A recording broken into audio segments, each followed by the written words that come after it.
This is the, your hand is up. I will give you the mic, Mr. Ibrahim. You see, you are calling me names as a Muslim, and you are cursing me, but I don't curse you. I will not call you names. And this is my challenge for you. Is Islam a counterfeit religion? Is Islam exist by itself as original religion, or it is real or fake? What is Islam? And you will see you have no answer. You're mine.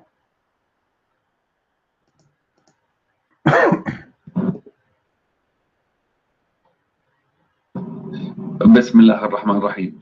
Mr. Prince, first of all, I would like to ask you, when I put the Arabic words, why did you lie when you translated it? Why did you lie? Allahumma alayka bi'a'daik. What does it mean?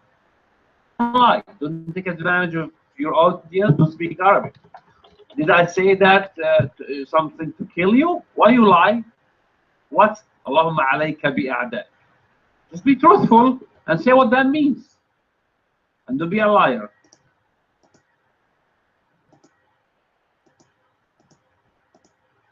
I wasn't talking about you. I was talking about Islam. All Muslims, when they pray, I can play for you tons of videos from YouTube. When they pray in the mosque, you are just a Muslim kid. You claim to be a man who have knowledge in Islam. You have nothing.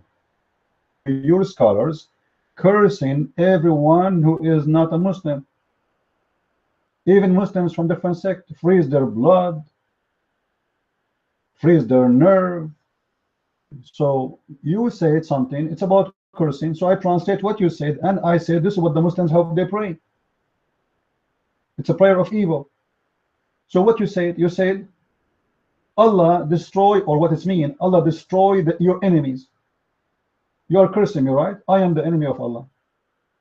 The enemy of Allah in Islam is who? Anyone who don't accept Islam. Even if you keep your mouth shut. Which means all of us, those here, are enemy of Allah. And you are asking Allah to destroy us and to kill us. What do you mean when you say alayka bi'adaika? Huh? What does that mean? Translate. I challenge you to translate to people here. What does that mean? Your mind.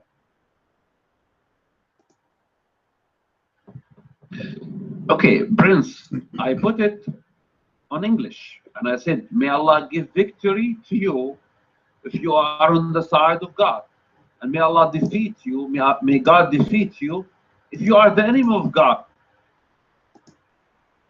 No, this is not what you said. You are a liar. Let me go and get what you said in Arabic. I will post it again. Hold on. Here we go. Allahumma alayka bi'a'daika. This is your post. I will copy it and I will post it again. Here we go. Let me post the whole thing. You did not say anything except that. Allahumma alayka bi'a'daika. Oh Allah, destroy your enemy, kill your enemy. This is your text. Your mic. Okay, it looks like you've been away from Arabic for a while. Allahumma alayka bi'a'daik means God take care of your enemies. And God take care of his enemies not by killing, it could be by guidance. True or not? Then can you read both the English with... All right. I want you to say you swear by Allah that this is what it's mean. It does not mean destroy your enemy. Is that fair, guys? Say the meaning and say, I swear by Allah that this is what it means. It does not mean destroy you. Guide them. Say it. You might. Let us see if you are man enough to do it. Correct, guys? If he is truthful, he will swear by Allah saying, this is what it's meant. It did not mean kill you or destroy you. It means just guide you. Go ahead. Be the man. Allahumma alayka bi'ak. As I said, it could be if Allah subhanahu wa ta'ala, if God sees to get rid of his enemies, then be it. And if God wants to guide his enemies, then be it. And this is what it means. See, but I want you to read both again. The English, what I posted in Arabic, your audience is ignorant with it. Read both what I put in English, which... You know what? I challenge you to give me a proof of what you said of the translation, which is false. Which it means it's possible to be guide them and it's possible to be kill them. I challenge you. You're mine. It only means destroy them. Only. And this is a challenge for you to prove the opposite. Is that fair, guys? Prove it. You're free. You want to give me links, you want to give me books, you want to give me reference, feel free. Go ahead.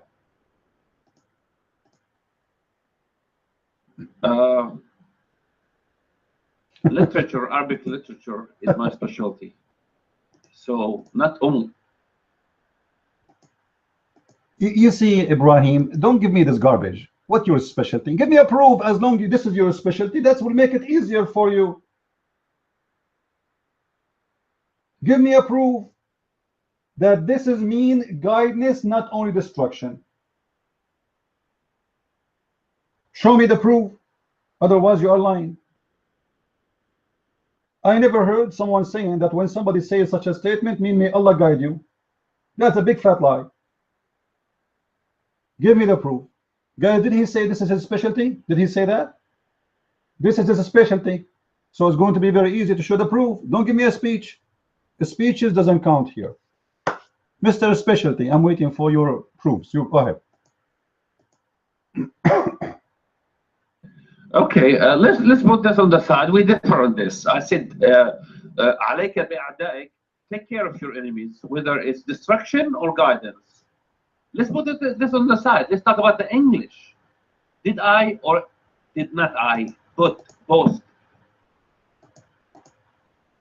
That's your English, is your fabrication. For me, I saw your Arabic and I know Arabic very well. I know Arabic better than you. And you do not know Arabic, and I can prove it. I will ask you a very simple question about your religion then. As long, guys, did he say Arabic is his specialty? Arabic is a specialty. This room do not know Arabic.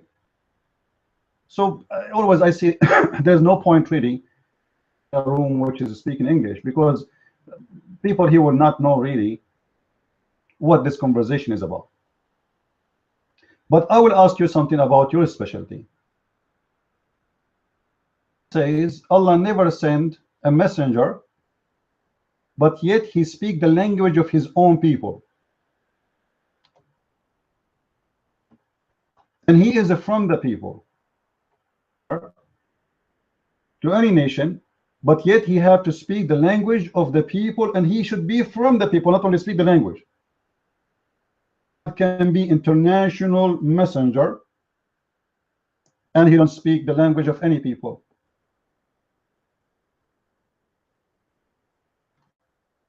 The contradiction and the proof that Muhammad is a fabricator and he contradicts himself. Especially this is your specialty, right? Language. The Quran with the conditions, Allah never, and this is include from the time of Muhammad all the way to before Muhammad. We never send a messenger except the one who speaks the tongue of his own people.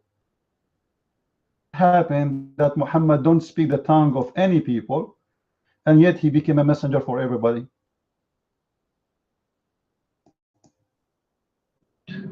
الشيطان الرجيم وكذلك أوحينا إليك قرآنا عربيا القرى ومن حولها. And the translation of this verse, and thus we have revealed to you Arabic, قرآنا عربيا لتنذر القرى, so you can warn the mother of all villages, which is Mecca, ومن حولها, and all around it. قرآنا عربيا لتنذر القرى ومن حولها. So Prophet Muhammad can not preach in French or German, in Arabic to the people of Mecca. So I mean, what's your point? Yes, he preached to people who speak his language.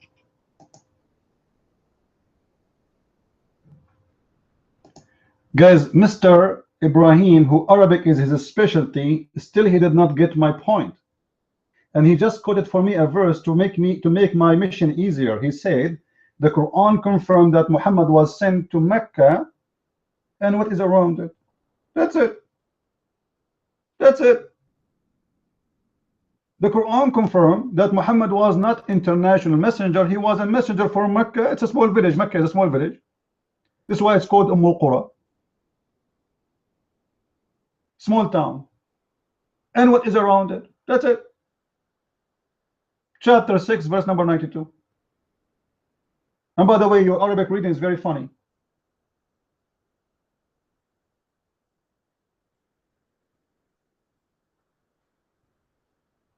When the Quran confirmed two things, that Muhammad is a messenger for the village of Mecca and what is around it, that is a small, very tiny territory. And then in the other verse, in chapter 14, verse number 4, it says, we never send a messenger yet, but he speaks the language of his own people. Messenger to any nation, unless he have two conditions. He is from the people and he speaks the language of their people. But this is mean Muhammad, he cannot be a messenger to anyone. He don't speak Arabic. And he have to be from the same people. Not only he speak Arabic, he have to be from the same group, from the bloodline of that group. He have to be from those people, not from different people. And this is a very clear contradiction. You get my point? If the Quran is the one who put the condition, I'm not reading for you from the Bible of the Christians, I'm reading for you from your book. There's a condition. We never sent. We never. وَمَا أَرْسَلْنَا مِنَ رَسُولٍ إِلَّا بِلِسَانِ قَوْمِهِ لِيُبَيِّنَ لَهُمْ. What? Why he sent to them a prophet who speaks the language? Because to explain to them. لِيُبَيِّنَ لَهُمْ. So المقصود هنا هو البيان. What is the purpose of the messenger speaking the language of his people so he can explain his religion? Is to make it clear, not to give a foreign language which they will not understand. And that is a very clear contradiction. When Muslims they say Islam is international religion, it's a big fat lie. Because the Quran confirmed the opposite. Allah will never send a messenger to the Chinese unless he speaks Chinese and he is a Chinese. Allah will never send a messenger to the Japanese unless he is Japanese and he speaks Japanese. In India, there's more than 400 languages.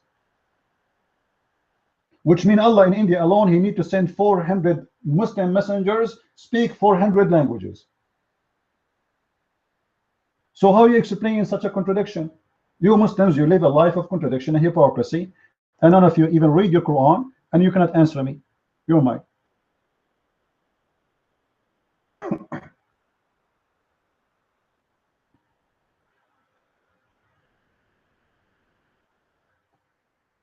We get barbecued before we start.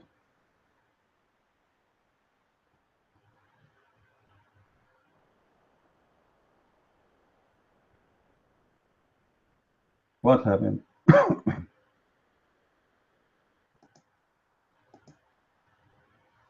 What happened? Calling a friend? Calling Google?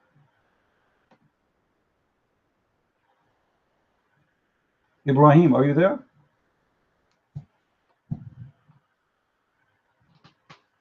Islam is a counterfeit. This is why Islam cannot answer questions. Maybe he's stuck. Maybe he will come back. Let's see. You know, give him time. Sometimes bad talk act up.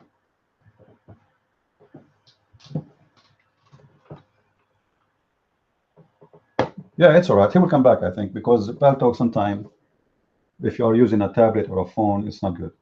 You know, or even Mac computer. Here we go. So, Mr. Ibrahim, I don't know if you heard all my question. The mic is yours. Go ahead. Okay. You asked many questions, so I will, inshallah, offended when you said that my Arabic. Yesterday you praised my Arabic, and today you said my Arabic is funny, and that's amazing. Actually, I have a degree in Arabic literature, but that's okay. You have a degree yourself in Islamic law, but that's not the point. That Sayyidina Muhammad ﷺ was sent to Mecca and all around Mecca. When you look at Mecca, all around Mecca is the whole world. So, and there's another verse that says, وَمَا أَرْسَلْنَاكَ إِلَّا رَحْمَةً لِلْعَالَمِينَ. We have sent you mercy.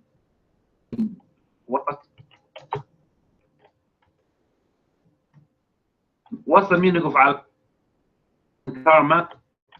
Mankind.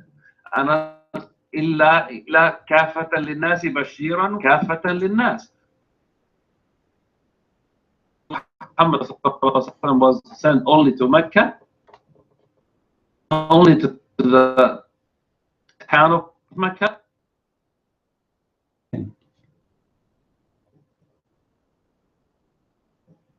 That's a big fat lie.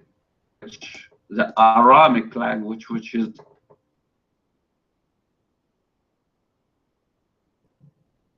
Ibrahim spoke.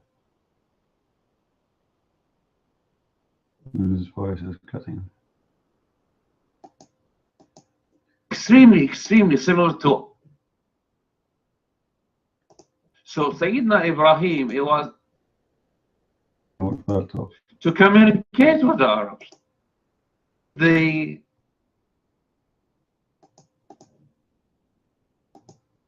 Ibrahim, just wait. You know, I want you to start all over because your voice is cutting. We hear nothing really. It's cutting only for me, or it's for everybody? It's cutting, right? So I heard from the beginning saying that Muhammad, he was sent to what is around Mecca. What is around Mecca is all the world. That's funny. Because if Muhammad was sent to all the world, Allah, he will say he's sent to the world. And then you quote for me 2 verses from the Quran saying that he was sent to all mankind, right? That's what you say. This is a contradiction. That's a clear contradiction. Because when you say Mecca wa ma hawlaha, Mecca is a small tiny town. And what is around it? And you tell me that around Mecca is the whole earth? That's very funny of you to say, by the way. What do you mean the whole earth? The earth is not flat, my friend. The earth is not flat. We are not around Mecca. Of the earth. I am not around Mecca. I live in America. So how I can be around Mecca? Australia is not around Mecca. Around mean that's something you can see around. Not in the other side of the earth. Saudi Arabia is not around USA. It's not our neighbor Mexico. So this is a false explanation. You just quote from me verses showing contradiction. It does not prove me wrong, it proved me right. Muhammad in the beginning, he was trying to say, I am a prophet for Mecca and what is around it. His dream was small.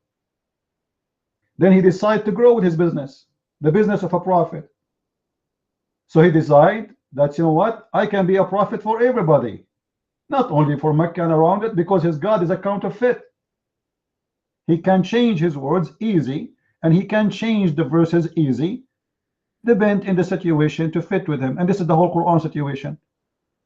Today he says something, tomorrow he will disagree what he said yesterday. You're mine.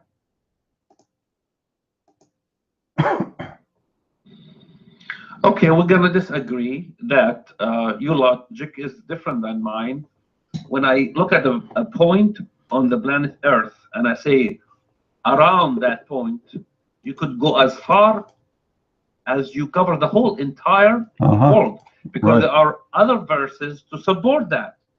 And I gave you the verses that in several verses that Allah indicated that Muhammad is the seal of the prophets and he was sent to all mankind, and actually not to all mankind, also to the jinn.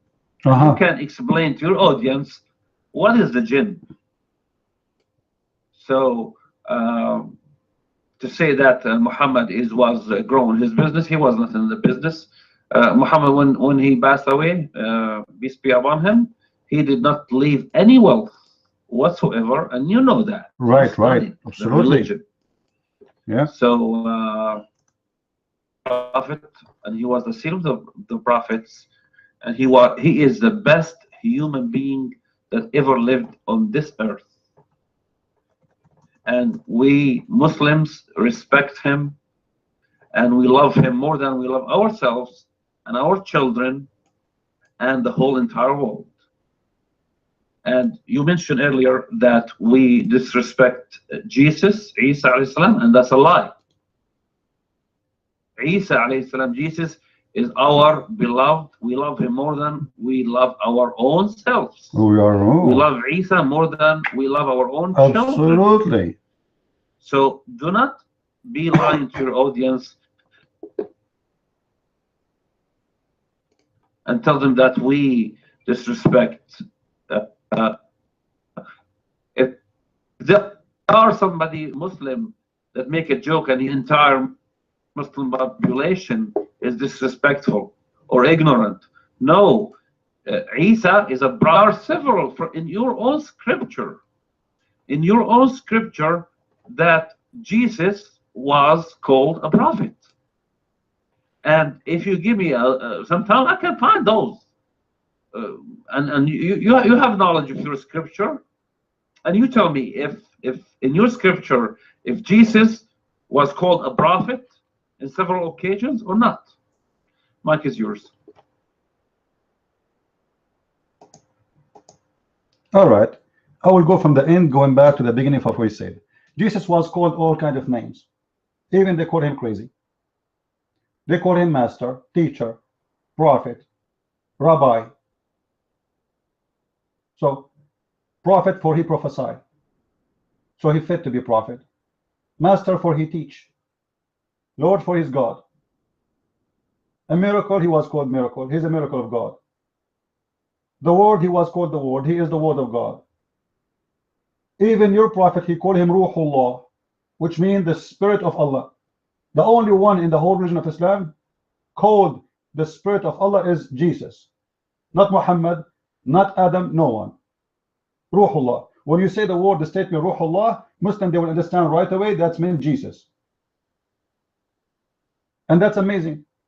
Now, when I say Muslims don't respect Jesus, yes, they don't. They claim, as we said, Muhammad, he said Jesus is Ruhullah, but yet Muhammad, he said that Allah, he promised me in the heaven that Mary, she will be one of my concubine, one of my women. Right?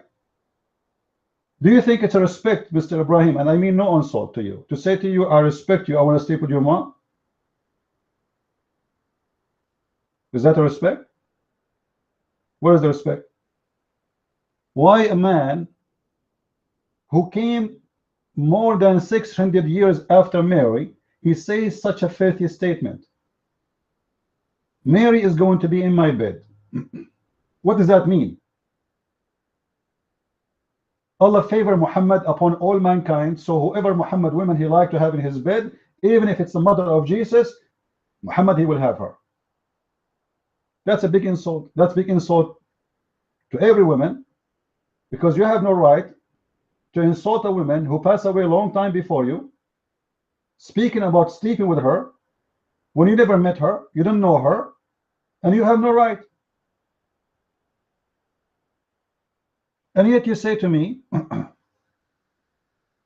who said that, liar?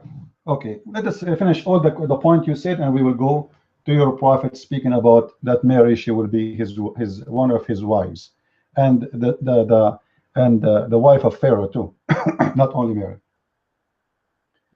Now,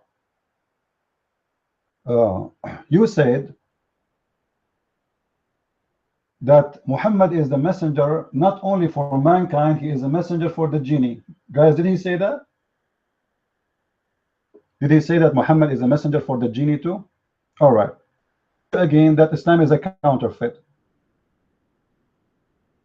If Muhammad was a messenger of the genie, That means the Quran is a corrupt book, it's a false book, because in chapter 14 verse number 4 it says it clearly, send the messenger except those, or he must be from his own people, and he speak the tongue of his own people. Are you saying that Muhammad was a genie?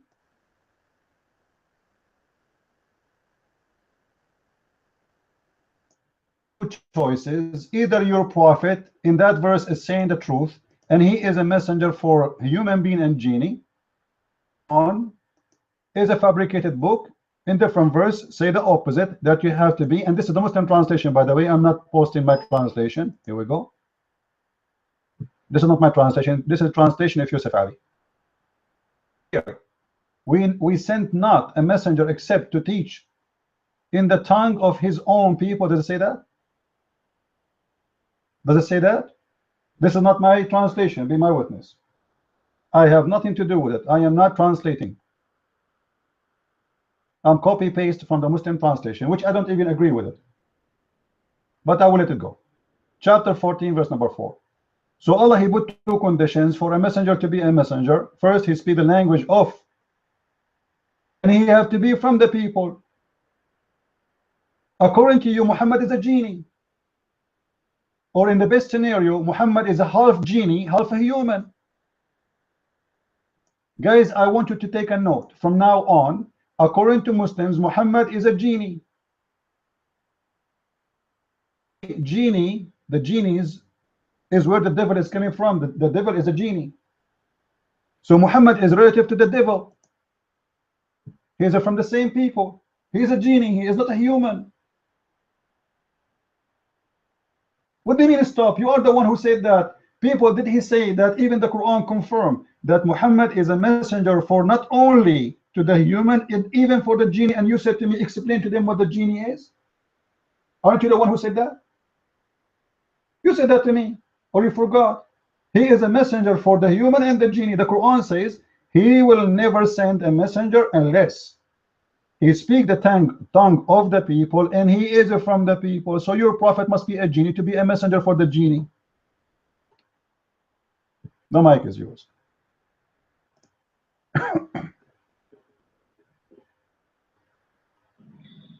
The condition is to speak the language so he spoke the language of the jinns, which the jinns, they have a language.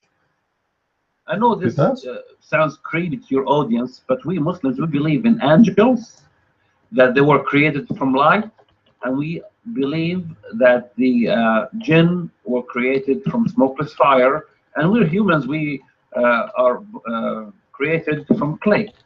So yes, when Prophet Muhammad spoke the language of Arabic, and the jinn, and you know, there's a chapter jinn in the Quran.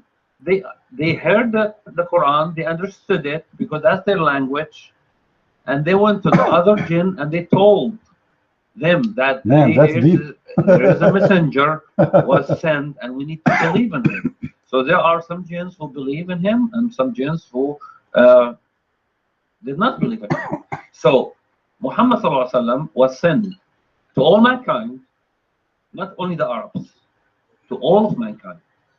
And also he was sent to the jinn. So there is absolutely no contradiction there, because lisani qawmin, with the tongue of their own people, and the jinns, they understood Prophet Muhammad ﷺ.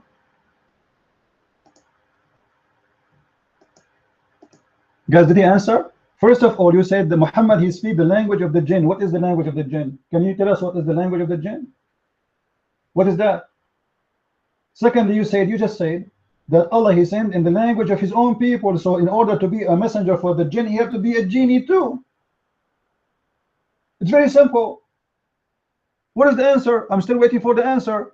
Muhammad, he spoke to the genie in the language of the jinn. Here we go. Muhammad, guys, he speaks languages, and one of them is the language of the genie. What is the language of the genie? Shakhratut, makhratut. What do you mean he speaks the language of the genie? Do you know what is the language of the genie? Do you have a reference of what genie speak? What are you talking about? And you just said to us that the genie, they listen to the Quran. The Quran is the language of the genie. I thought the Quran is in Arabic. Same time, the genie are not human. They are not. The Quran confirmed that Muhammad, he must be a messenger for his people, speak the language of his own people, and you are the one who gave us the translation to, you agreed, to his own people. So in order for Muhammad to be a messenger for the genie, he have to be a genie. We Christian, we call the genie demons. You Muslims, you call them genie. So Muhammad was a demon. This is what you are saying to us. Guys, Muhammad was a demon, and he was sent as a messenger from Allah to the demon. This is what this guy is saying to us. The mic is yours, Ibrahim. You made victory for Allah today from the start.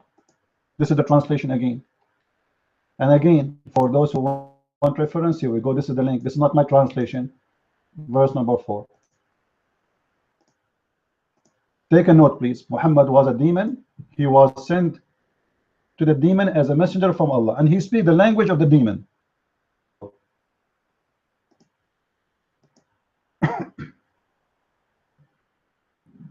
Okay, in your religion, the jinns are demons. In my religion, Islam, which is the only religion that Allah accepts, God accepts from any human being or even any jinn, the jinns are just like human beings, believers and unbelievers, Muslims and kafirs. So, MashaAllah. you cannot.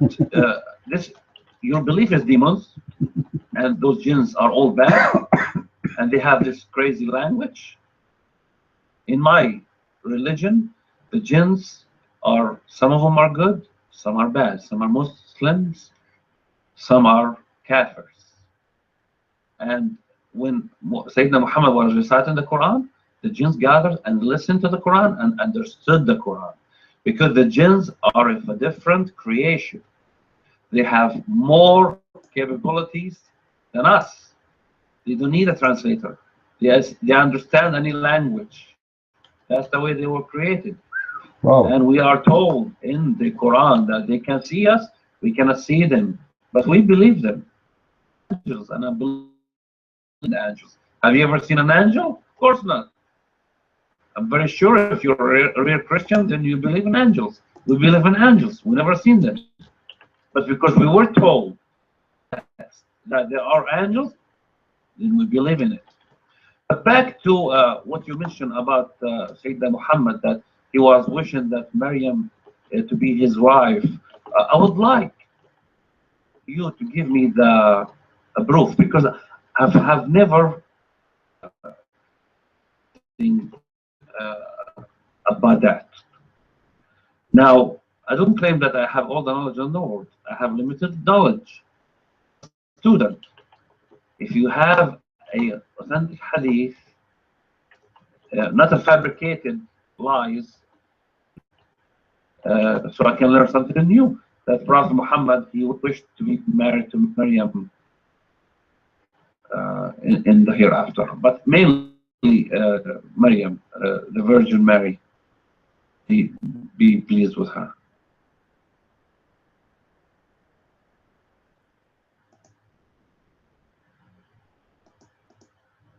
Mark is yours.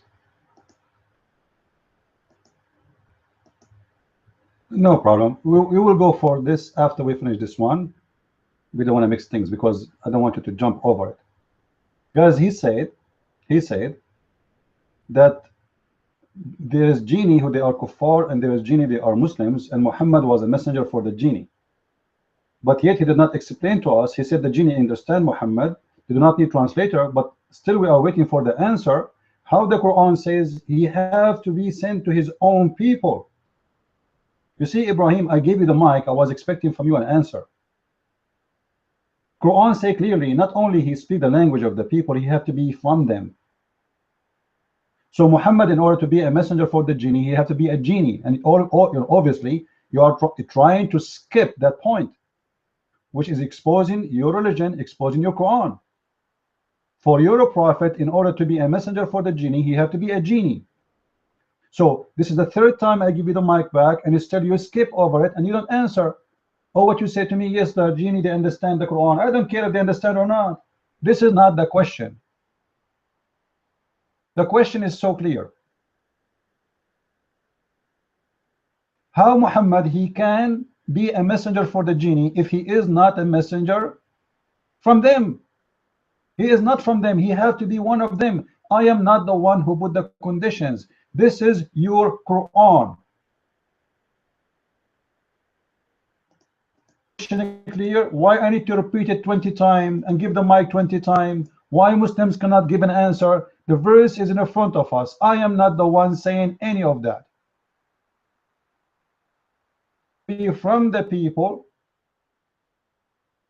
speak the language of the people. So Muhammad, in order to be a messenger of the genie, he have to be a genie. The mic is yours. Let us see how many times I need to give you the mic back, because obviously you are trying to skip to answer. But that doesn't work with me, Ibrahim. Your mic. And then after that, you mentioned that Muhammad, nobody can see the genie. I want people to take a note, guys. Did he say no one can see the genie? Did he say that? Did he say that? Later I will show you that Muhammad, he saw the genie, and even he tied him in the column of the mosque.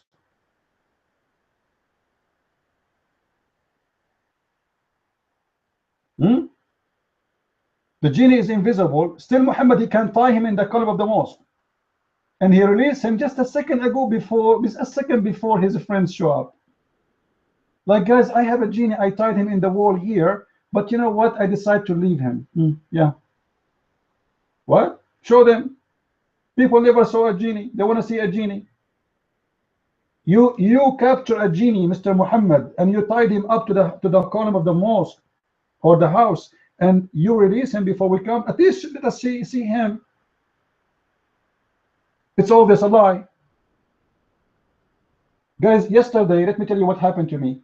I have a fight with the Bruce Lee, and I broke the tooth of Obama, and I took the car of George Bush, and I took all the gold in the Federal Reserve Bank, but I gave them the money back. I gave Obama his tooth back. I know I give it back. A second ago. True story. The mic is yours. How Muhammad can be a messenger for the genie when he is not a genie, based on this verse in the Quran? Go ahead.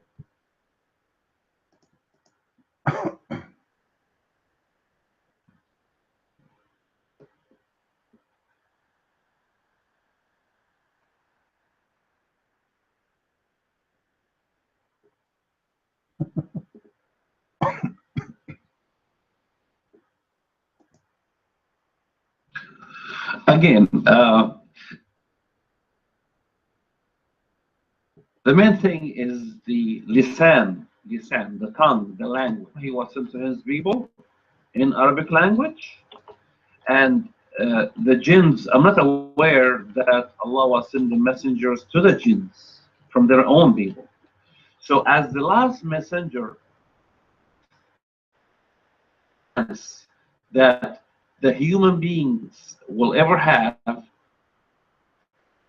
the final message from God, it came to the humans, a chance for the jinn, no chance to become Muslims.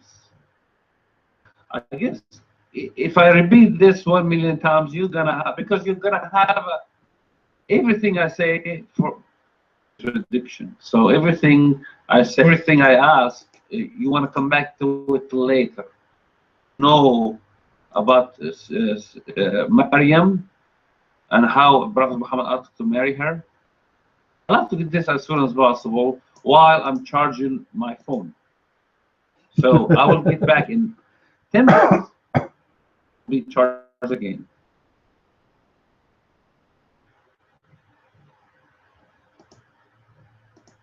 Hook up your phone with a charger when you are talking, as long as it's a phone. Correct, guys? He can hook up the phone with the charger, with the cable there, and speak. Come on. That's not an excuse. All right? The reason I'm saying to you, we will go back later, because that will be a different topic, and I promise you we will never skip it. I have the hadith in front of me, actually, where your prophet, he said that Allah, he married me to Asiya and to Maryam. That's not really a big deal. Actually, if you go right now 2 seconds in the internet, you can search for the hadith and you will find it. Not a big deal. But obviously you're trying to escape. How nobody can see the genie? How Muhammad, he is not from the people of the genie? What do you mean Allah, he gave them a chance? What are you talking about, guys? Did he say there's a genie, they are believers, and there's genie are not believers? Where do you get this from? Allah, he cast out of the heaven of Islam the genie, one genie. One genie. He did not cast all the genies. Only one. That's it. And he was the only genie. There's no other genie. According to the Muslim books, where'd he go? Let us wait. It's funny when a Muslim might debate me. I feel sorry for them, honestly. By the way, I'm just being easy with them. If you punch too much hard, they will have a flat tire. And then we will never see them again. All right? Any Muslim here want to help this guy? Guys, Muhammad, he was a messenger for the genie. Here we go. What is next? Tomorrow they will say Muhammad was a messenger. If the scientists tomorrow they discover that there is a human being or alien different world, they will say that Muhammad is a messenger for them too. And Allah decided to give them a chance. And what is the chance? To believe in Muhammad. All right. Okay.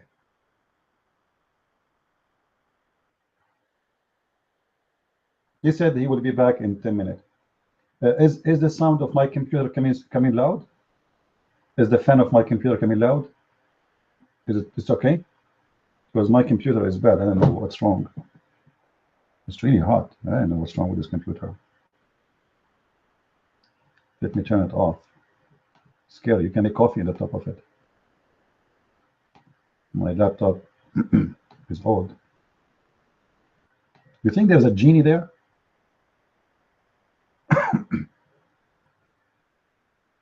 Do you think there's a genie in the laptop doing something? You never know. These days, I mean, Muhammad, he was, maybe Muhammad in my computer now. Let Muhammad first learn Arabic. What about we send Muhammad for 5 days to a school to learn how to write and how to read Arabic first before he go and teach the genie? And always Muhammad's stories, nobody have a witness for it. Like Muhammad is speaking to the genie, Muhammad teaching the genie listen to the Quran, but nobody with no witness. No witness. You know, no, there's no witness. This is the only religion have 0 witnesses.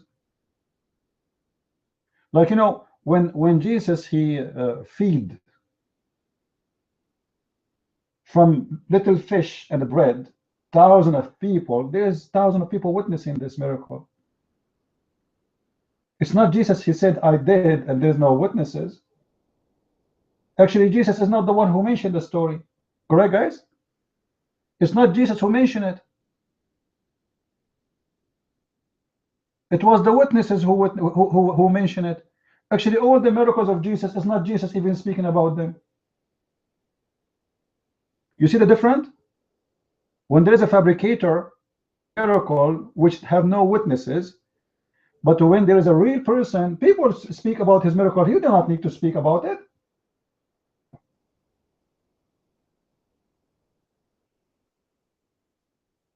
I do not need to witness for myself who is a Christian prince. People who come and learn from me, they can say Christian prince he know or he do not know.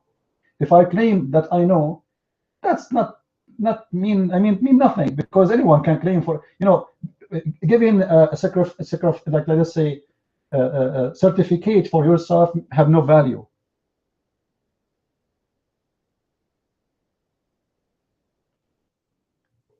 the approval, people, not from yourself.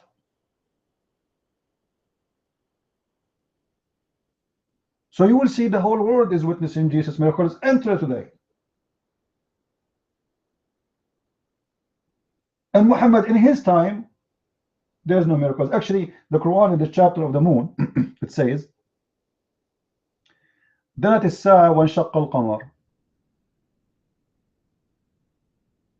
The judgment day is near and the moon is split. Hold on.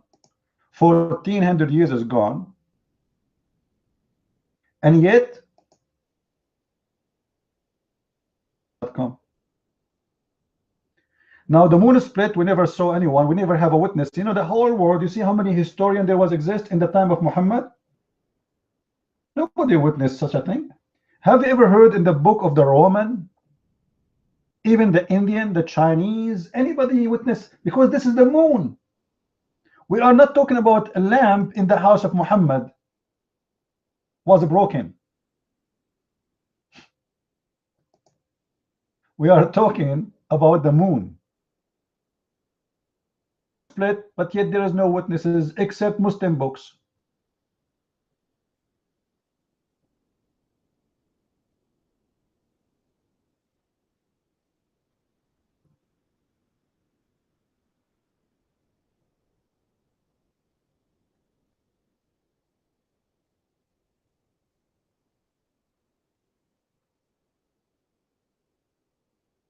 How we can have such a thing?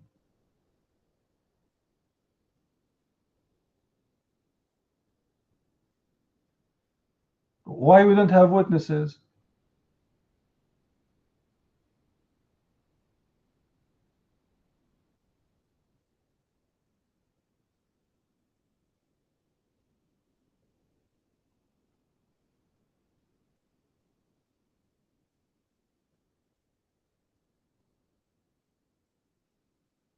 That is Islam. It's a religion based on nothing. This is why I'm saying Islam is nothing but a counterfeit. We're still waiting for you. Where you go? Where you go? Let us go back to zero. Where we stop, I mean. You said that Muhammad, he spoke to the genie, and he is a prophet for the genie, the language of the genie, just to confirm what you said, and the genie understand him, and even they understand Quran. That's wonderful. There's no answer. How the Quran says Allah, he never sent a messenger unless he is from the people to the people who they are his own people.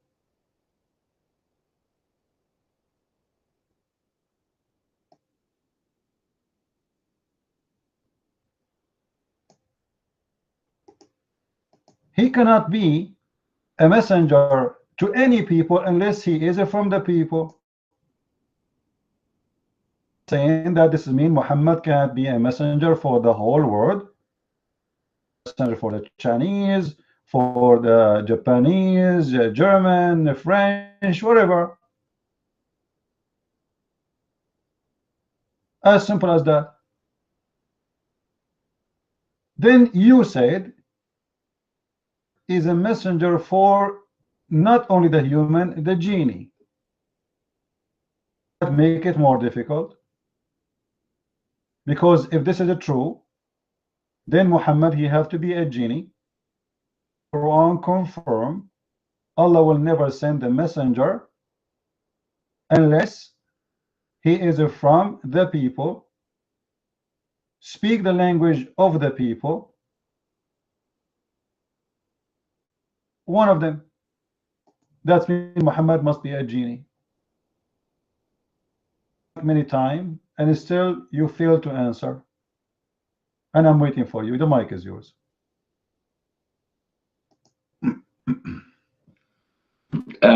Mr. Prince, once again, I will say that Prophet Muhammad, he spoke the Arabic language to his people. The main thing is the language to be understood. Now you have to remember one thing, that Prophet Muhammad sallallahu alaihi wasallam, any other prophet, he is the best prophet. He is Musa alayhi salam, he's better than Prophet Jesus alayhi salam, he's better than Prophet Ibrahim in his ranking. We respect all the prophets, they're all wonderful, great, and we love them. And Sayyidina Muhammad reached a level that no other prophet reach.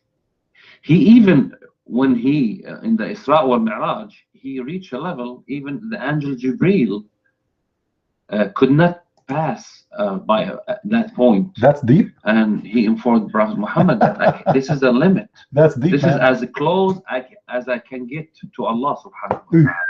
That's deep. And Prophet Muhammad, he passed that point. So out of all the creation, angels and jinn and human beings, Prophet Muhammad was the closest to his creator. So we're talking about not a normal, he's a human being for sure, but not like any other human being. So as I said, that I am not the scholar, I'm a student. That doesn't mean that this is a mistake of Islam. If I make a mistake, that's from me and from the devil. You want to blame the devil now? I think I answer your question. To mankind and to all of the jinn as a last chance for the jinn to do good on this earth, because they did a lot of mischief, just like a lot of humans are doing nowadays. So and this is it. This is what I have to offer in this subject. And I'm still waiting for actually the authentic hadith, the one that says that Prophet Muhammad, he wanted to marry Maryam. I would like to get this, if you like, if possible. Mark is yours. All right, guys. Did he give us the answer? Anyone heard the answer yet? We give him the mic once after once. The Quran confirmed that he will not be a messenger unless he is from the people, speak the language of the people. We will let it go by saying that he speaks the language of the genie. We will let it go. What about being from the people? He had to be one of them. So obviously Muhammad here, he did lie. Secondly, you said that Muhammad is very special. What is special about Muhammad? And by the way, you keep asking me for this reference about sleeping with or marrying Mary. This is the official government website of the Kingdom of Saudi Arabia. Later, just remind me to read it. All right, but just to cool you down, because you keep asking for it as if it's a big deal. All right, just to cool you down. How Muhammad is a very special person. What is special about Muhammad? Muhammad, he said, I was the most weak person between all mankind in sex. And then I invoked my God, and then he sent me a counterfeit, which is a shish kebab or kebab, kaboob, what they call it in English. And then the Prophet, he ate it, and he got the power of 40 men. What is special about Muhammad? What do you mean special?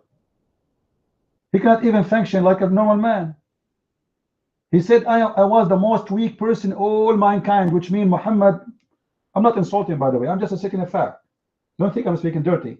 Which means Muhammad, the private part, cannot do anything. When he say I was the weakest person between all mankind, that means the weakest person. That's it. It means the private part of Muhammad will never move unless you turn the fan on. And you are telling me Muhammad is so special. In the case of Moses, let us see how Moses is special. The Jews, they accuse Moses that his testicles have inflammation according to the hadith. What Allah did? Anyone remember, guys, what Allah did? What Allah did? Where did this guy go? I think this guy is getting bad shower.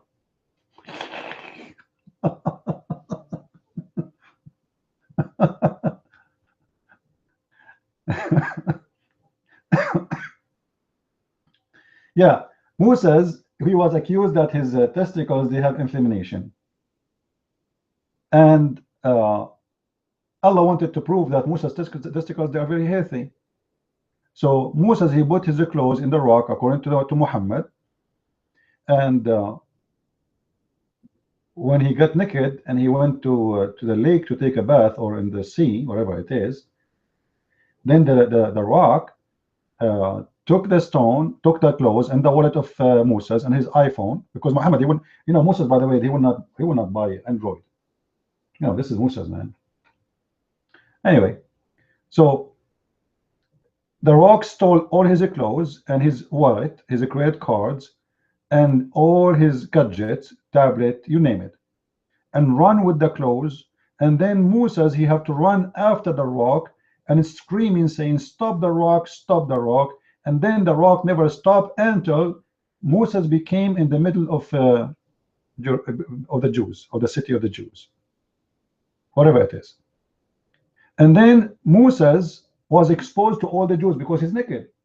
And all the Jews, they start saying, "Wow, look at the testicles of Moses.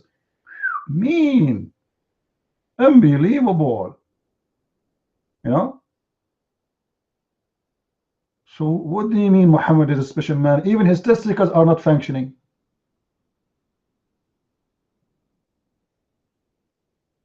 Nothing in this man is functioning correctly, especially the brain. You know, for me, I don't really care for his testicles, by the way, but I'm just quoting Muhammad's stories.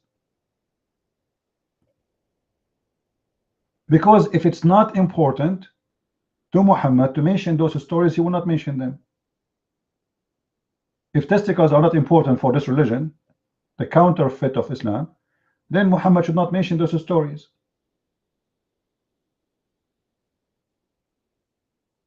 No, I don't agree with you. Muslims will go to hell. Muslims will go to Germany because miracles are inviting them. They have a stupid woman there is inviting everybody. So Germany is going to be the hell soon.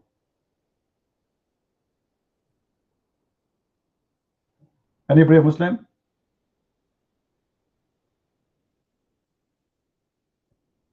Stupid religion. When I say this religion is a counterfeit, it's a counterfeit. You know, you will see videos in YouTube. The Muslims are challenging Christians to debate them. Here we go. Debate someone who knows Islam, and you will see that you Muslims cannot take a stand for a second. I will fry you. You know, Tom, I challenge you to prove to me that you have one God. It's a challenge for any Muslim. Muslims never saw their God, never met their God, and never spoke to their God, and yet they speak about their God they never know. Did even Muhammad speak to his God? Never. Did he even receive a text message? Never. Did he even he heard the voice of his God? Never. Guys, do you remember yesterday? Yesterday we have this guy, this guy himself, right? Ibrahim, I think it was him. Is it the right side? Do you remember? What kind of funny God this God is? Even his look is funny. Based on this, if Allah have two hands and both of them they are on the right side, what does that mean? I mean, seriously. Imagine we take your left hand now and we put it in the right side of your body, and we take your left foot and we put it in the right side of your body.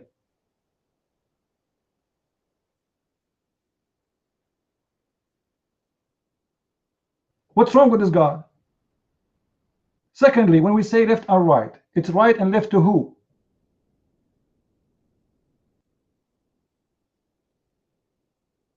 You see, in here we are talking about a physical thing, not metaphorical. Guys, are you following with me? Like, you know, in the Bible speak about the you know, in the right side of God, or the right next to the Father. That's a metaphorical. Speaking about the authority, who is he? The one in the right present more high rank from the one who is in the left. This is how kings they sit. So the king first in the throne, and then next to him either the queen or the crown prince.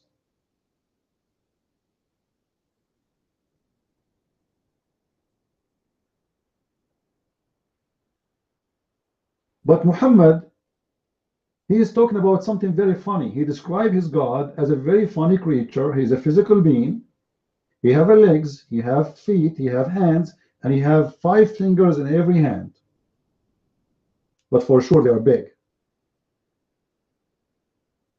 They are very big. Because size does matter in Islam. Muslims will not accept God to have small hands. Let me make it clear for you. There's no way.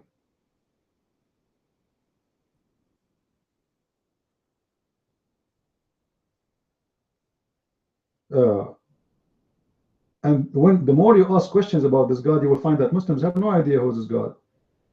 They say that their God is one. One what? One as number? One as a count? One as a unit? One what? What do Muslims mean when they say that their God is one?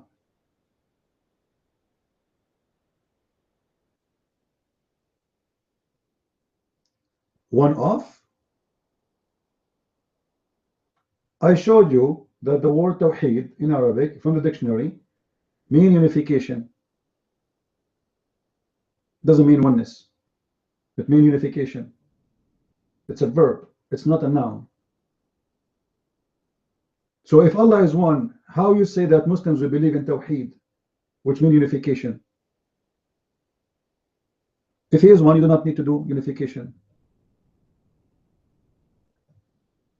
No, Muhammad is not only not a Nabi. Nabi would mean prophet. Muhammad is a scumbag. Let's make it clear. Muhammad is the same as any of those who do scam online. The one who come to your door, it's a scam. And we can prove it easy. And actually we did.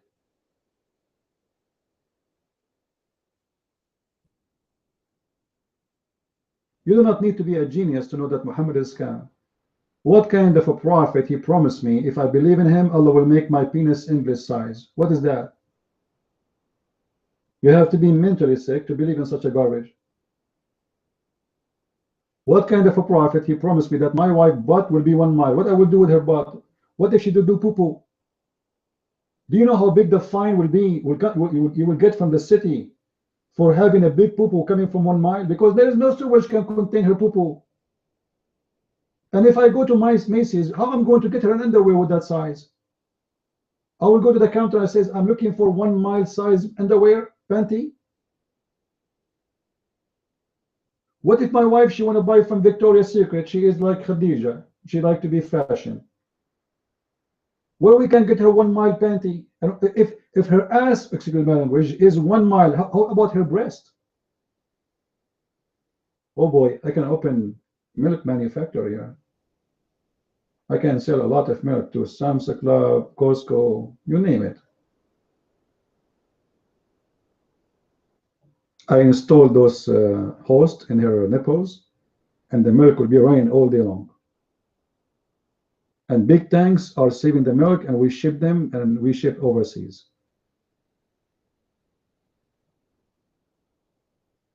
That is Islam.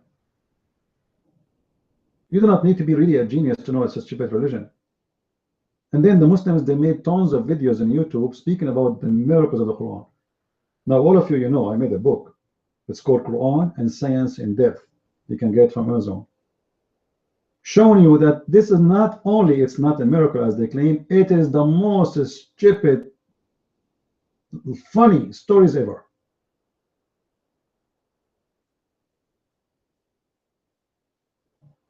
So Islam is a counterfeit, and we can prove it easy. By the way, yesterday we have a guy here. He is a Christian. I don't know if you know him. I gave him a red dot, and I did not agree with him. Do you know what he did today? Anyone knows what he did? He donated $5, so he canceled it.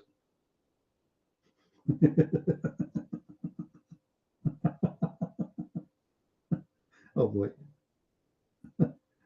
I got punishment.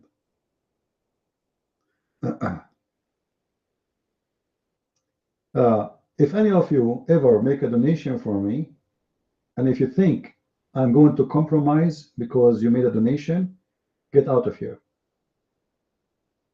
I am not for sale, my friends. I am here to say the truth. I'm not here to be sold or to be bought.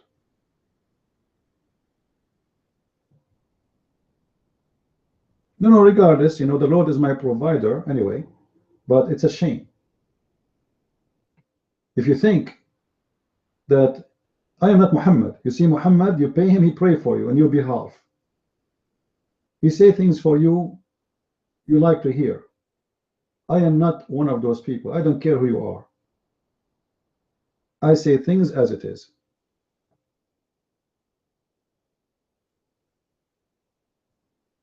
You are wrong. I will say to you, you are wrong. I don't care who you are.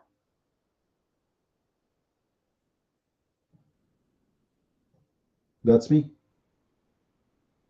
Are we good to go?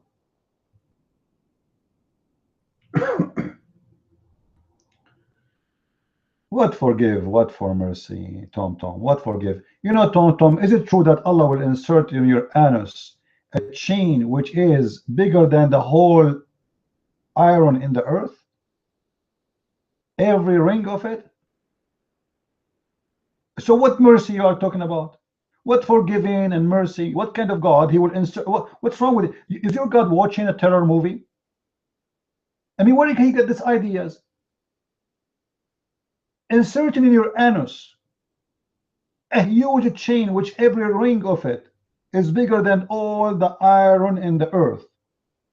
And you are telling me Allah is all forgiving, all mercy? And by the way, how he was going to insert in your little anus, Tom, such an... how he can do it? How big your anus, Tom? As long as before you told us about your private part is small, I'm assuming that your anus is very small too. How he can put such a thing inside your anus? And what kind of God he said that in the Quran?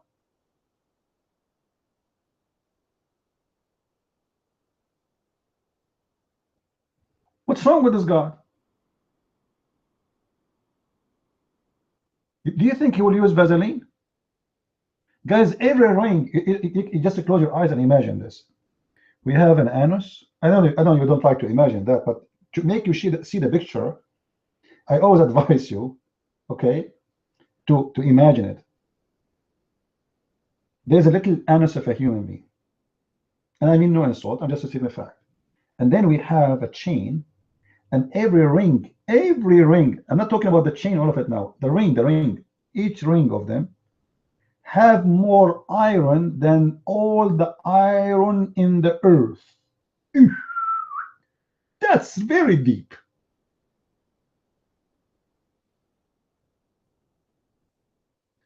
You shall enter the paradise if I die. Who am I to tell you if you enter paradise or not? Am I God? Do you think I am Muhammad who promised 10 people to go to heaven? Do you think I'm Al-Khomeini who give the keys of the heaven?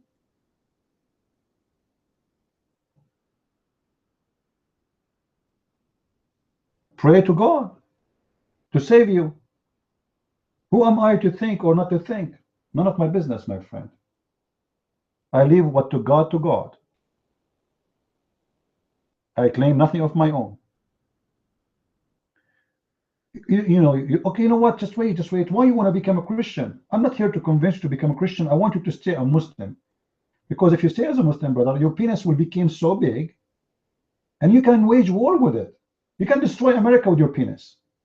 I mean, seriously, imagine you can be in Saudi Arabia right now and your penis is shooting sperm at USA and flood the whole country and we will die. Why do you want to be a Christian? You stay with the logic of Islam and you will get 80,000 version. Her butt is 1 mile. So there's 80,000 butt will be in your face in heaven. What kid? This is what your prophet say. Show respect, my friend. Show respect.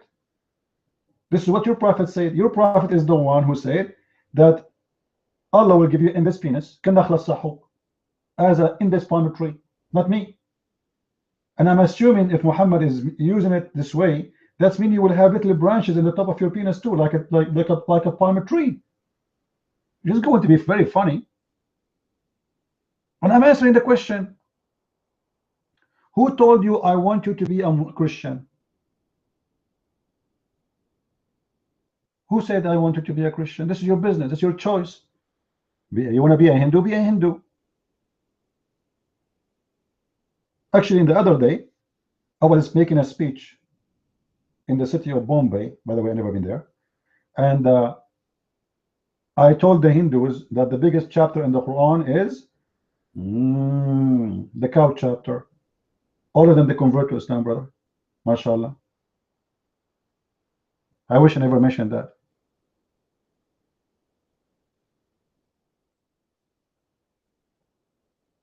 None of my business, Hudayfa. My business is to talk about Islam. You are trying to divert my topic. I know you don't mean what you are saying. I know you don't care for Christianity. If you say to me right now that you regret Islam and you believe Muhammad is a false prophet, I will tell you about Christ, no problem. Are you willing to witness that Muhammad is a false prophet? Just to be sure that your question is genuine? Are you? Are you willing to witness that Muhammad is a false prophet and Allah is a false God? If you do, I will tell you and answer you about whatever you want. What do you say? Right? Yeah, you see, because you are not a genuine person. I know the Muslims. They don't ask questions. They play games. The whole point you are trying to do is to make me not to speak about your prophet and expose him as a counterfeit prophet. You see, guys, how they play games with you? You see how Muslims, they try to play you?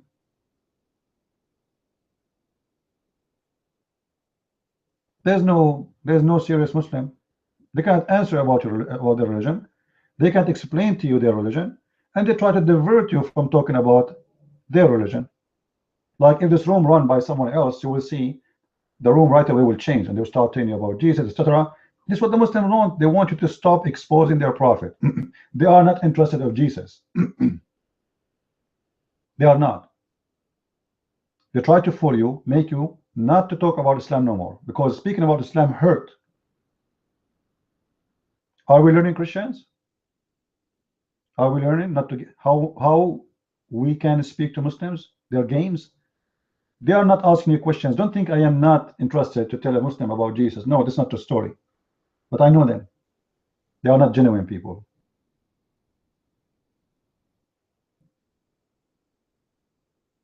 They don't ask questions to learn. They try to divert your topic so you will not expose the cult of Islam.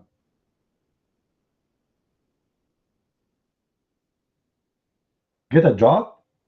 What is better than this job? To serve God. That's the best job.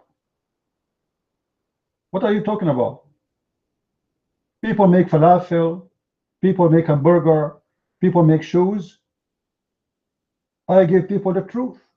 That is the best job ever. People, do you agree?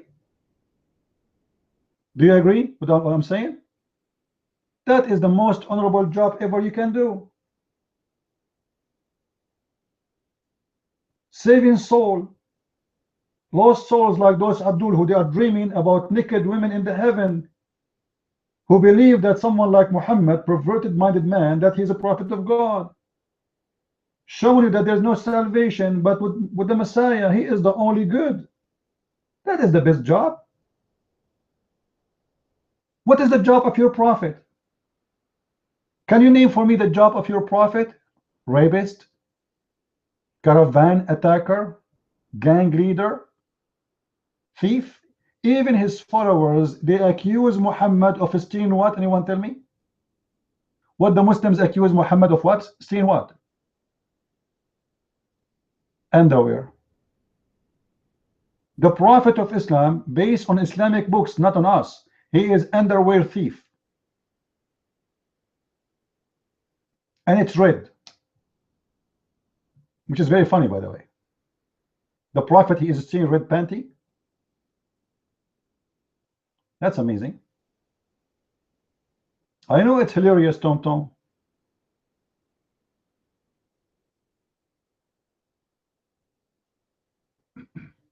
Any Muslim? I can show it to you right now. Okay, Tom Tom. Challenge. Let us see who is the fraud here. If I show you the reference right now, do you promise me to read it? In English, not in Arabic. Why no? Why no? I thought you are saying it's a fraud. I thought you're gonna prove I'm a liar. So then you know it's true. Uh-oh, Tom Tom is going to talk. That's weird. Your mic, Tom Tom.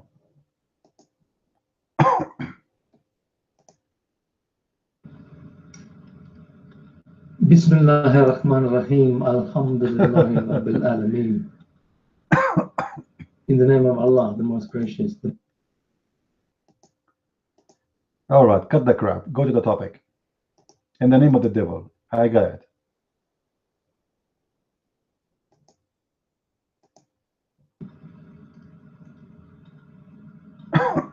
Christian Prince, I've already proved you're a liar and a fraud, right?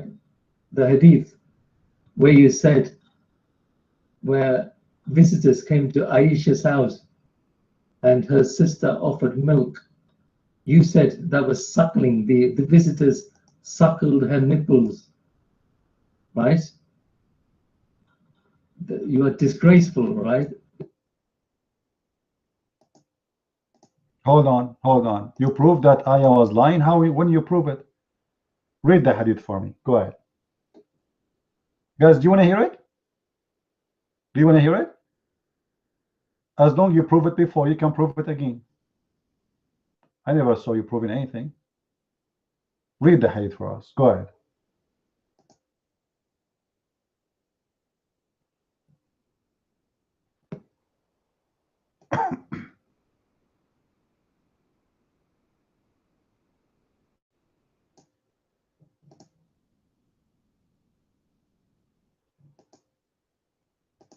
Come on, Tom Tom. You did it before. You can do it again. Go ahead.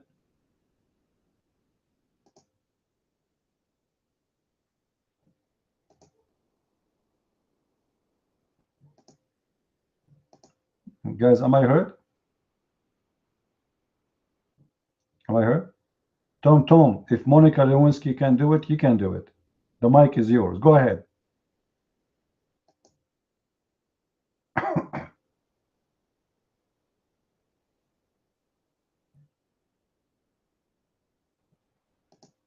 What's happening with the Abduls? Did I say something wrong?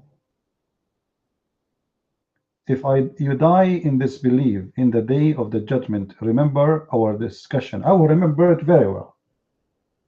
And I remember that your God, he will put a flag in your buttocks.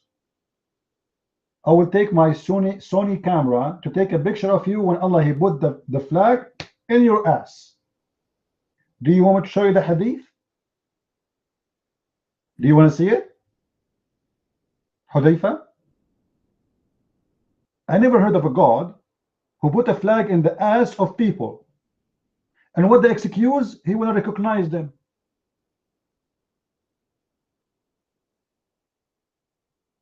No problem. I remember very well. Your God is a scam, my friend.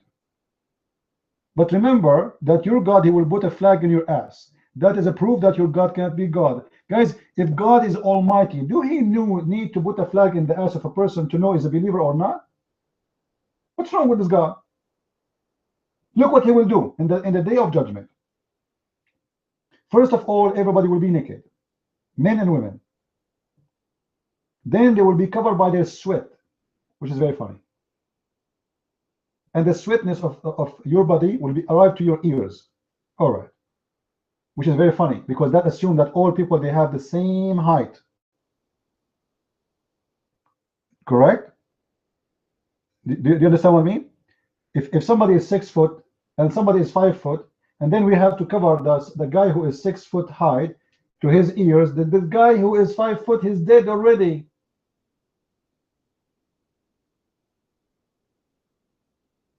Are you thinking with me of the situation? This is how stupid this Muhammad is. When he said that everybody will cover to sweat into his ears, he's assuming that everybody will have the same height. That's impossible. We continue. Then Allah will send a jassasa. Do you remember before we spoke about a jassasa? Anyone remember? What is a jassasa? Al jassasa. Oops, my text is not coming.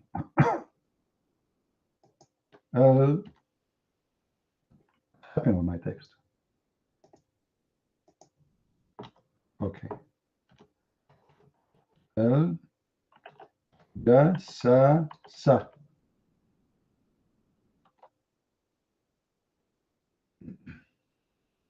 You can say whatever you want, Victorious.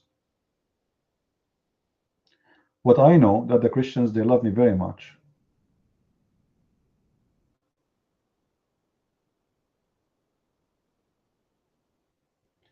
What will happen if I became a Muslim? That means I am doomed. That's a disgusting thing to do. God forbid. Me? That's disgusting.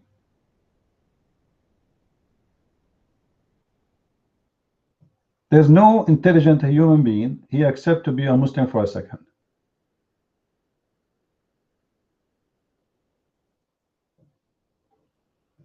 Do you know how many people leave Islam after listening to me? Do you know how many millions watch my videos? How many people read my books? If Islam is a religion can stand, for it is a truth, then refute me. No Muslim can refute me anything. Even your God, he can't refute me. Even when the Christians, they came to Muhammad to debate him, what Muhammad he said to the Christians? Bring your wives, bring my wives, bring your children, bring my children, and let us invoke Allah to curse the one is lying. Thank you very much.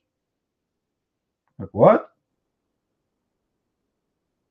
That's how we debate? What are you talking about? Coming to debate you. You said to them, bring your wives and bring my wives. What your wife, my wife? What my wives have to do with this?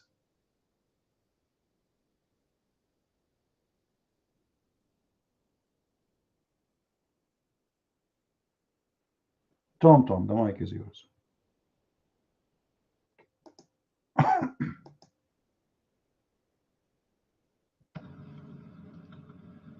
CP, be a man. Give the Muslims equal time on the mic, yeah?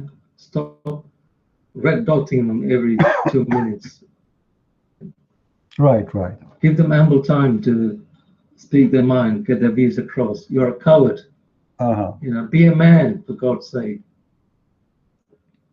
You're trying to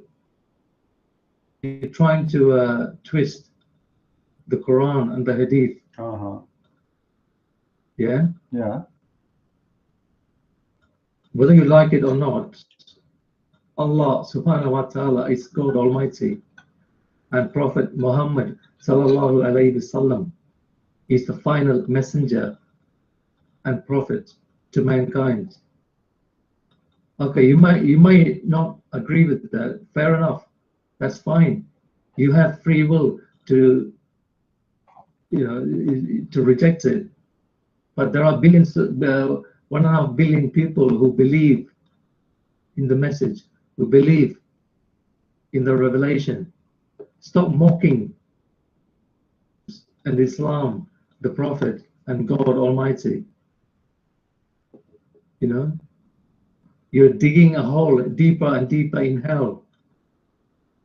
You will go to hell if you do not repent.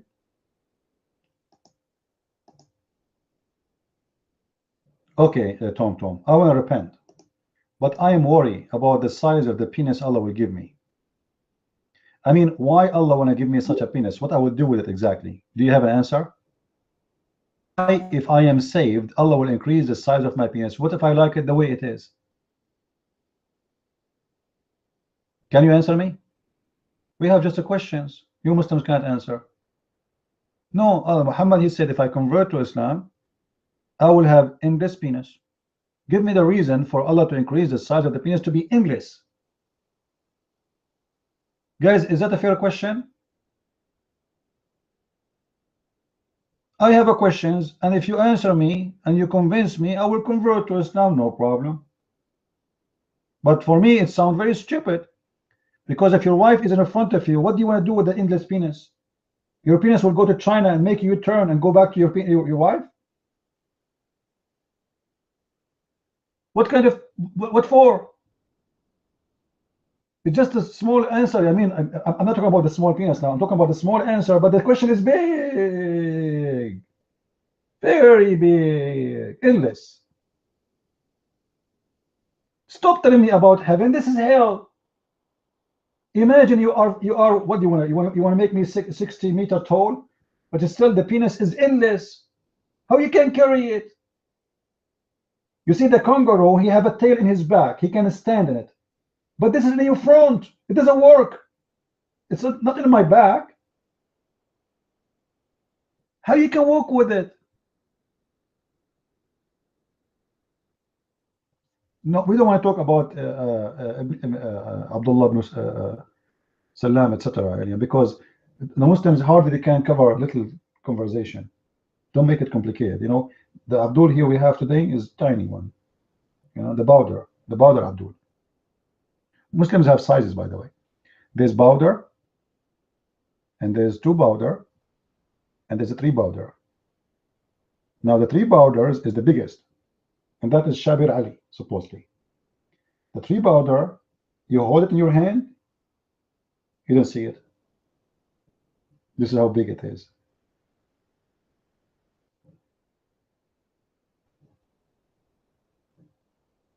Don't give me a speech about Allah and going to heaven. What heaven? You know, what kind of heaven have a tree which is the same as exactly in the movie of Alice in the Wonderland, where prophets of God and everybody will come from that tree out to the heaven. The airport of Allah is the roots of the tree. The angels of Allah, they come down to the earth from that tree. How many of you watch Alice in the Wonderland? Guys, did you watch it? Who watched it? Alice in the Wonderland. You did, Ken? Okay. Alice, she entered the Wonderland from the root of the tree, correct? Is that correct? And she come back to the real world from the root of the tree. This is exactly what the Quran speaks about. There's a tree in the heaven, and from that root, people get down.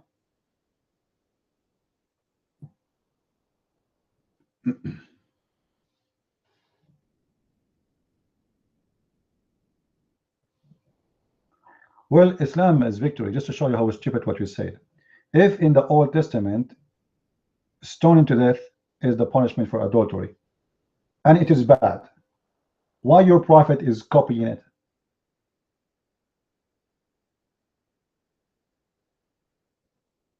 Huh? Why your prophet is copying from the Old Testament? This is why I say Muhammad is a counterfeit. Where we can find the stoning to death in the Quran? Here we go. But it wasn't the Quran, supposedly. According to Aisha, the goat ate the Quran, and the verse was one of those who the goat ate them. Your mic, Tom.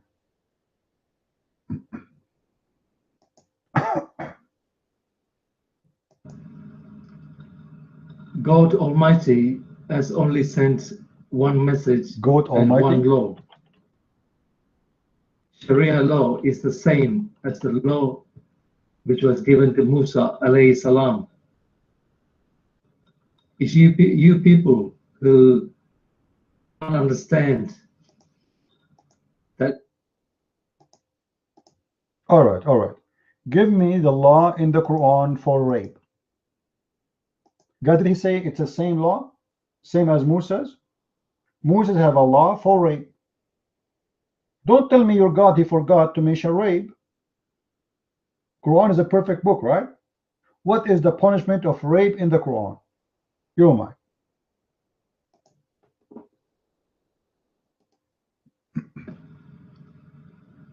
As far as I'm aware, the punishment for rape is 100 lashes.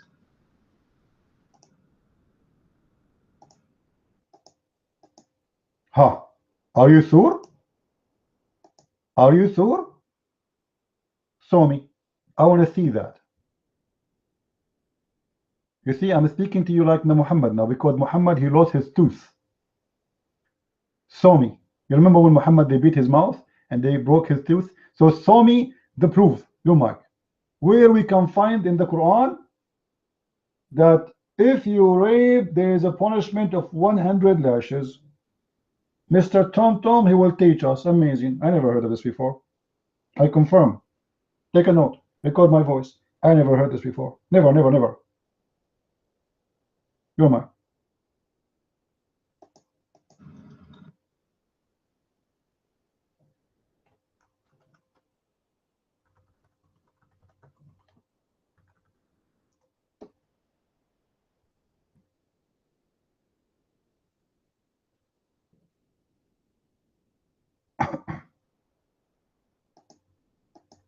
Tom, try to read Quran upside down, the chapter of the chair. Guys, let me tell you something. The Muslims, when they have a problem, they go to the chapter of the chair and they read it from the end to the beginning. And they believe if you do that, the problem will be solved. I know someone, he lost all his money in the stock market. So he went to the chair chapter and he read the chair chapter from the end to the beginning.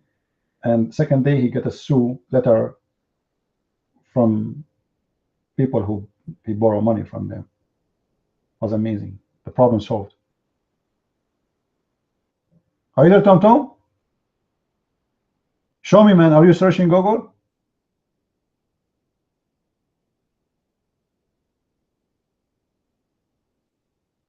Are you searching Google? The mic is yours. Go ahead. Why but have incest sex with his daughter? Who? Lut? He did not. His daughters have sex with him. So what? This is what they did. It's not God who said that to him. However, I can show you from the Quran where it says that وَجَعَلْنَاهُ نَسَبًا وَصِهْرًا. Allah count only relationship between father and daughter only from marriage. And if you have a daughter out of marriage, you can have sex with her. I can show it to you right now. Challenge me. You will not find anywhere in the whole Bible, Old Testament or New Testament, that God, he ordered anyone or he taught anyone that you can have sex with your sister or your daughter. But this isn't your religion, my friend. Tom, the mic is yours. I'm waiting.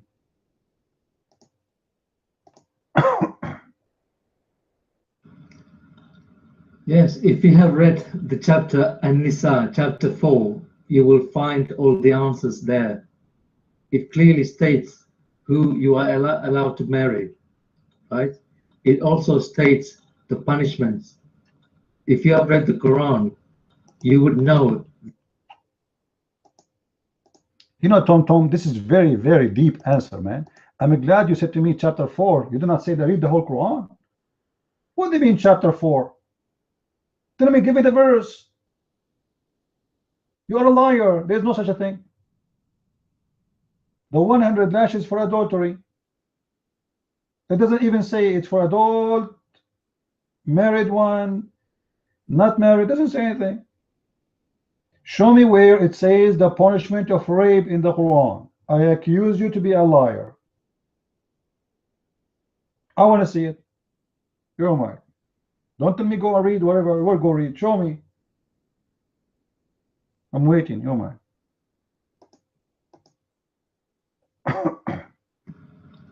Well, you claim to be a scholar, so you should know these things. I'm not here to prove anything. I'm here to debunk you. I'm here to expose your lies and your...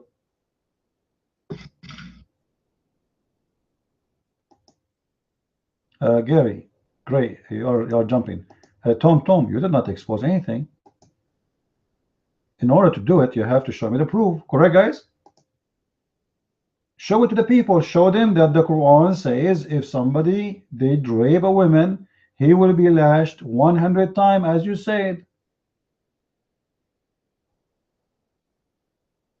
Otherwise, you're a liar. So you have one of two choices. Either you admit you're a liar, like your prophet, or you say it's true, and here we go. This is the proof. The mic is yours.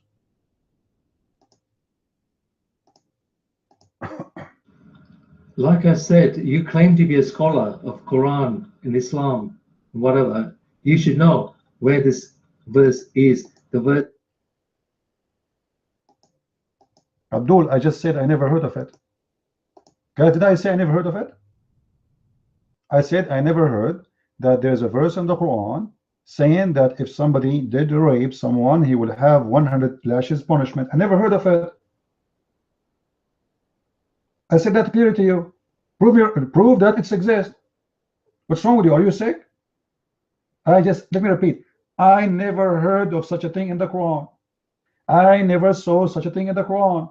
And I accuse you to be a liar. The mic is yours. Don't tell me you know it. I don't know it. So I'm asking you to show it. And if you show it, you will be the winner. Go ahead.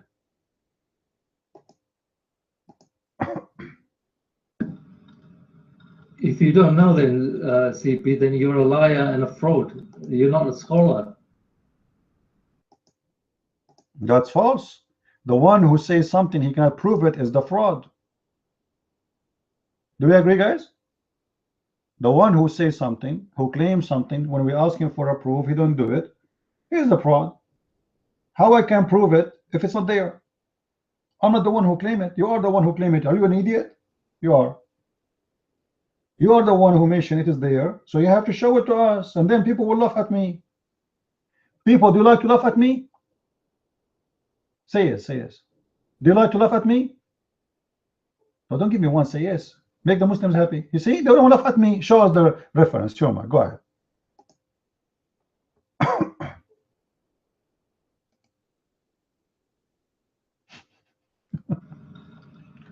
If you have read the Quran, CP, you would know the chapter and the verse I'm talking about. It says clearly the punishment for adultery is 100 lashes. You see how stupid you are? Guys, did I say what I know, that this is a punishment for adultery? There's no punishment for rape? So you are lying. You just said the punishment for adultery. Rape is not adultery, you stupid. Adultery is two people committing adultery. This is adultery.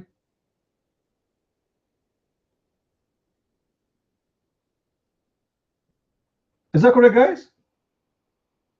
When we say adultery, is you doing adultery, not somebody force you. That is not adultery. If somebody rape a woman, the woman is a victim. She isn't a criminal.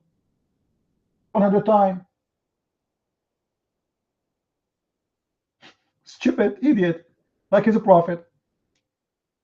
By the way, Muslims, I mean no insult to your prophet when I say he's stupid, but I cannot help it. I apologize. I cannot help it, man. Stupid prophets, stupid followers, and they think they have the best religion. Now Hudayfa, he keep talking about hell. Okay, you know what, Hudayfa, I want to ask you about hell. Why Allah he put his feet in the hell? I mean, what he's doing, he's frying his feet. Are you there, Hudayfa?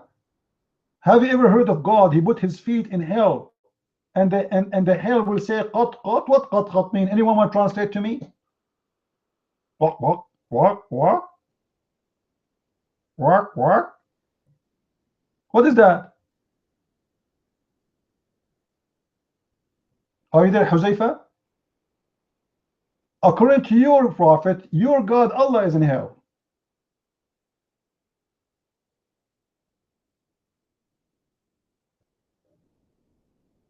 Insult God? Sure, I insult this God. He insulted himself with his stories. And look at you, none of you dare to answer anything. What a bunch of a clown.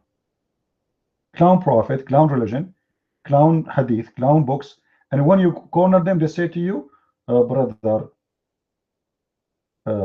this guy is lying to you.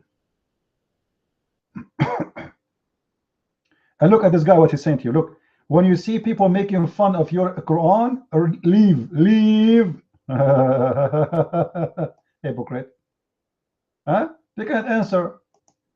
So what they do, Muhammad, he said to them, when they expose your religion, leave.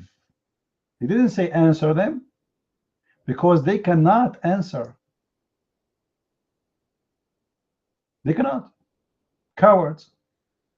They have to leave. And this is the best example of Islam is a false religion, because if Islam is a true religion, you can answer the questions. Guys, do you think a belief has no answers should be followed? Do you think this is a good religion to follow? Believing in God is the God who answers your questions. If you believe in God who have no answers, he's a false God. So when this guy, he posed for us this verse from the Quran, proving to us that their God is a false God. He has no answers. Your mic, Maximum.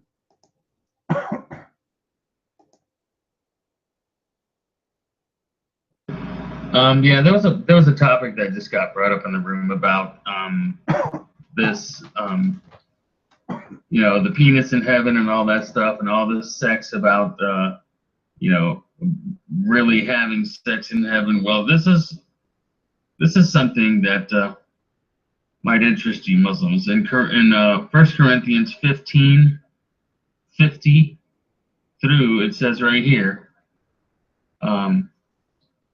know this I say, brethren, that flesh and blood cannot enter the kingdom of God, neither does corruption inherit incorruption.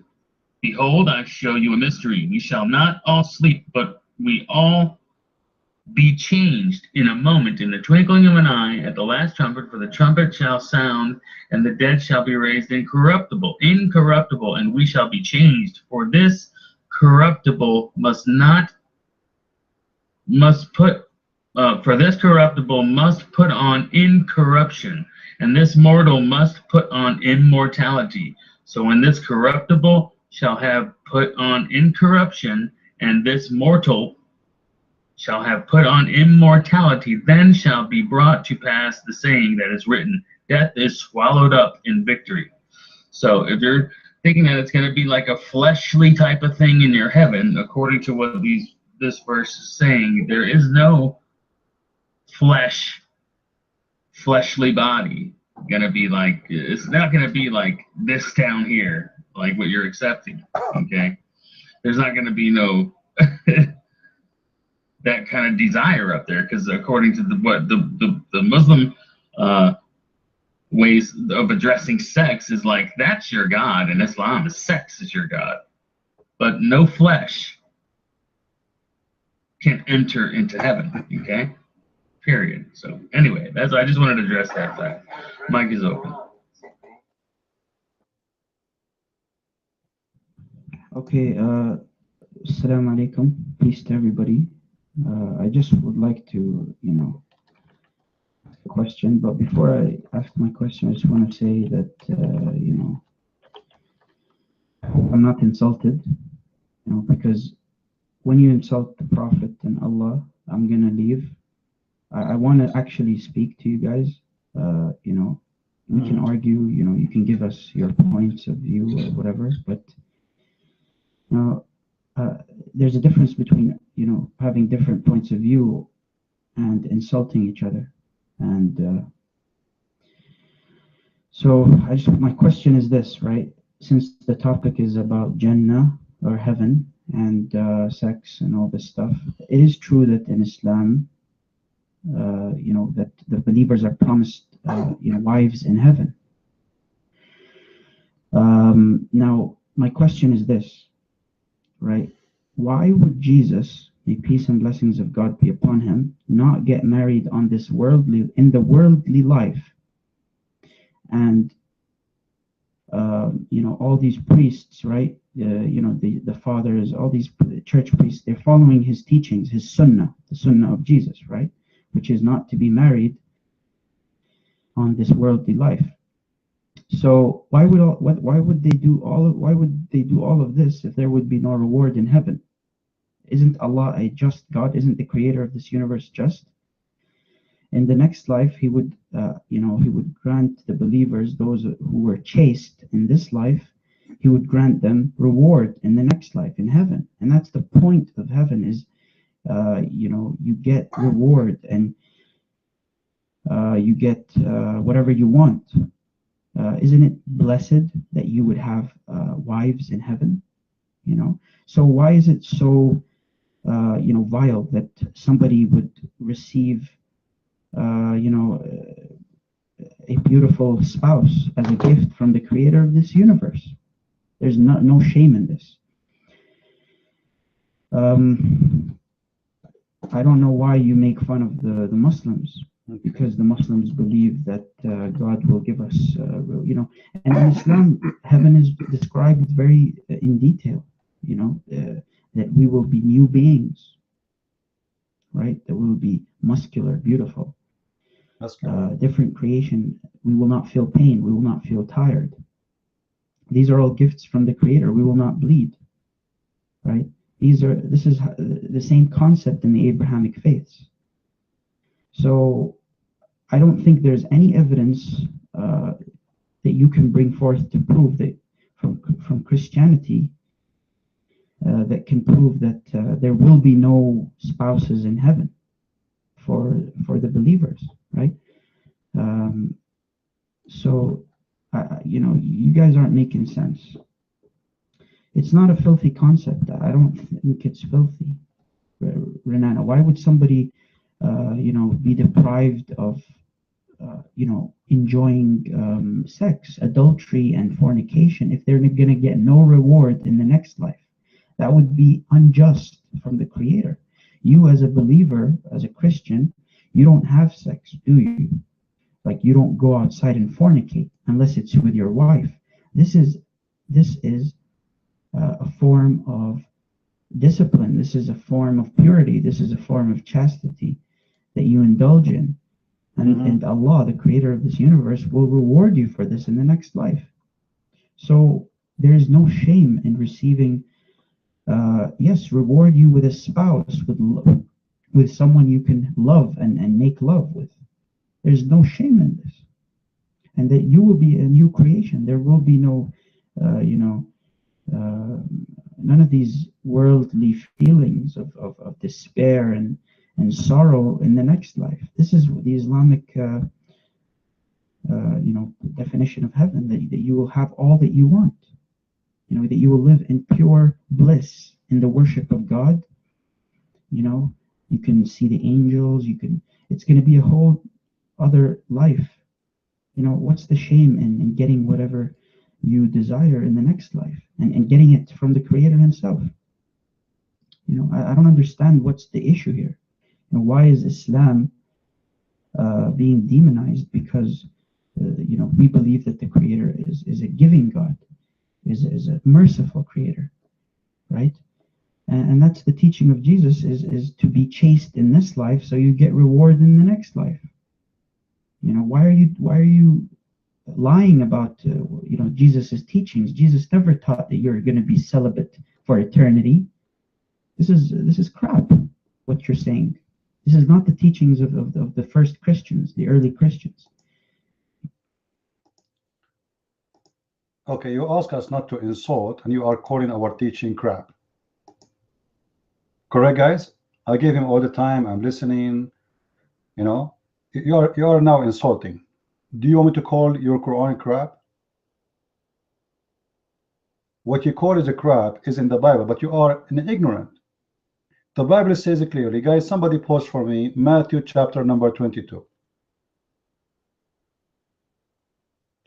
Let me give you the verse exactly. I think it's the maybe 33. Let me be sure. 23. If you go from verse number 23 and you read what is after, all right, you will see that Jesus, he said that in the day, in the heaven, they will not get married. He and she, they will not get married. They will be the same as angels. It is Jesus who said that.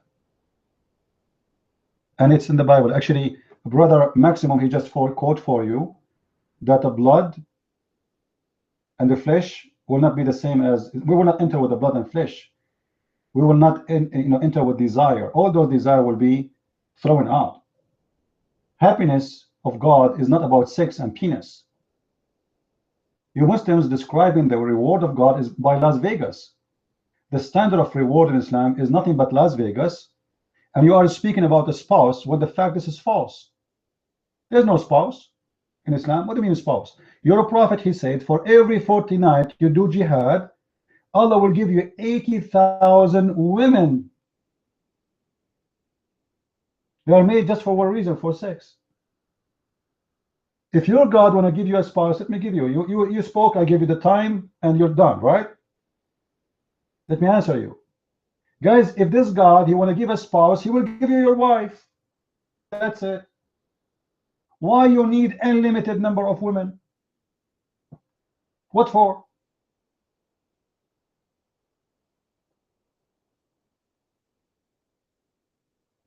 What the verse? No, he says it clearly. You will not get married. What are you talking about? He and she, they will not get married. There's no marriage. What are you talking about? He and she, they will not get married. No marriage. They will be the same as angels.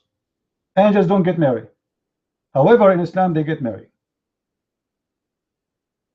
No, in Islam, there is sin. In Islam, there is sin. Because in the heaven of Islam, you as a Muslim, you are going to have sex with men, not only women. I will give you the mic back. I hope you will not leave. Guys, did he say that you will have in the heaven, you will have a spouse and nothing wrong with that? Islam never promised such a thing. Islam promised women who they are copy-paste like each other, and their skin is so white to the point you can see through, even through the marrow of their bones, which is disgusting. But then you will find Muhammad saying it clearly, Allah have a special market, and this market have pictures of men and women.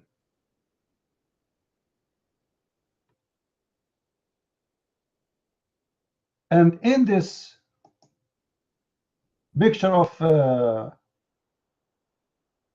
magazine, there's pictures of men and women, and you go there, and Muhammad, he said, you don't do any buying or selling in this heaven except pictures of men and women, which means you will pay for it. Those are pictures, magazines, and you will have sex with any picture you like. Picture of your choice. And are you telling me that this is not sin to have sex with men?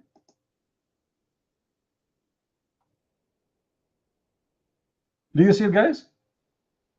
It says there's no buying nor selling except for images of men and women.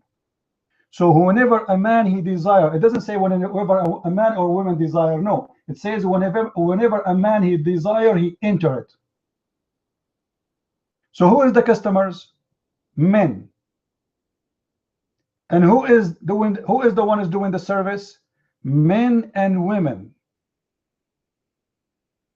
And what is the service? Is sex. Your mic, please.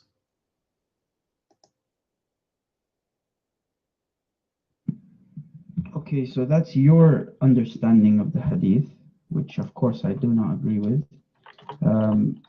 Like, first of all, there's a lot of language barriers that you're not, mentioning, that sometimes, in old Arabic, when they refer to the man, they refer to the men and women. You know, they don't need to say man and woman. They just say men, and it refers to everyone. So you're not being truthful when you bring up that hadith. You're listen. I am posting the Muslim translation. Secondly, I will post the Arabic translation. You read it and you translate. Let's see who is going to be truthful. And people, they can take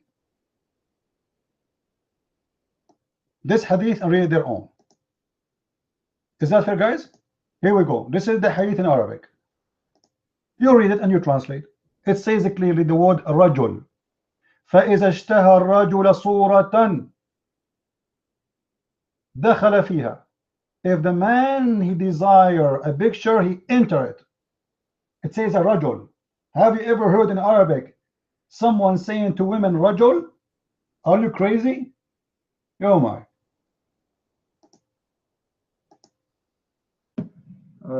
You know, this actually proves a point that you don't need to get married in heaven, and that's the point that I'm making, is that you know, when I made a mistake when I said spouses, because spouse means person who is married. So you know, I'm a second language English speaker, but my point is that you will get a partner in heaven, and that doesn't necessarily mean that you need to get married in Islam.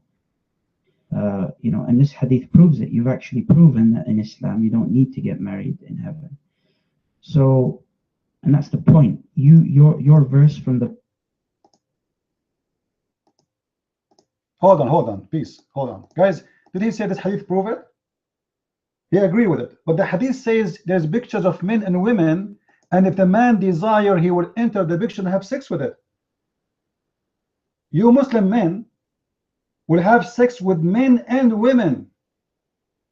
And you just said those are not spouse. Those are sex slaves. But they are men and women, and you agreed with the hadith. The mic is yours. Yeah, my point, you didn't let me finish. Please don't doubt me, Christian Prince, please, you know, until I finish. So yeah, my point is that the verse you quoted from the Bible says that, you know, it's talking about marriage, that you no longer need to get married in heaven. And that's what Islam says, you know, in heaven there is no sin. So actually the Bible agrees with the Muslim perspective. You don't need to get married in heaven because there is no more sin in heaven. You can have sex in heaven because you... Don't explain my Bible. The word is so clear. Jesus, he said you will be the same as angels. Guys, did he say that, or I'm making things up? Somebody pause for us right now. Matthew chapter 22. Pause for me 29, 30, 31. It says it clearly, you will be the same as angels. Angels don't get married. They don't have sex. So don't fabricate things. Now let's go back to the hadith. The hadith says you will have sex with men and women in heaven, which means you, Mr. Peace, when you go to the heaven of Allah, Allah will reward you with big men. You said they are masculine, correct? Guys, did he say masculine? Did he say masculine? MashaAllah. Allah will give you a big muscular person. He is a man. And you will have sex with him. And the mic is yours.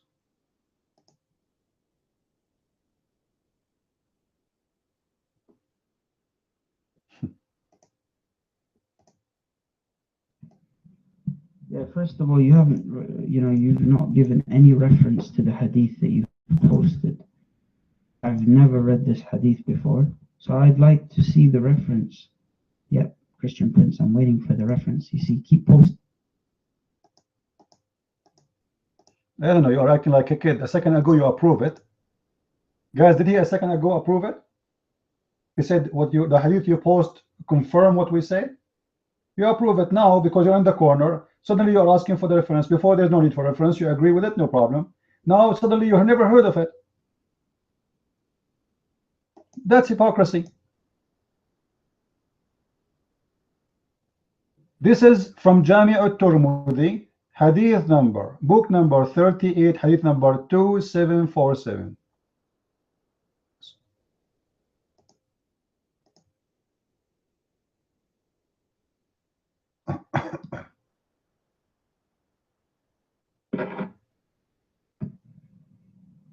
Yeah, can you type that, please, Christian Prince, or provide the link? You know, it's not because I don't believe you.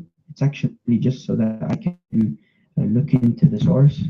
And I just want to tell you this, Christian Prince, that your posting actually goes against your argument because it shows that in heaven, and therefore the verse you brought from the Bible, doesn't prove anything, because in this hadith, then you agree that in heaven you don't need to get married, sin in heaven, and therefore you can have whatever you wish because it makes perfect. Again, Jesus said they will not get married, they will be the same as angels. Same as angels. There's no sex. What's wrong with you? Each time you take the mic, you keep saying the same. You keep saying the same. Are you deaf? Angels don't have sexual life. There's no male and female angels. So we will not be a gender. We will not be male and female. He said he and she. Not only he and she, they will be the same as angels, in the likeness of the angels. So it doesn't matter how many times I repeat to you, you will take the mic and you will say the same. They are asking him, who is going to marry her? Marry her is about what? She will be lawful for sex. Who is the one who is going to marry this woman? He said he and she will not get married, for they will be the same as angels, the likeness of angels. Now, we go back. What kind of religion promise you that you will have sex with men and you are a man? What kind of religion promise you a magazine like a Playboy and you flip the pages and the image you like, you have sex with it, and those pages have images of men and women? Oh my. I'm twisting the Arabic. Here we go. This is the Arabic. You see, guys, did I ask him to translate the Arabic? Did I ask him? He said to me, sometimes the word can be meant for men and women, right? It says there in the Arabic, ar-rajul, which means a man. This is a word can be only used for male man. Women, we don't say and call them rajul. فإذا اشتهى الرجل صورة دخل فيها. The mic is yours.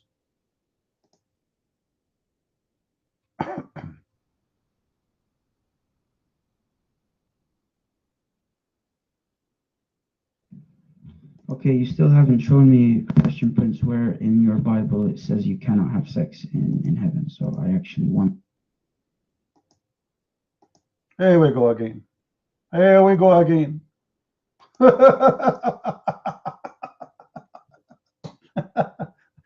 You know, when Jesus, he said same as angels, are you saying angels they have sex? Are you saying that? Yes. In Quran, yes. According to the Quran, Allah, he sent down to earth two angels. Their name is Harut and Marut. And the woman, her name is Az-Zuhra. She came to them and she seduced them, and she said to them, if you want me to take off my panty for you, you have to kill a boy for me, you have to be a kafir, and you have to drink wine. And they did. And then they gave her the secret words to fly to heaven. And then Allah, he cursed her and he made her Venus. That is the fairy tale stories of Islam.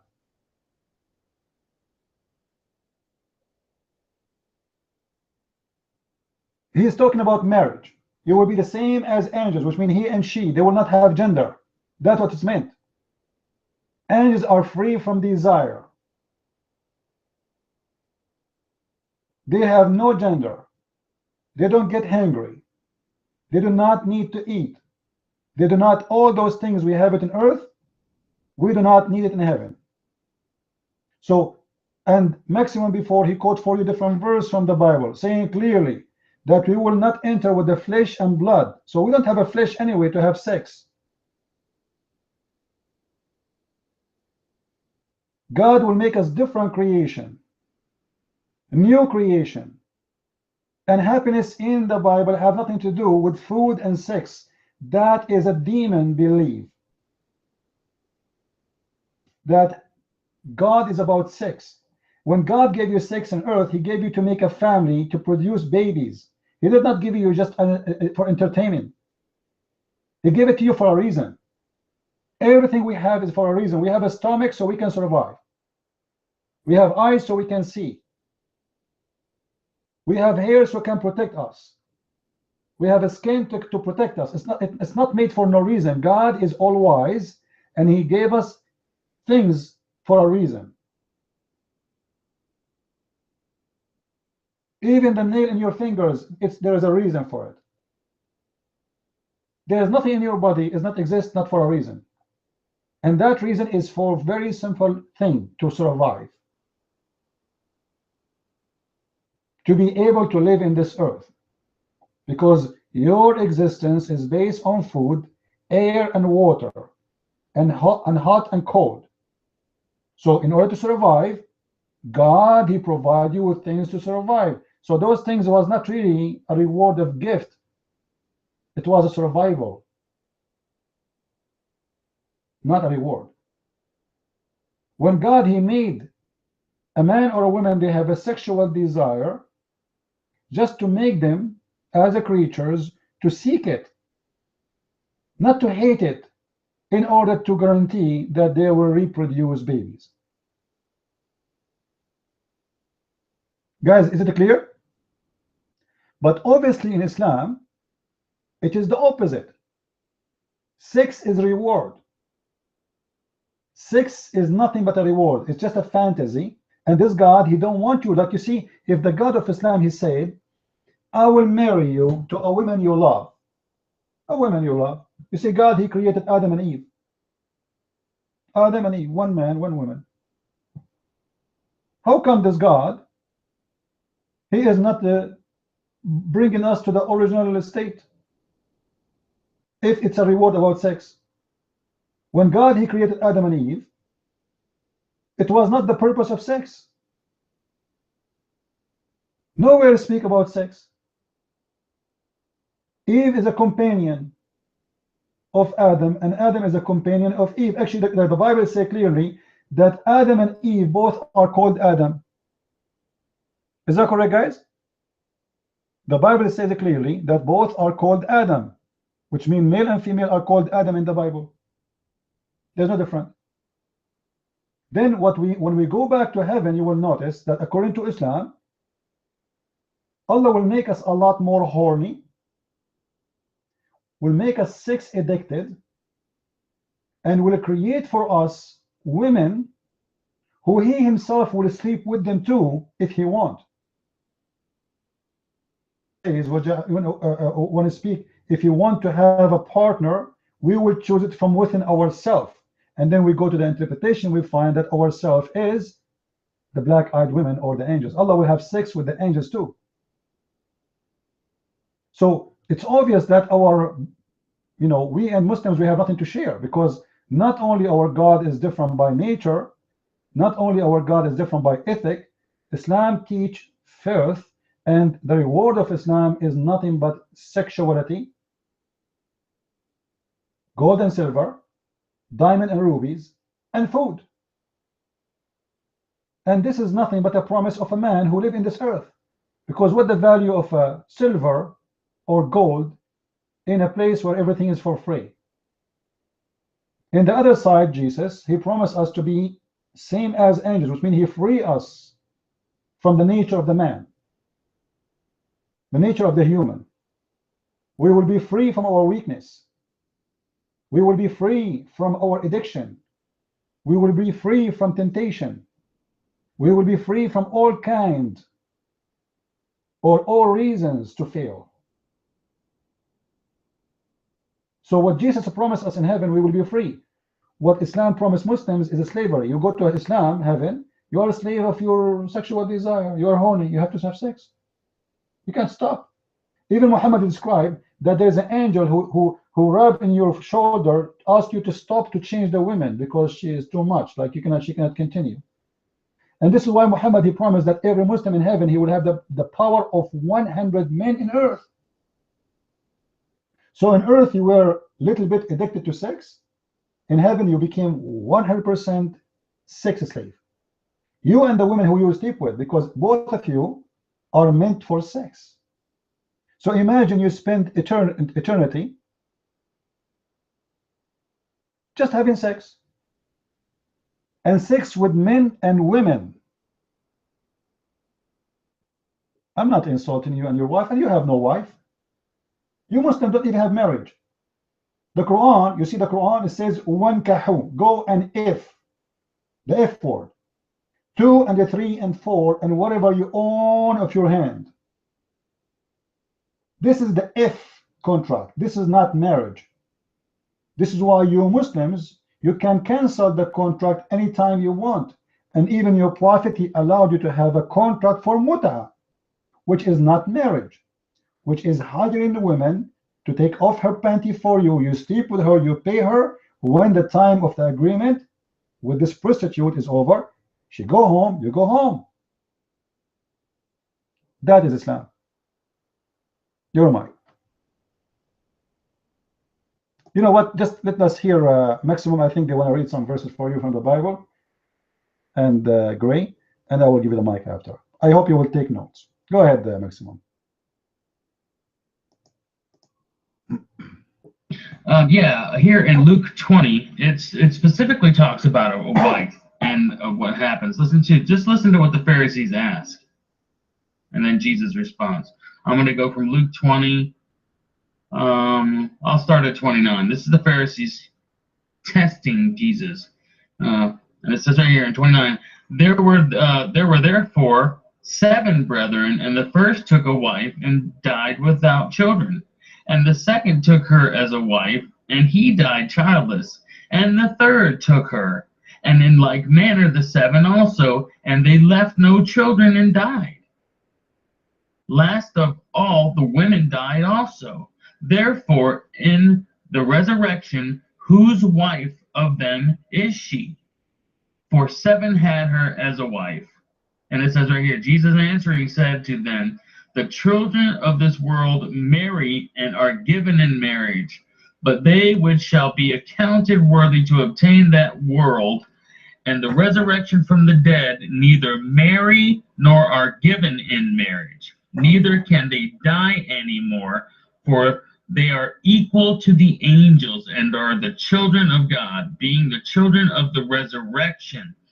Now the dead are raised, even Moses showed at the bush, when he calls the Lord the God of Abraham, the God of Isaac, and the God of Jacob. For he is not a God of the dead, but a God of the living, for all live to him. See, so that directly talks about a woman having sex for procreation. And there's not going to be none of that in heaven. It says it plain and simple. I don't know how direct you can get it. This is Jesus Christ's words himself. Also, it says that what he said also in Matthew, it says the same thing. But this is a little more context of what it talks about. Directly, women engaging with men.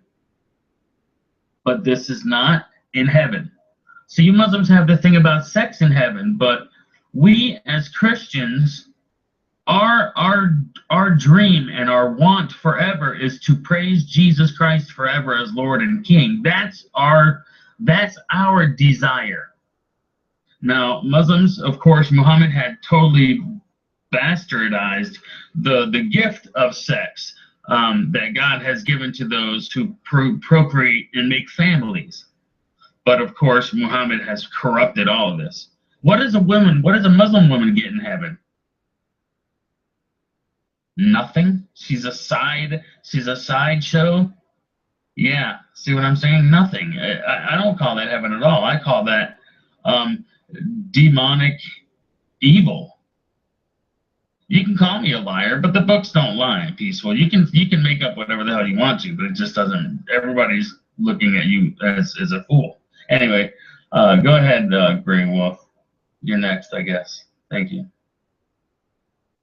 Well, Max, you actually touched on exactly what I was going to say. So 2 quick things and then I'm out. It seems to me that Muslims do not understand the Christian heaven. And what they understand, a carnal heaven within Islam, which is all about sex. They don't understand that the Christian heaven is something beyond that. Yeah, sex here in this life is good, but what Jesus Christ has offered us is something way greater than that. We're talking about a bliss that makes having sex, dear Muslims, seem like, you know, stubbing your toe. That's what you need to wrap your little brains around, because you obviously don't understand what we're trying to tell you here. The other part is I see Tom and a bunch of them crying about, oh, CP dotted us. Oh, he dotted us. You know what? You guys have said so much worse than anybody in this room has ever said in a Muslim room, and we get dotted and bounced for just asking a question or mentioning that we're a Christian in the room. So I don't want to hear any more crying and complaining because CP dotted you. You deserve every bit of it. You know exactly what I'm talking about. And I just want to say, hey, you know what? Good for CP. Now you know what we feel like when we come to your room. Go ahead, CP, or Peaceful, whoever's next. All right, let us go to Peaceful now. Now, Peaceful, I want you to explain to me why your God allowed you to have sex with men. Only with having sex with women. You need to explain. People in the room, do you like to know? Don't you think it's a big sin? According to the Bible, God, he burned cities for such a sin. And even the Muslims, they say they believe in the same story, the story of the people of Lut. And how God, who is your God, he promised you to have sex with men. Oh my.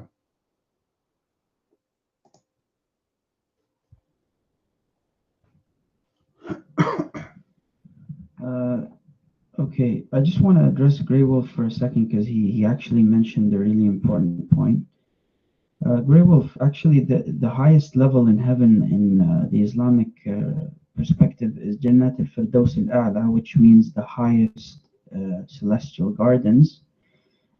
And in these gardens, there will be a group among the believers who will have the right to see the creator of this universe. And in one of the narrations that describes a man staying 40 years just contemplating something beautiful in heaven. So imagine how many thousands of years the believers will just stay looking at the Creator's face. And this is one of the blissful things that you can experience in heaven. Now, from the Islamic perspective, I think we do have something in common with your perspective, is that we don't feel hungry or have any carnal,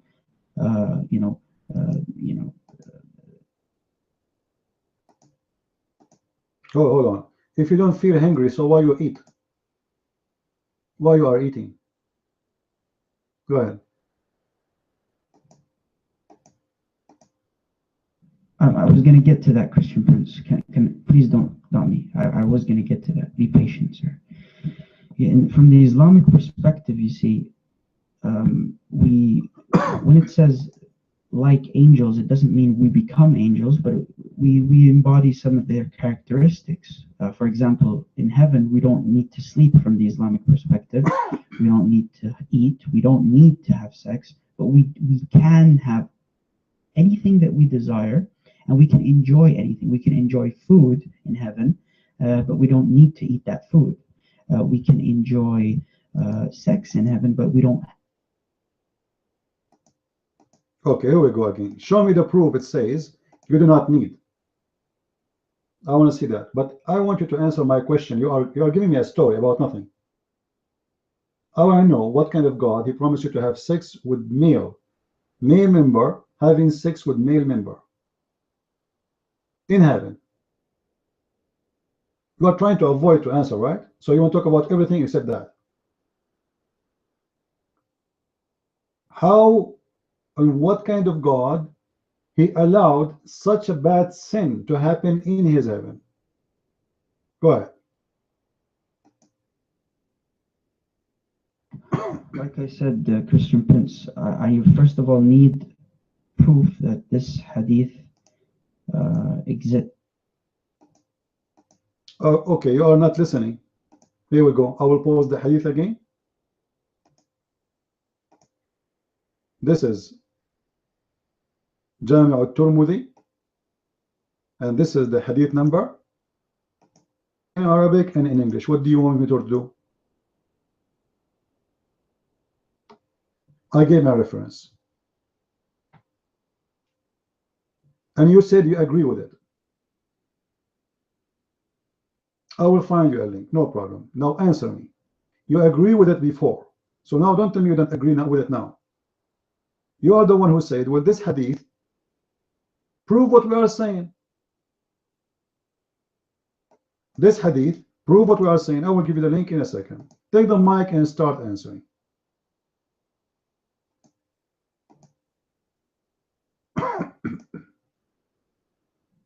I clearly said that the hadith you're posting is actually against your argument, Christian Prince. Your argument was that it said,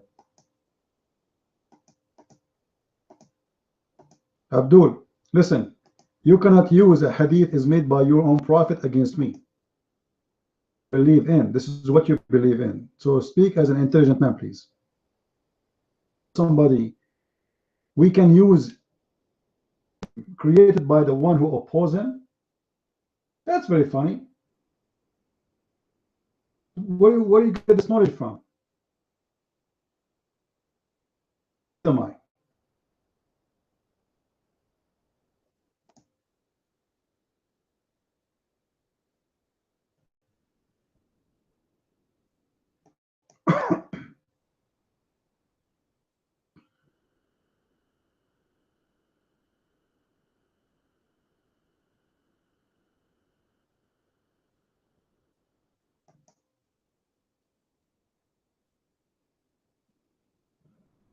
all right, it's just that I doubt, I doubted that Christian Prince that you would have or actually bought a book, you know those big hadith books, Christian Prince. I kind of doubt you're one of those people who actually owns them.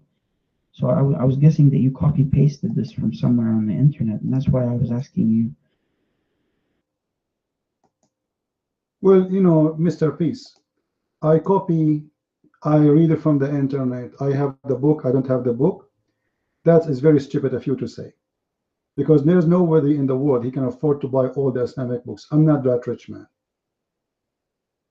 Is that a shame? Is that a problem? No, this is a link. This is one of the links. We are in the internet and we are providing proofs from the internet because we are both of us on the internet. The mic is yours.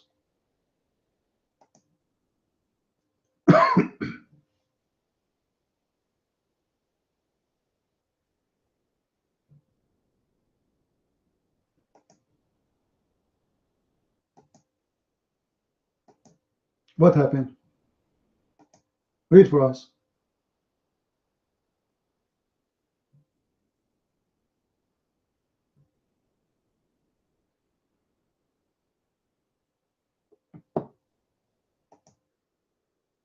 Are you there?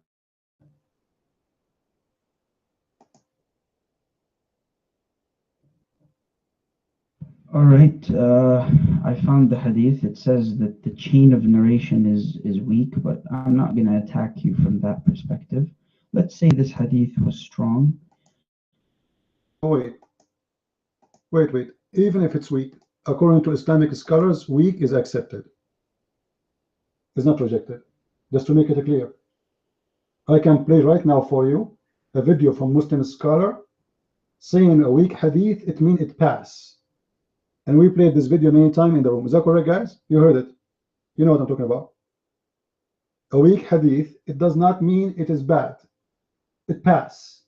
It what? It pass. You want me to play the video for you? I'll play it for you. Right now, right here. So don't play the game of weak and strong.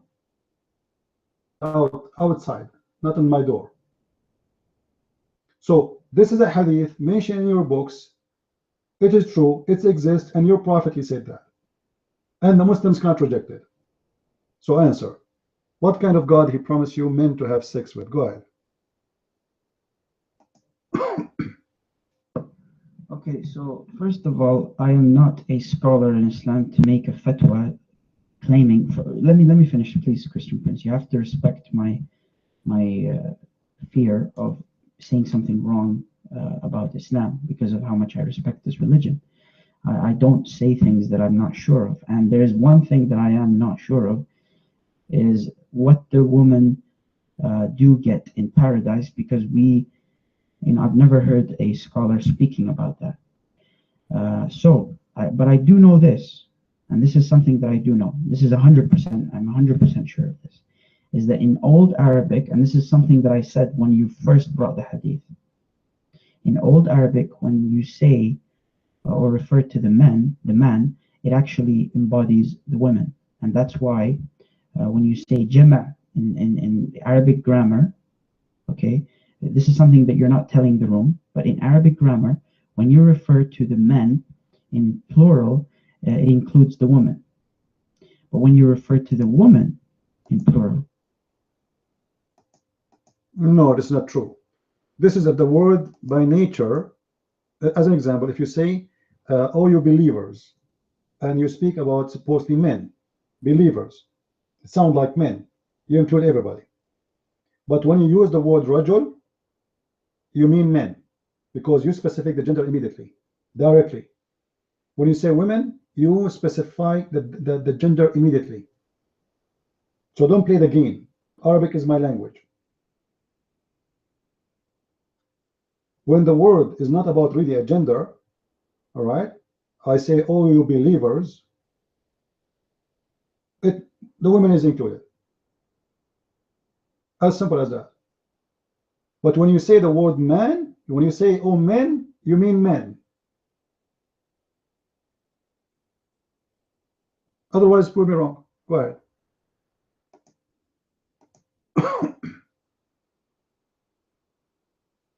Yeah, this is where the conversation with you ends, because you're not being truthful.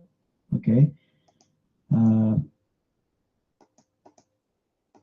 Okay, what about you show me a proof? A verse in the Quran is speaking to men, but it meant women and men. As long as you know Arabic better than me. You see the funny about Muslims, I am an Arab person who grew up in the Middle East all his life. This is why my English is not good. So what is my language? I mean, seriously, you guys are stupid. And why the conversation is in, show us the proof. Or what we are asking you to show us the proof. The hadith says it clearly, that if a man, he wish, and you yourself, guys, did he say that he never heard a scholar speak about women reward in heaven? Did he say that? You heard him saying that just a second ago? He never heard a Muslim scholar speaking about women reward in heaven. So how come now this is about women and men? You see your hypocrisy?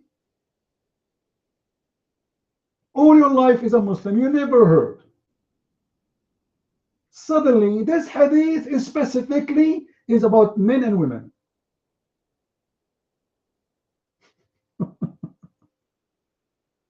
That's very funny. So take the mic and give me a proof of what you say. Show me a hadith, or sorry, show me a Quran is speaking about using the word men, rijal or rajul, but Allah, he meant women and men in the same time. Show me an example. I want to learn from you. Go ahead. Okay, first of all, Christian Prince, you see, this is the thing. The moment you make the claim that this hadith is referring to sodomy, you're being a troll, because you know very well that this is not something Islam, condones. And when I first. Well, hold on. You just said all the restriction in the heaven is gone. Whatever you wish, guys. Did he say this guy whatever you wish? Did he say in the heaven you can have whatever you wish? When you say whatever, it means there's no limitation. Either there's limitation or don't say whatever. And the Quran is the one who says whatever you wish, not me. I can show you the verse. whatever you wish. There's people who like men. It's not a secret. And your God, Allah, is increasing their sexual desire, so they might wish men. Actually, I can show you a reference that in the heaven of Islam, you can have sex with the sister of your mother. You can have sex with any of your relatives, what it was forbidden for you, your niece. All those who they are forbidden for you. Actually, even some scholars says, even you can have sex with your mother. If she is not a wife of your father, which means your father could not go to heaven. Challenge me. So, and by the way, isn't it the Quran promise you little boys who will never bleed? Boys, little boys who they are very handsome, pretty. So let us focus again in this hadith. The word there is so clear. If the man he wish an image, he enter the image and he have sex with it. And the image is images. Okay, you know what? What if I show you even in this earth, Mr. Peace? I hope you will not run away. Challenge between me and you. That in this earth you can have sex with your daughter.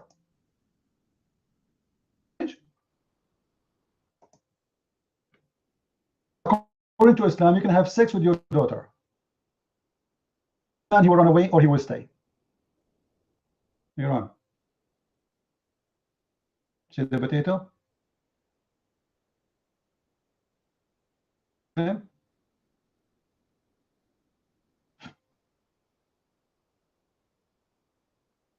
Muslims, they give you speeches, and look, this guy is brother and sister. You know, we Muslims, we respect. Yeah, right. I want to see that in a video when you chop the head of somebody. You see the scam? Do you see the scam of Islam? When they are weak, they come to you with a soft skin. Try to show you a face does not exist. Remember what Jesus says to you. They come to you in the clothes of a sheep, but in fact they are wolves. Oh, brother, let us speak in respect. Since when? The Quran calls us pigs, monkeys, worst of the creatures, filthy, all kind of names. And suddenly the Muslim is so nice. He will give you a hug. Give me a hug, brother. Give me a hug. Almost you made me cry. I could not believe it, how nice you are. It's a scam. Okay, just watch. You hit my eye. Guys, please be careful, okay, with your kisses. You might hurt. You know, I'm very what they call it? Delect, like Muhammad. Muhammad, Khadija, she married him. Muhammad, he lost his mind.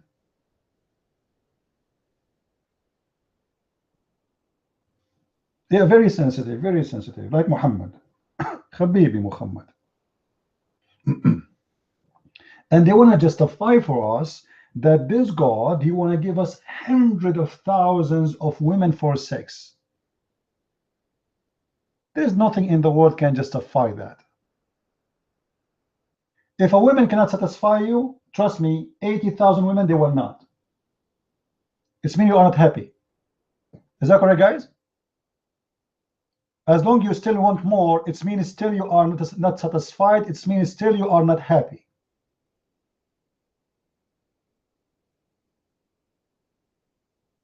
You want more because you are not satisfied. This is what Islam is telling us. Heaven of Islam will not satisfy you. You will be hungry for sex forever. You will be a sex maniac. Muhammad did not stop with having sex with women. He go farther to have sex with men. Actually, according to this hadith, the first one who created Playboy magazine, it was Muhammad, not America.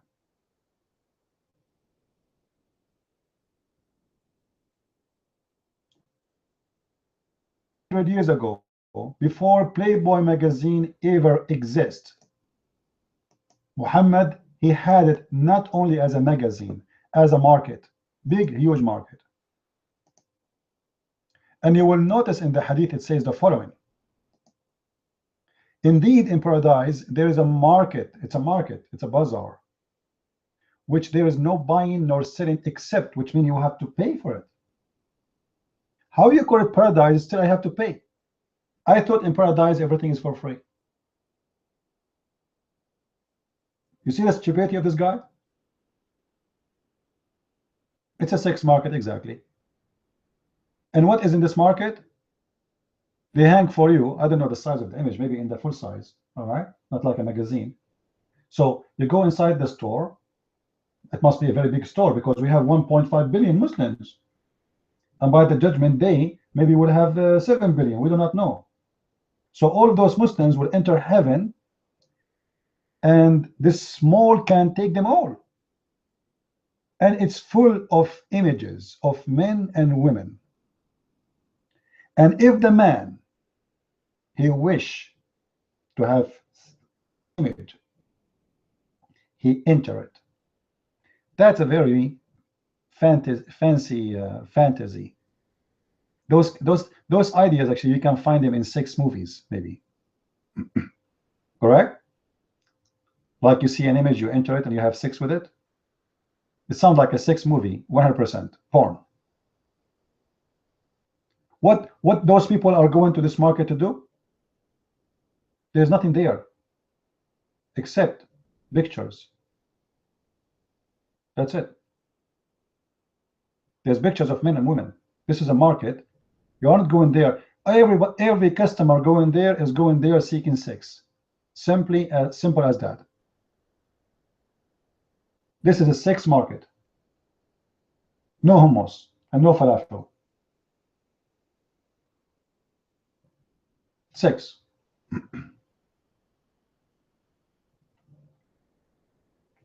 And then the Muslim, they say, how come Christians you speak about sex? Well, this is your religion. Change it. If your religion is holy, we will never be talking about this. Correct, guys? If there is no such a teaching in Islam, why someone like you? I cannot find anything against you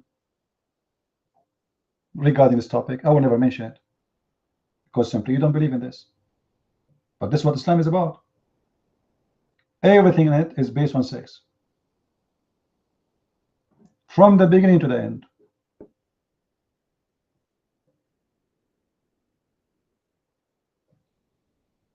And then, you know, you speak about the size of the private part and the sexual desire. Like Muhammad, he will have the power of 100 men in heaven, but everyone in heaven, every man in heaven, he will have the power of 100 man on earth. So Muhammad, he will have what? Muhammad will be a sex machine in the heaven.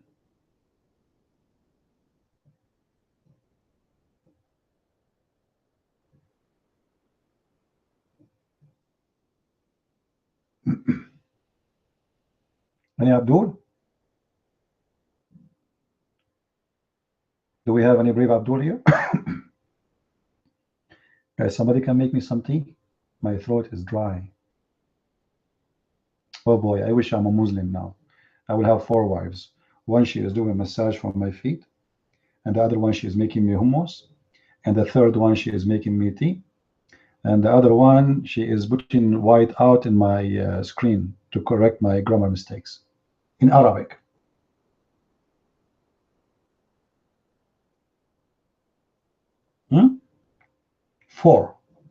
Four additional to all the slaves in the house. I can have sex with them. It's a form of sex, even on earth. Actually, you believe it or not, the Muslims accuse the uncle of their prophet that he was a gay, and he don't cool down until he put a sperm of men, which means somebody do it to him, in his anus. Even the uncle of their prophet, look, they speak about respect. They speak about respect. At least respect the uncle of your prophet. Do you know, guys, the uncle of the prophet, what he was? His two sons, they were married to Muhammad's daughters, which supposedly the daughter of Khadija.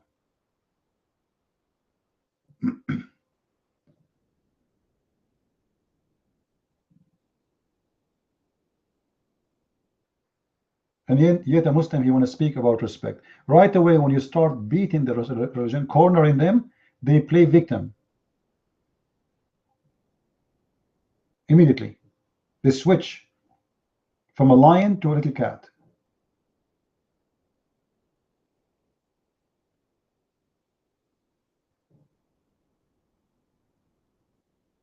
Do we have any Muslim lion here?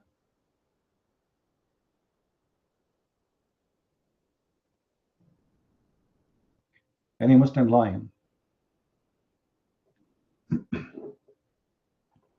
And then you go and you read more and you learn more, and you will see a fatwa with having sex with watermelon, and then a fatwa with having sex with zucchini, and then a fatwa with having using the, what they call them, those things to hold the laundry. What those things you call them to hold the laundry, like in the line? What they call them? The little plastic ones.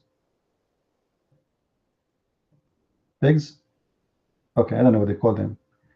Clothespins. Okay, well, even there is a fatwa about this, to have sex with it. Fatwa for having sex with pen. Fatwa with having sex with a hole. Fatwa with having sex with a tree. Fatwa having sex with animals. Fatwa, it's endless. But one of the most funny, I wish at that time I have a recording program or even a recording camera to record it. When a Muslim woman, she called an Islamic TV station. You know, I have there's something that's called FTA. Anyone knows what is that? It's a free-to-air satellite. It's free, legally free. You know, you are not breaking the rules. So you can receive a lot of Islamic channels, even in the state, in Arabic. So a girl, she called the sheikh. There's two of them, the host and the sheikh. And if you hear her, she's talking. She's obviously I think she's making fun of them. You know. So she called, hello, assalamu alaikum. Yes, assalamu alaikum. Right away, you will see their faces, how they get the attention when they heard her voice. All right, the voice of a female, and obviously she is lousy one. You know what I mean? So, assalamu alaikum, brother. I am so beautiful, and I have a very, very beautiful body. Oops, okay. And my sister told me when I take off my clothes in the front of the fish tank, the fish starts shaking. What do you think, brother? The guy was drinking water. He, like, you can tell he's sweating. Sister, okay, sister. Bismillahirrahmanirrahim. Sister looked like those. Brother, you want more water? Hey, please, water. You know, sister, look like sister that you have a genie in those fish, and they are looking at your beautiful, pure body. So you better change your clothes in different room. Oh, brother, I don't have different room. Okay, what about you put a blanket on the fish? According to him, according to this idiot, the fish is masturbating when she see her taking off her clothes. And there's a genie inside the fish. This is why they are shaking. The fish in the fish tank. So the Muslim scholar advising the Muslim female to cover the fish tank with the blanket. Anyone of you here that has a fish tank? Who here have fish tank? Just to warn you, you might come home one day, you'll find your wife cheating on you with the fish. All right, she's doing striptease for the fish. All right, I'm just warning you. You know, take a note. All right, and then if you feel that your wife, she is not like before, here we go. You know why now. That's why she's changing. She's dating fish.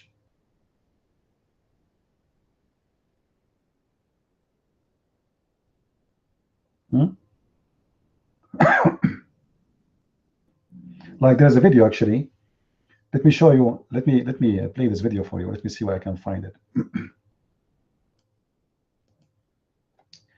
there's a female.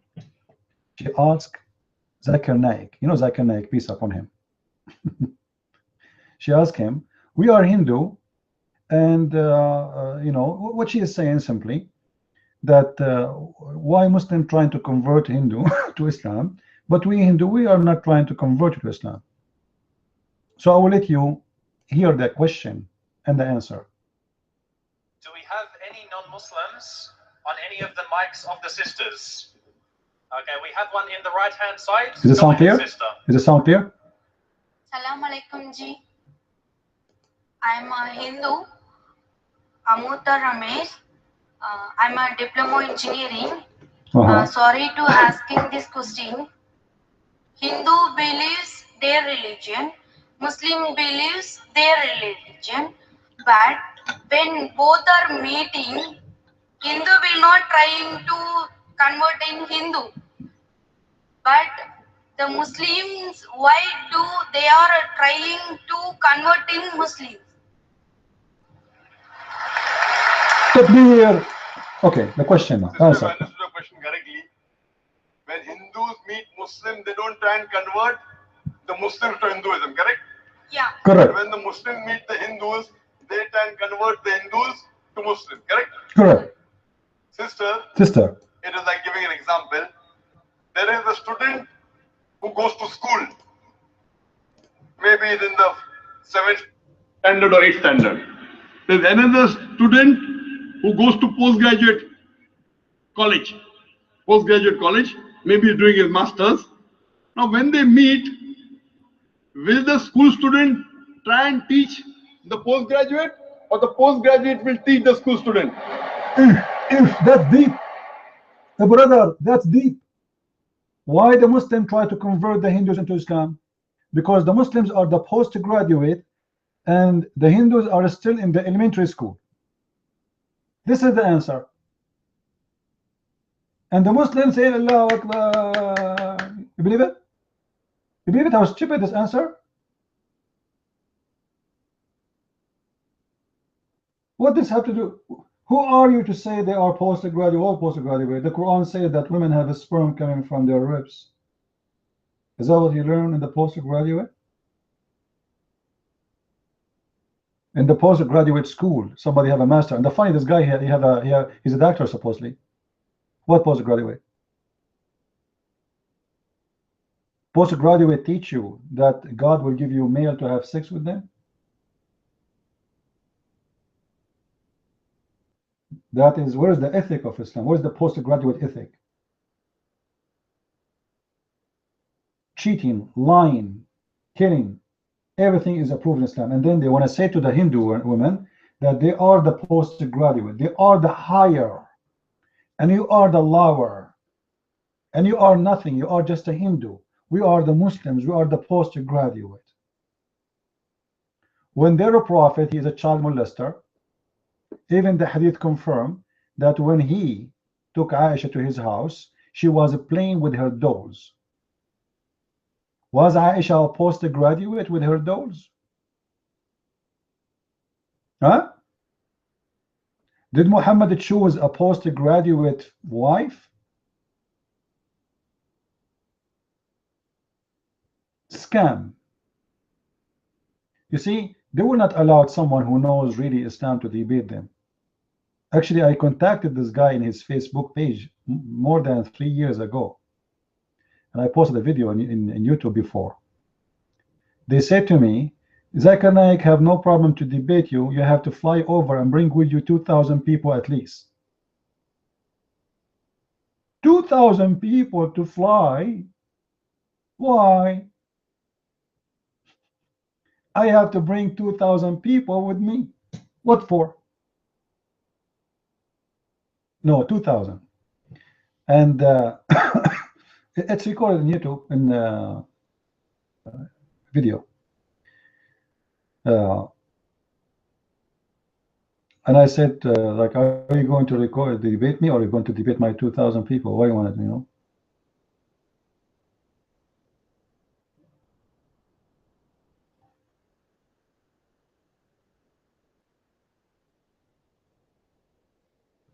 And you know, supposedly I am going to buy a ticket for everybody here and take you to where you live in Bangladesh.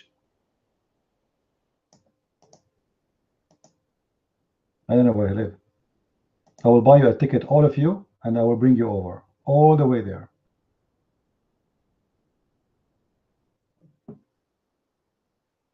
Cowards. Do we have any Muslim here?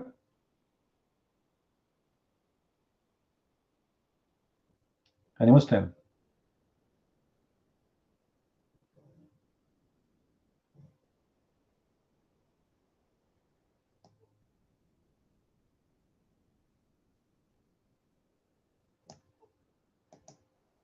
Any Abdul? No, any brave Muslim. We don't want to say coward. But actually, we are lucky these days. You know, we are getting some Muslims. Sometimes we stay here for long. Really, we don't get even one.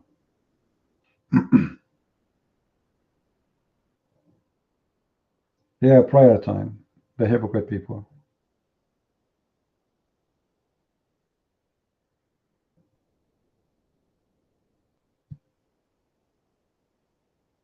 No Muslims? Is it over? You know, this game of weak hadith, just to cover it a little bit. Don't ever a Muslim make a Muslim fool you with the weak hadith. Remember that. Weak hadith in Islam is accepted hadith. It's not rejected.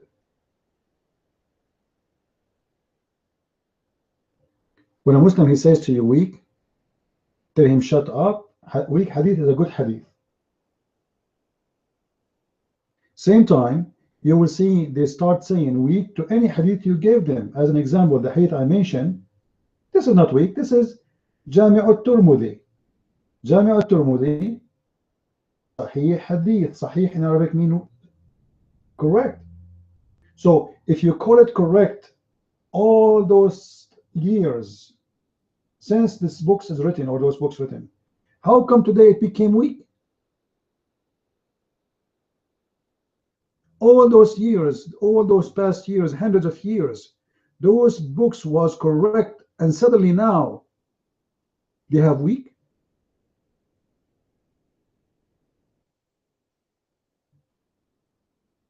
So weak is just a game to escape the accusation, to escape the proof you give them.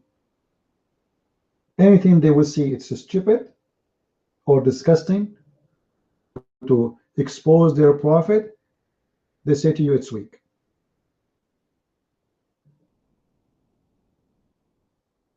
Same time, if there is something called weak hadith, Islam anyway, because remember, Islam is based on the statements of Muhammad and the Quran. As long as there is fabricated hadith, then we should have fabricated Quran, because the Quran and the hadith, they are collected in the same way.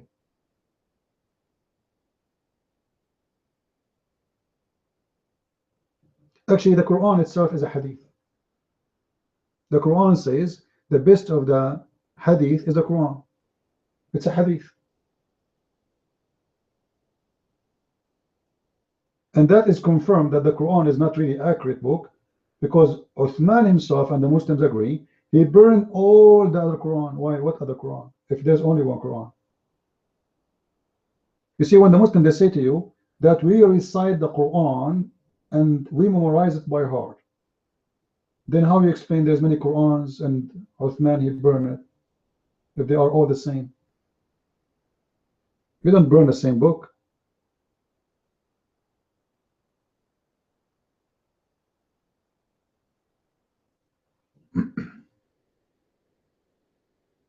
Any Muslim want to bring me 2,000 debater?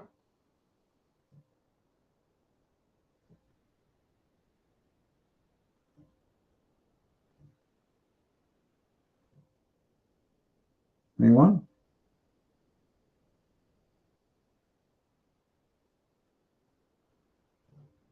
Well, we just, Nancy, we just showed this guy a very big contradiction, correct? When he said that Muhammad is a messenger for Mecca and what is around it, and Muhammad is a messenger for the genie and a human being, and then they say Muhammad is a messenger for the whole world. But yet the Quran say clearly that Muhammad, Allah, he never sent a messenger unless he speaks the language of the people and he is from the people. Very easy proof. Will show you that Islam is a scam. How you tell me that Muhammad is a messenger of all the world and everybody should accept Islam? And the Quran says clearly that I will never send a messenger unless he speaks the language of the people so they might understand. They might what? Understand. Which means the Quran confirmed that if the book sent to a people who don't speak the language, they will understand.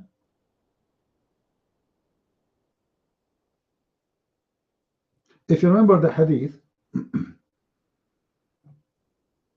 the Arabic itself is very confusing for sure, and the proof of that, there's tons of verses in the Quran, nobody knows what they mean. Even the Quran actually say that part of the Quran is and like no one can understand what it means save Allah. Why? Because simply this verse explain other situation that Muslims ask Muhammad questions and Muhammad have no answer. So he said, no one knows what they mean save Allah. Thank you very much. Don't ask me.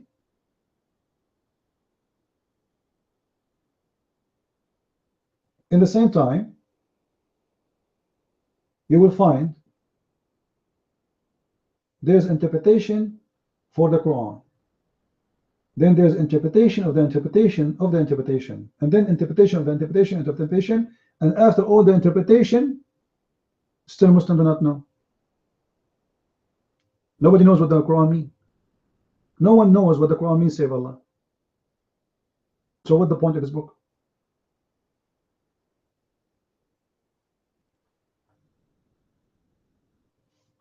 Like if we go to the chapter Noon, in that chapter the Quran is start, the verse or the chapter start with the letter Noon.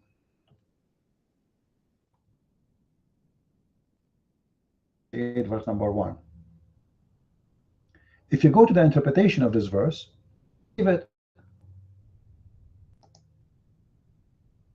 you can tell immediately Islam is nothing but a scam. If I want to know what the Quran means, where I will go? I will go to the scholars. Say to me, they will say the following. Let me read for you. Hold on.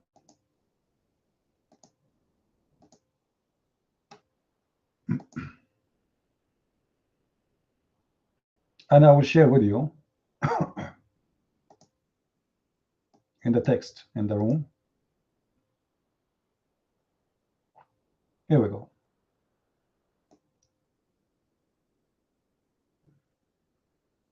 I will not be able to post everything, so I will post it in stages. Otherwise, I might crash. Bartok have limitation of text.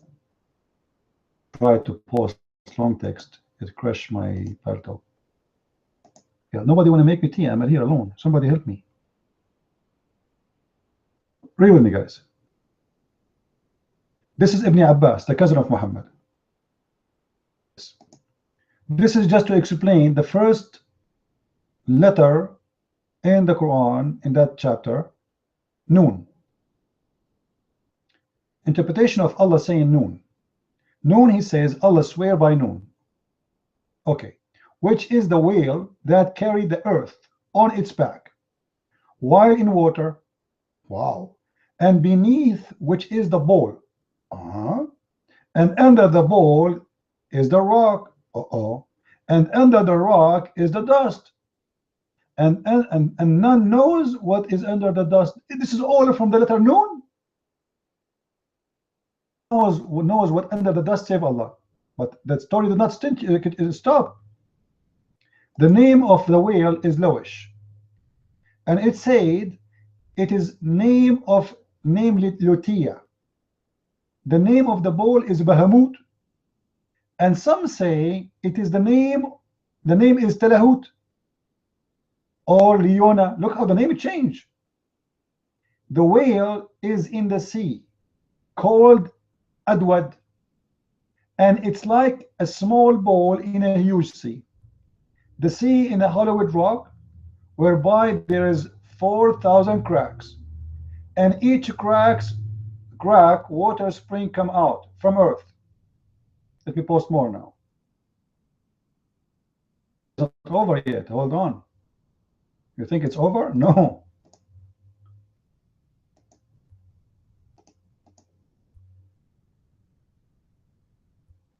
It's like a small ball in a huge sea, and the sea, Hollywood rock, whereby there is 4,000 cracks, and from each crack water spring out to earth. It's also said that Noon is the name of Allah. Like what? Do you see how stupid this Quran is? In the beginning they were saying to us that this is a whale, and then the whale became Allah.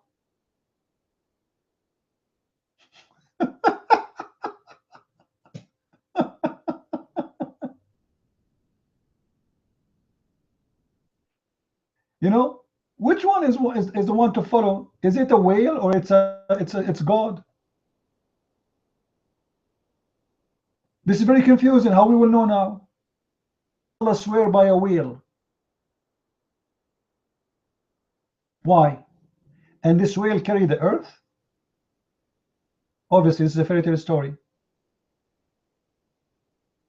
There's a cartoon movie I watched when I was a kid. It was a Russian cartoon. I forgot the name, but it was nice really for us as the kids to watch it. It was about a big whale. He swallowed 70 big ship move because of it. And then there is a little kid, and the people they live in the top of the whale. He became like an island. People build houses in the top of it. You know, huge to the point that villages is in the top of it. And then a kid, he told the whale what is the secret, why he is unable to swim no more. And he asked him for a favor, I think. If he told them, he would take them, his people, to different place, something like this. So because this is a long time ago, I was a kid. So he told him that you swallow 70 ship, I think.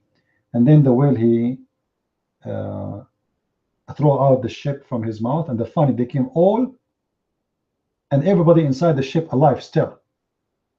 It's a cartoon anyway. And even the sailors, they were singing happy because they get out of the whale. After all those years, maybe 200 years, they are inside. And then the whale was happy, and he was able to move, and the village in the top of him. But this is Islam. They are so confused between what it is. Is it a whale or it is God? And the story is not over yet. Hold on. You think we are done? First they said it's a whale. Then they said it's a God. It's Allah. Then they said it is a pen. What?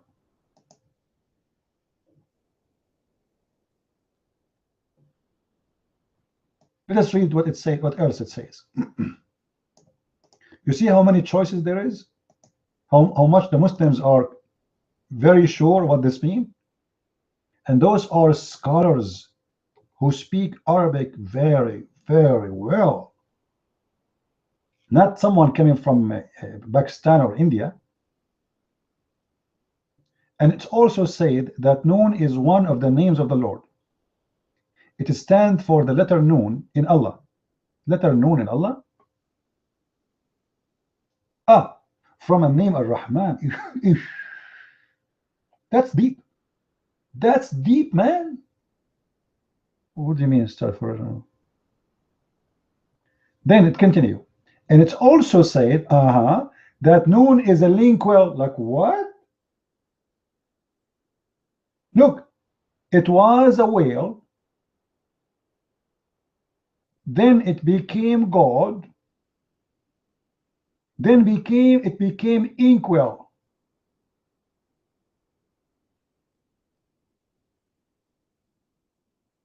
It's also said that the noon is an inkwell.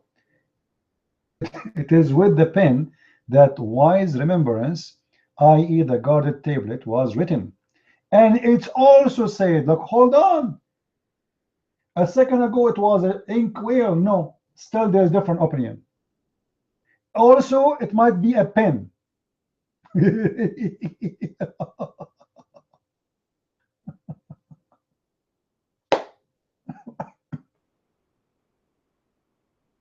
How many also? So after reading this interpretation, are we getting more confused or now we learned?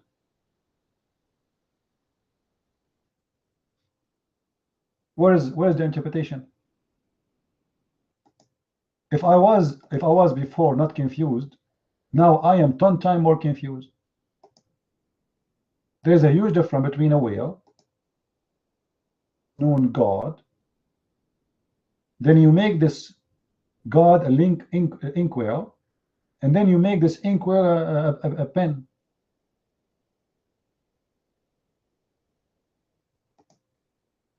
And this is in the interpretation. So what will happen if we don't have interpretation?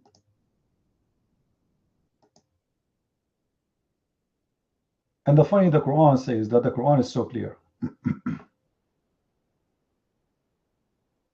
Yeah, the crescent, the crescent moon. Oh, you know, let me guys get something to drink. Hold on, I'm coughing. Do you mind? It's okay if I leave for just a minute to get some tea? I will go to the kitchen. Please, please, can I go? Are you sure? I will not be fired? No? Thank you. All right, hold on.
Okay, sorry guys. I am here back. All right, I got tea. Anyone want some?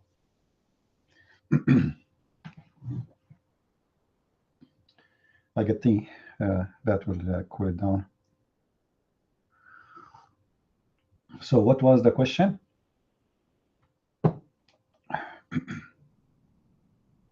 Who asked me a question? The crescent moon. All right. You see, you can go right now to Google and search for the crescent moon and Baal. Crescent moon and Baal. You know, what the crescent moon represent is the horn of the ox. The horn of the ox. When this horn is up, it's mean the ox is in his upper mood for sex.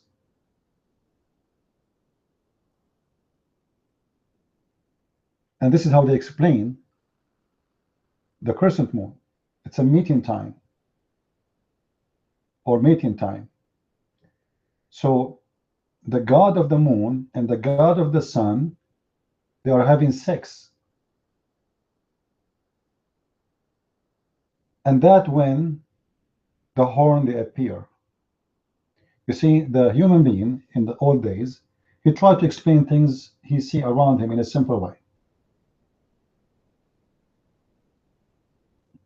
So when the ox or the male cow is in you know, he wanna have a female, he became aggressive. Horns. His horn, like they will be used. Anyone get close, he get angry. Anyone get close, he get mad. So the crescent moon present the fertility god who is having sex when it's a crescent moon time. And when he is done, he is full again, he's relaxed.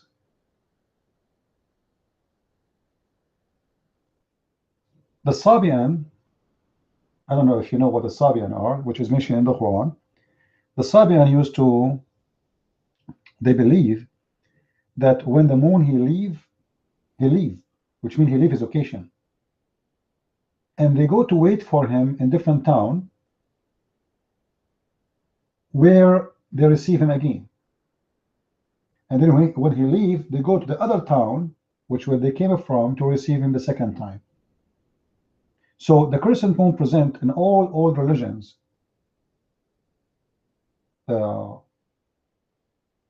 something about sex. Why? Because when you see the crescent moon, animals, you know, they notice things around them, that there's a lot of sexual activities. So they explain that God is having sex, so we have sex, and everything is about sex. And this is the God who brings fertility for us. So it's a sex time. Until now, the Muslims, they can't explain why they have the crescent moon in the top of their mosque.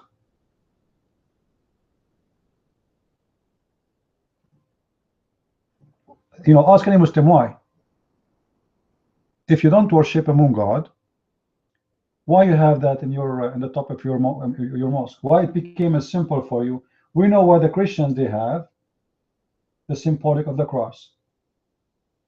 Their Messiah, he was crucified there, so the cross became a symbol for them. But they don't worship the cross. But why you have a crescent moon at the top of your mosque? What is the real reason? Simply, this is something they took from the old religions exist before Muhammad in the Arabian Peninsula, and not only in the Arabian Peninsula, all over the Middle East. You will see actually an old drawing, or let's say ancient drawing, or statues, where kings, they have the crescent moon in their head, or next to their head. Actually, even in India, the crescent moon is very much used in their arts.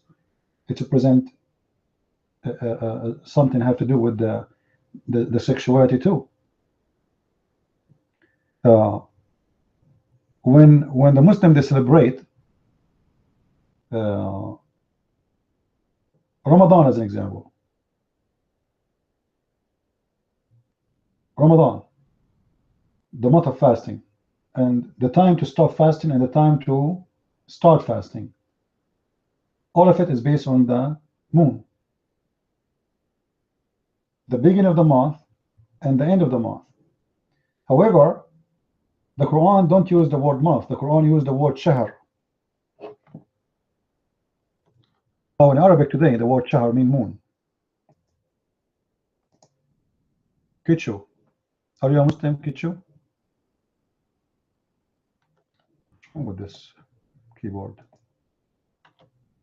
All right.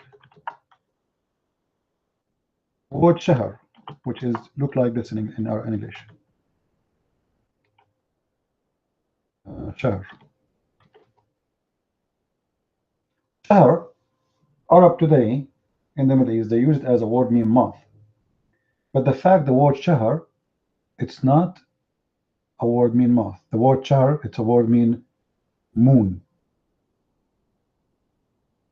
It's a word mean moon. And it's not even in Arabic. Okay, sit down, Somalian boy.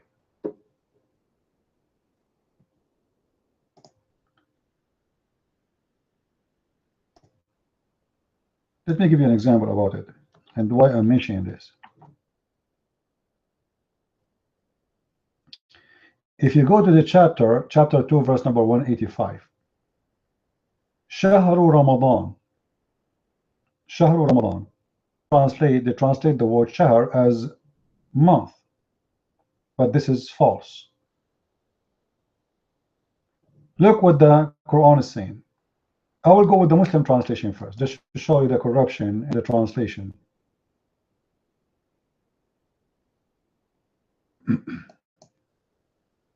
Go to any translation you want. All right. This one.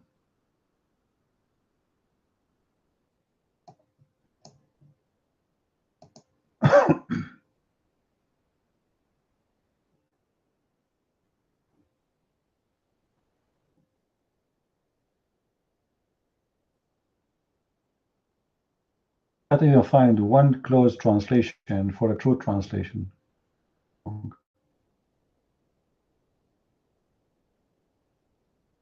Open this link, guys. This one is the most close, clear to the others. Open the link and read with me. From Ramadan,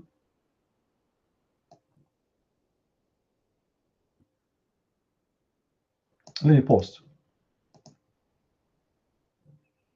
The Muslims are translating, and look how the translation exposes itself. Look, the word month is the word shahr. So the shahr of Ramadan is which was revealed the Quran, guidance for mankind, and clear proofs for guidance, and etc. between the right and wrong. So whoever of you cite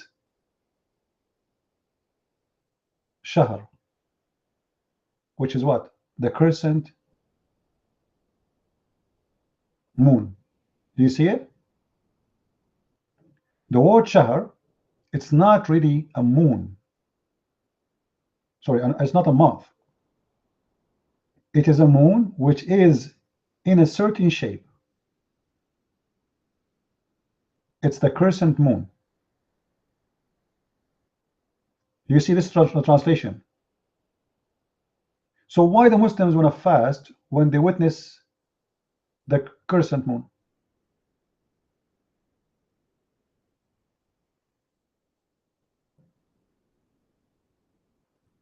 Any Muslim want to answer? Yeah, Gary, I will come, no problem. We're having a question, maybe you can help us. Why the Muslim they fast Ramadan when they see the crescent moon? As this verse saying in the translation, not me.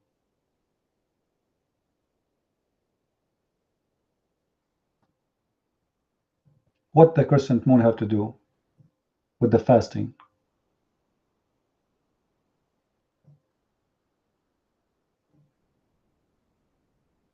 So the word shahr is not really a word mean month. It is the crescent moon. So the crescent moon of Ramadan,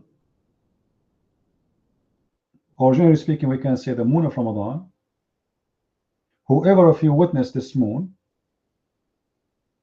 fasted. What is the situation of the moon when we start fasting? When it is a crescent moon. Why? Why not when it's a full moon?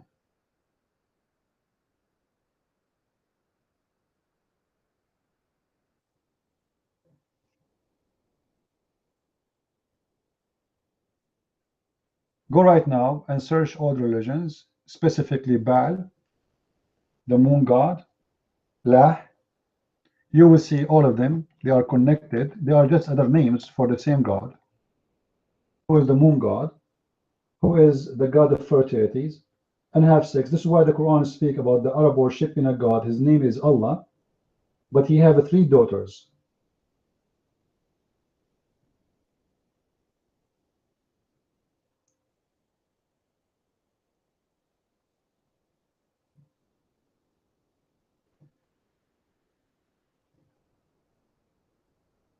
Actually, the word there is correct.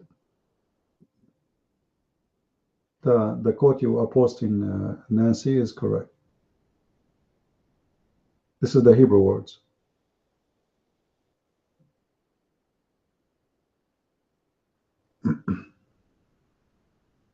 Let's see if we can get Muslims to speak so we can go more in details. Hey, Shimon, how are you?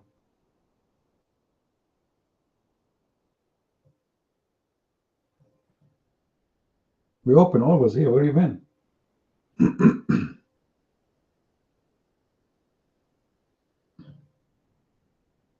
Oh, well, what I can do, invite me to Australia so he can see me always. Organize a seminar for us there so I go. But you pay for a ticket, huh? I'm a poor guy. Gar, the mic is yours.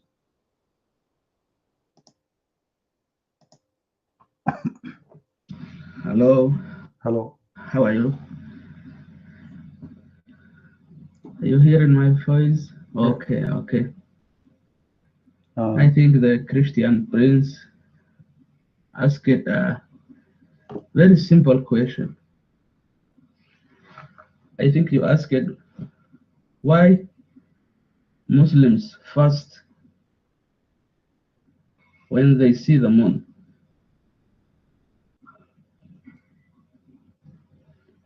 Is that the correct question? Why can they not fast when it's the full moon? Hello?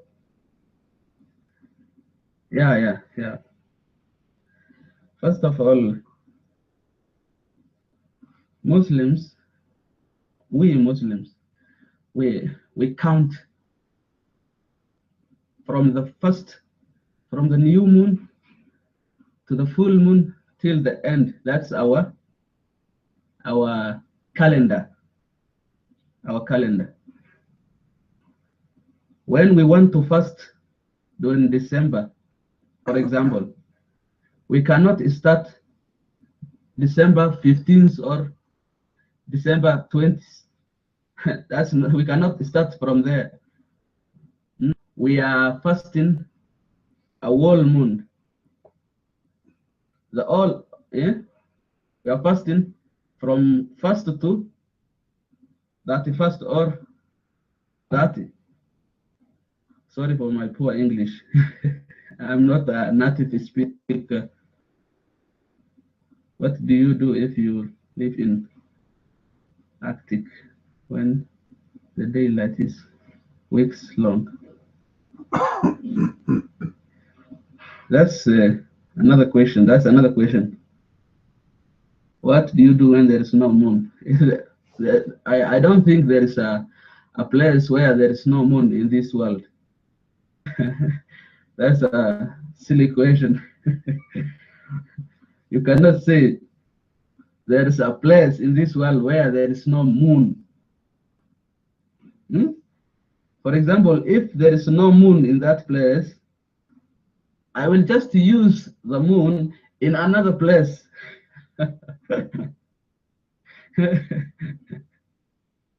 Yeah. So we Muslims, we fast the whole of the Ramadan, the month of the Ramadan, from the first to the last. So we cannot start from 20th or 30th. That's why we do. So my experience.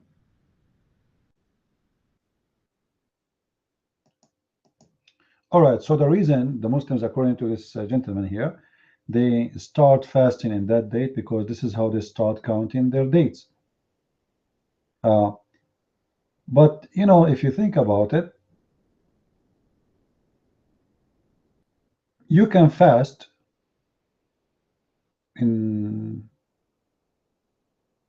you know, in different choice. I mean, why the crescent moon? What about creating different way to fast? Why it have to be 30 days anyway? Or why would it have to be 29 days? Or why would it have to be, what about, you say, in a certain month every year we fast? Ramadan supposedly is a month, was fixed. It was fixed in a certain date.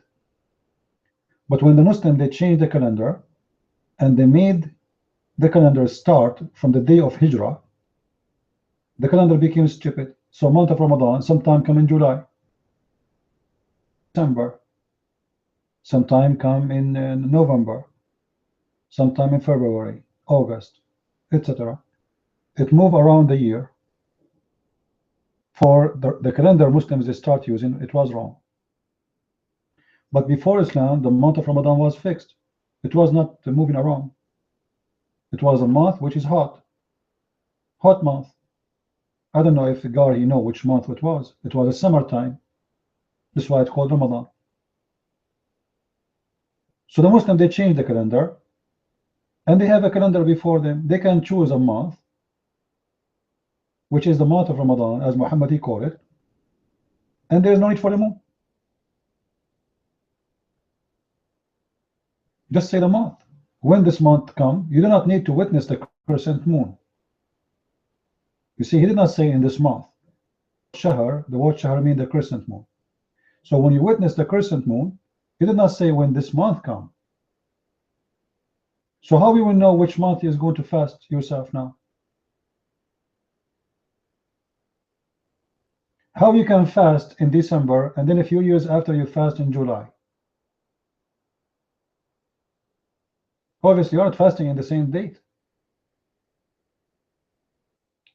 You are just following the cycle of the moon with no reason. This month is not the same month no more. As you see, sometimes it's July, sometimes it's December, sometimes it's August, sometimes it's November, February. So this is not a date. You are just following the moon blindly. You're mine.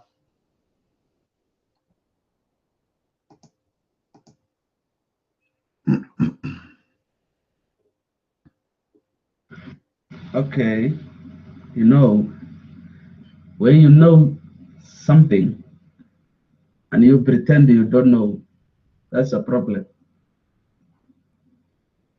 You know, their calendar, Muslim calendar. You know the months of the Muslims. I think you don't know. You know, do you know it? Do you know from Muharram? Muharram is the first month. Eh? Muharram will be always January.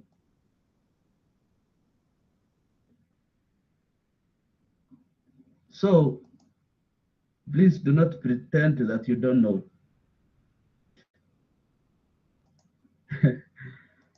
Yeah. So answer the question. And this question you are asking is about the Islamic calendar and Islamic. We have 12 months, 12 months. If you know those 12 months, I've asked that question. Hmm? Mike is free.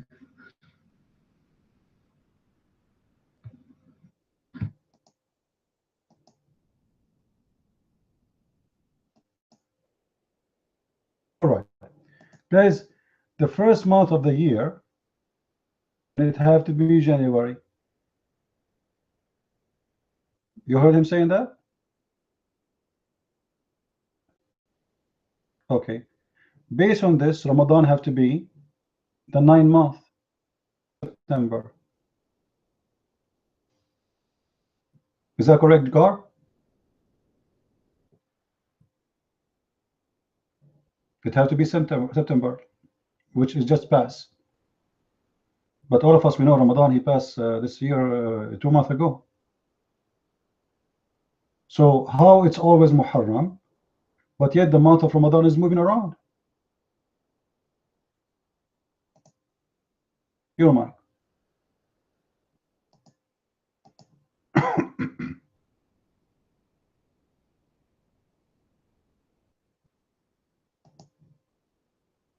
Repeat that question. I didn't get that question. So me also, I was asking, it's January. Tell me, in this world, in a day or in a year where ever became July or December.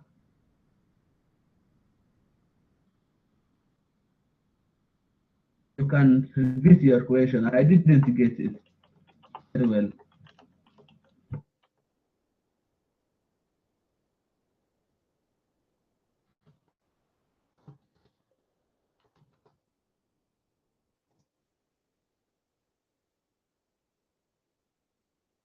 All right, let me show you something. I was looking for you actually.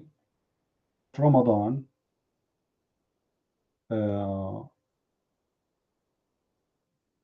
Let's see. Hold on.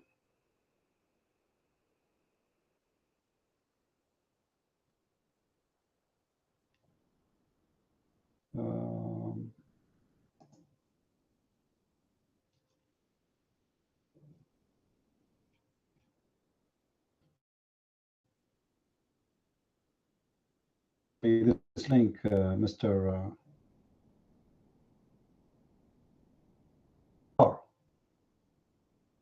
For your name. Somebody in the room to open the link.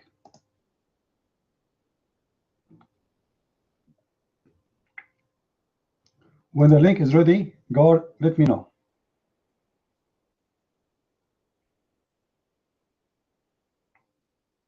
Do you have it open?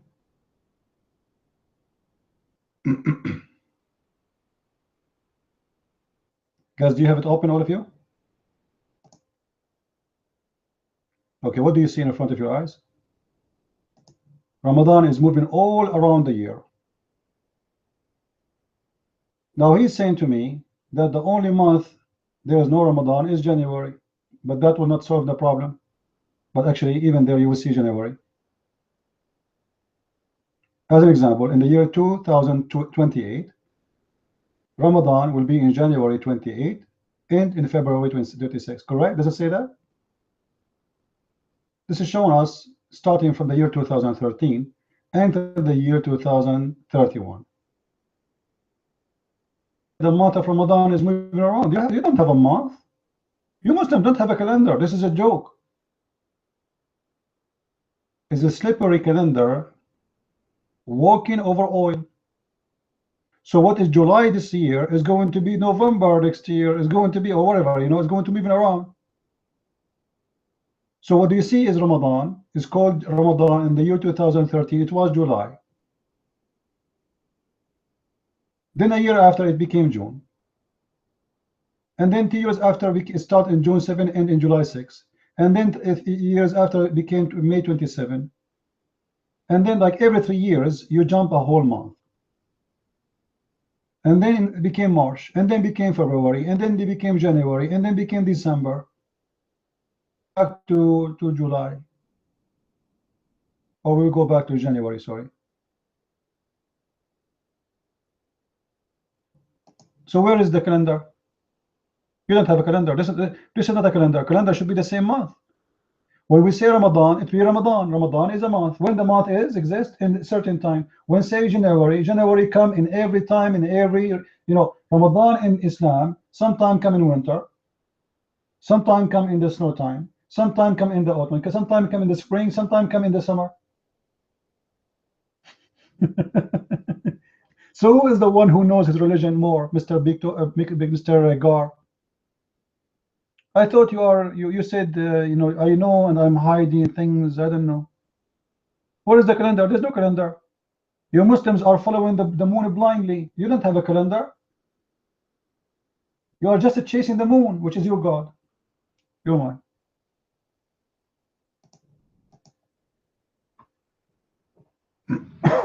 Okay. Now, I understand you. You want to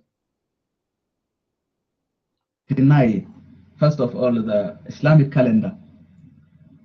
And we have it. We have a calendar. We have a 12-month calendar.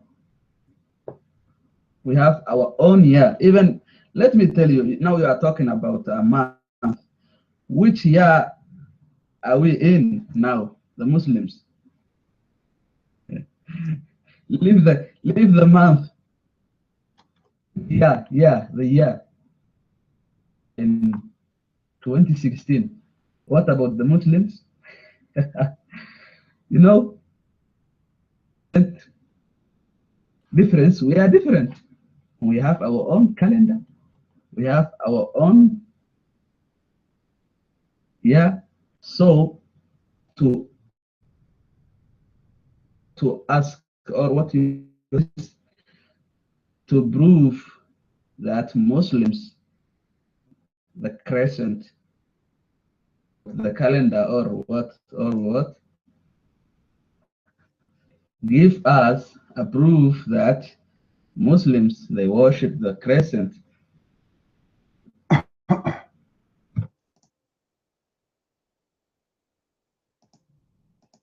That's a good challenge. That's a good one. Okay, you know what? There's a verse in the Quran. I think you as a Muslim, you know it, right? Yasin. Sin, or C-I-N. Who is Yasin? Who is that one you are calling? His name is Sin.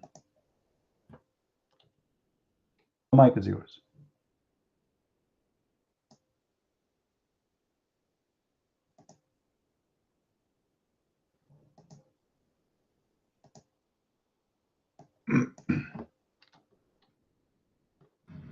What was that question? Yasin. Who is Yasin? Is Muslims worship the crescent. Mike Spirit.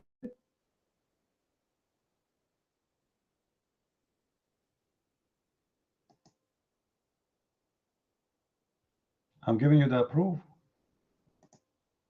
There's a verse in the Quran. God, his name is Sin. Who is that one? This God, his name is Sin. In Arabic, you'd say Yasin. Who is that one? Do you have any idea? You're mine.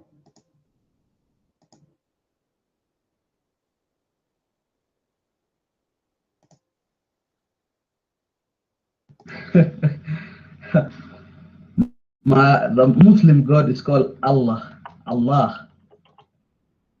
So you have to prove that Allah is a moon.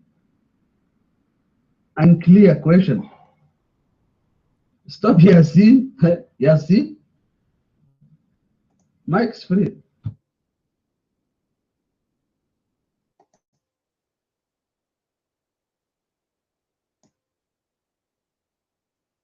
All right. The God of Islam have many names. Everybody know that.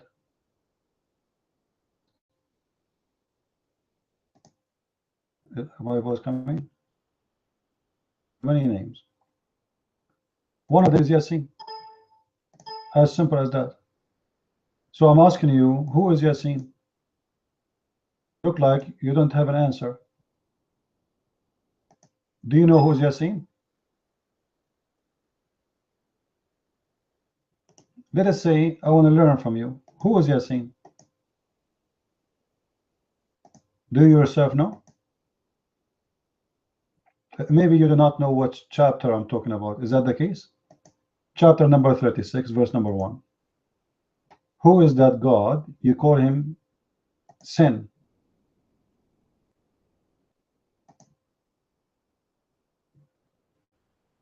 Guys, let us read together. Interpretation of the cousin of Muhammad, not Mr. Gar, who do not know how to speak, teach his Quran. Everybody open the link, please. Open it. And Mr. Gar, open it with me. It says,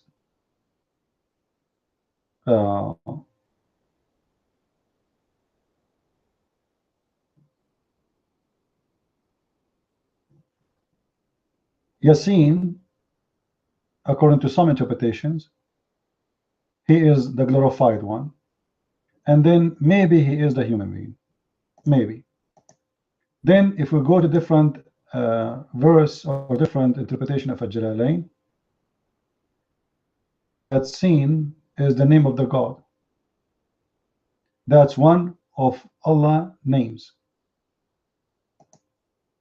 Your God name is sin. Anyone can go right now and search for the God sin, and you will see that sin is the moon god.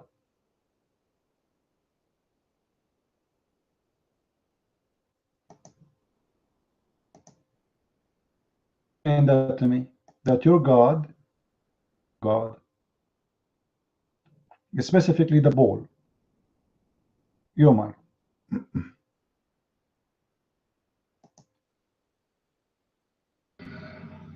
First of all, Allah has 99 names.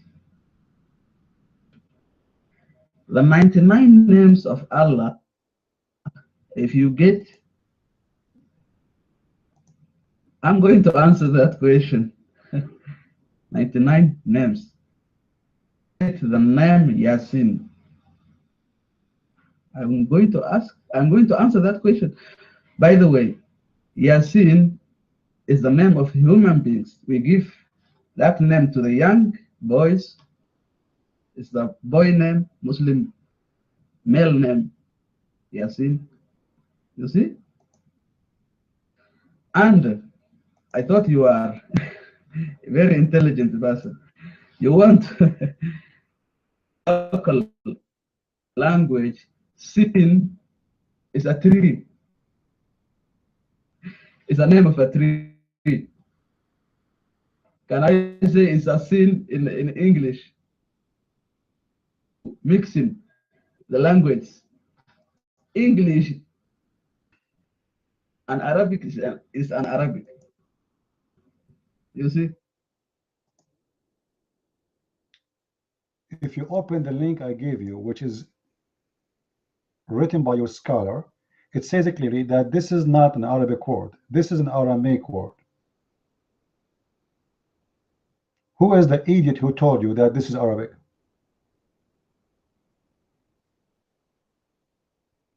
Where you get this from? This is why you Muslims, you are confused about what this is mean. One of the interpretations says about, let me show you.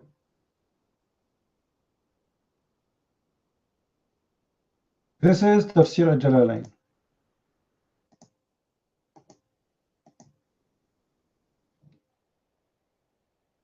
Sin in the old Aramaic. God knows best what he mean by this. They could not understand it because this is not Arabic.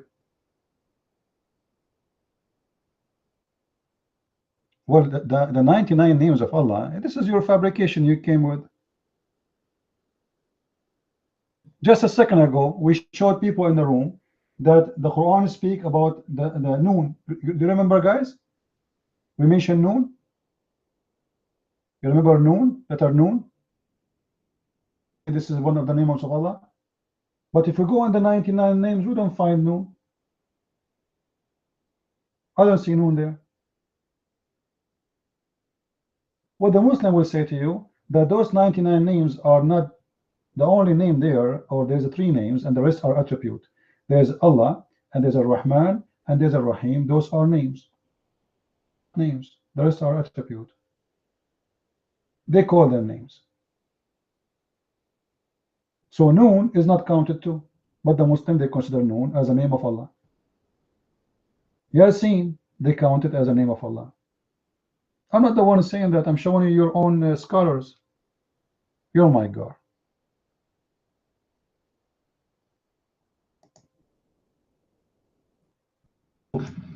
I think we are talking, and we are not going, because I asked you was, Allah is a moon, and you just come into Yasin, which is even a name which we give to our young boys. We are not fools. Who is that one? If he is a man, who is Yasin? Who is he? Who is he? Allah swear by this name. He swear by him, whoever he is. Allah swearing by him. Who is the one who Allah swear by and he is a man? The mic is yours.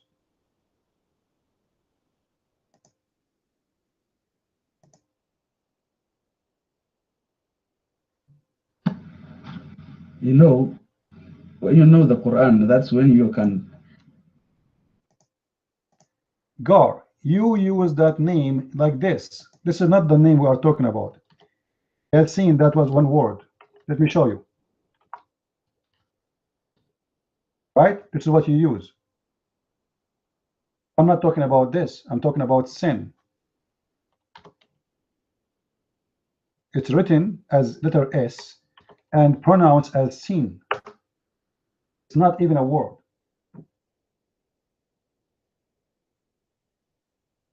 In the written, in the Quran, is written as a letter. Why they wrote it this way? Because they could not imply it from the Aramaic. So they make it as a letter. But the fact it is sin. Yeah is another word, which means God.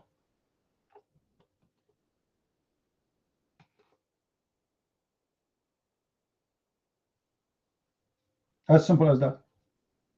So there's yeah and there is sin. They are not one word. Who is yeah and who is sin? The mic is yours.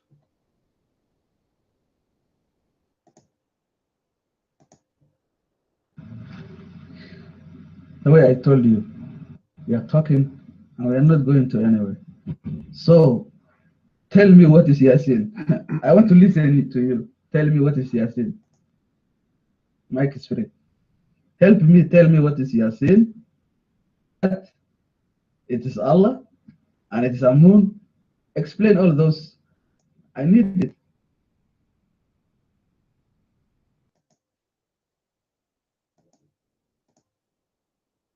No problem. You can go right now and search in Google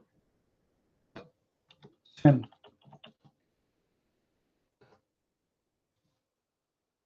It is the moon god. Is that correct, guys? Am I making things up? This is why in English today, this is an Aramaic word. This is why in English, in Latin, when somebody does something wrong, they say this is sin. What does that mean? Those people who used to worship the god sin all over the Middle East and Europe. So when those people became a Christian and reject to be pagan, worshiping sin, when somebody do wrong, they say to him, this is sin, which means this is wrong. This is bad. Don't do it. So your God name is sin. You tell me why. Do you have an answer?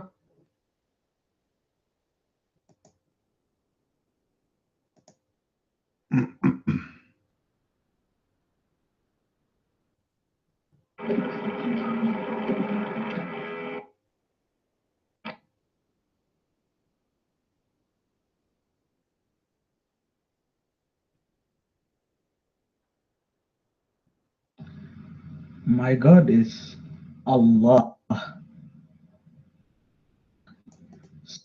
So anyone who is going to prove that Allah is a moon, listen, Allah, Allah, breaks free.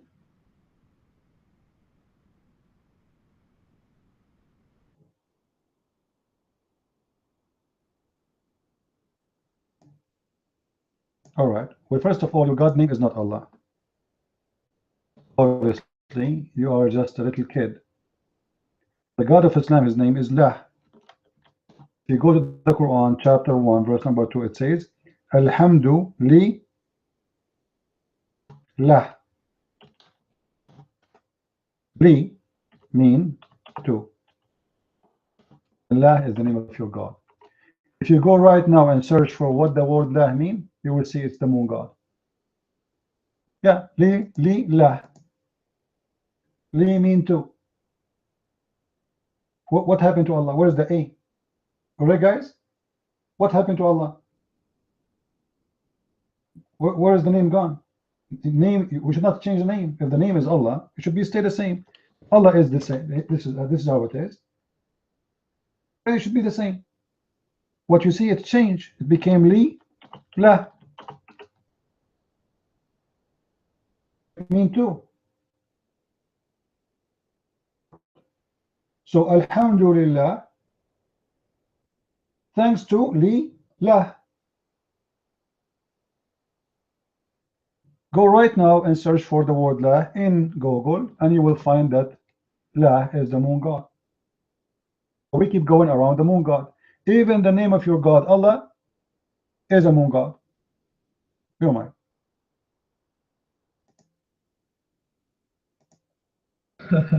Okay, I want to know what the Christian Arabs say when they want to say thanks to Allah or thanks to God. The Christian Arabs, when they... No problem. Let me tell you what the Arab Christian they say. There's many ways to say thank you, Lord, like Nashkuru Rabb. However, I know what you are saying. You are saying that the Arab Christians today, they are using the word Allah because the Muslims, they forced them to. Imagine ISIS controlling your town for 1400 years. Do you have a choice to say certain words? They force you to say Allah, otherwise they will slaughter you. We never have the word Allah in our Bible. We've been forced to use it. You are running away. If you go in the original Bible, in Hebrew, in Aramaic, in Greek, you will not find the word Allah exists. Or La. That is not from our book. And obviously you do not know even your name, your God name. Like, how come you do not know that your God name is La, not Allah? Al, the origin of Al, like today, Al is used as mean that. But the fact Al is coming from the word Il, which means God.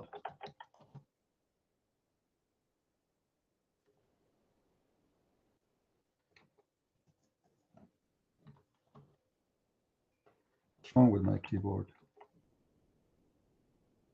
So it used to be Il, La. That is the moon god. Different word, which is Ilah. Ilah, which means God, not the God.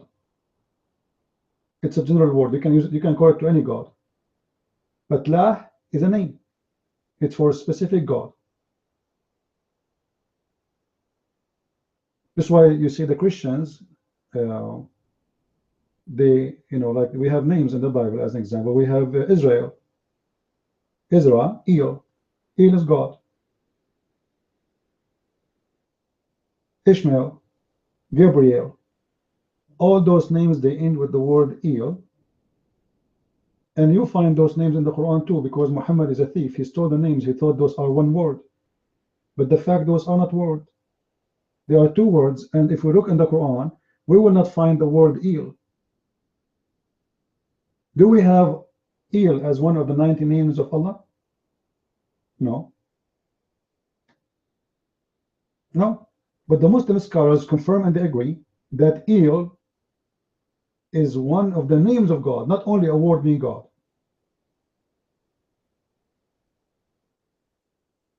But we don't have it in the 99 names. So Muhammad, he stole those names from the Christian, from the Jews. He put them in his book and he starts saying Ishmael and Israel and etc. To re-reference Gar. Do you go by your scholars or you don't agree with your scholars? Gar, do you agree with your scholars or you don't agree? Keep arguing until tomorrow. You agree, correct, guys? What about we see what the scholars they say? They say that this is a word meaning God and it's a name of the God, which is the God of Islam. Then you have to agree. If it's not, then I have to agree. What do you say, your Mike?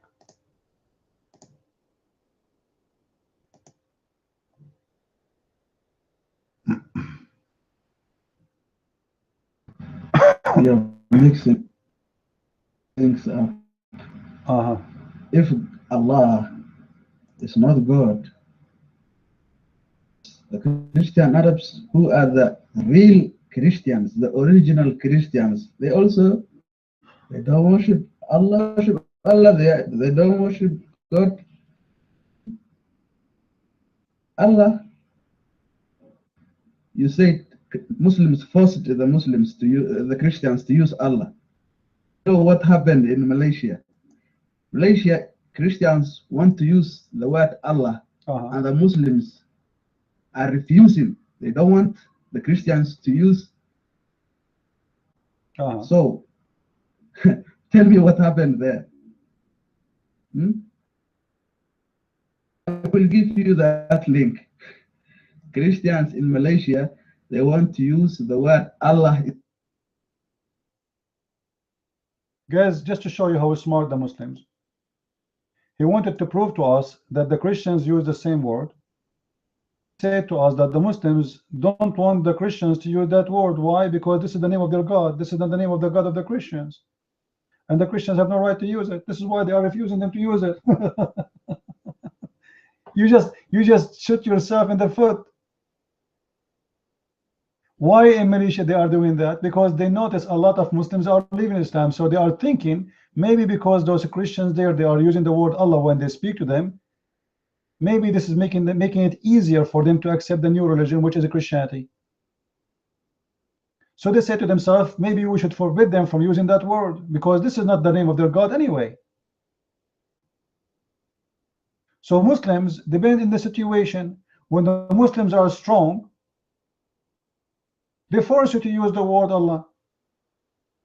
When it's not working for their side, they forbid you from using the word Allah. And you are the one who mentioned it, and you are the one who said you want to give me a link to prove it. Prove what?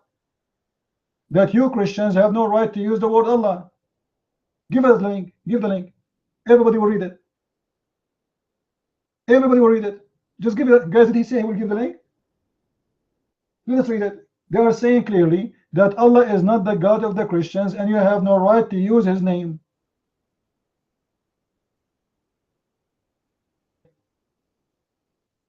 You see how you just expose everything you say? Me.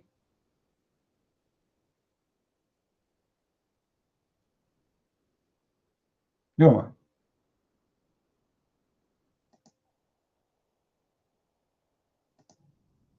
Why do you have to use it? And it's among God. Are you worshiping among God? Why are you? I don't. I don't. Who said I do? I am here exposing Allah day and night. Don't you see what I'm doing? I don't. I am an Arab.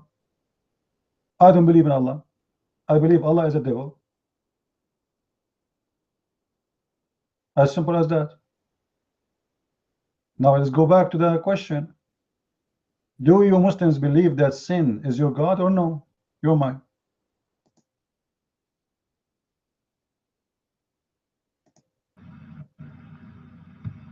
There's nothing called sin in Islam, and that's not the name of God. 9 names, and there's nothing called Yasin or what. So, if Allah is a moon god, why the Christians want to put in their Bible that moon god? Why is that?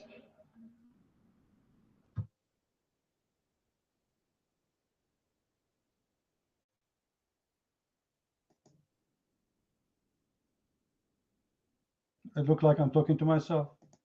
As you see in Malaysia, they are forbidding them from using it. In the Middle East, they force them to use it. And you are the one who said that. How many times I need to say to you that I believe? Let me say it to you clearly. If I believe in Allah, I say to you right now that Allah for me is the devil. I don't believe in him. But I understand the Christian in the Middle East, they're being forced to use such a name. But this is not their choice.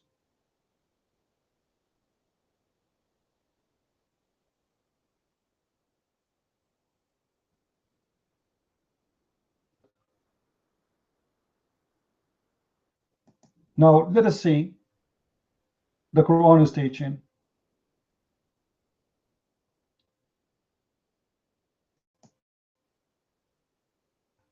Because we are wasting our time, and you know, it's endless. Hold on.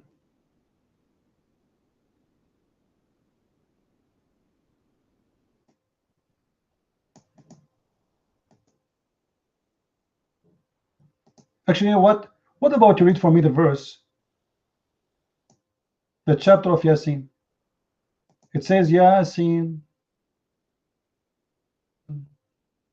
What is that? What after that?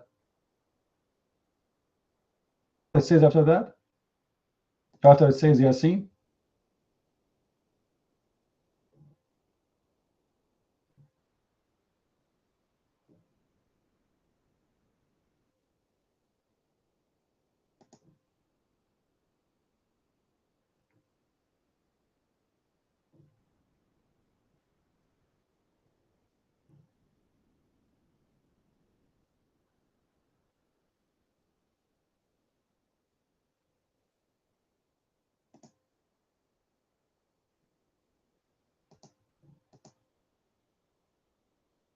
What happened to that guy?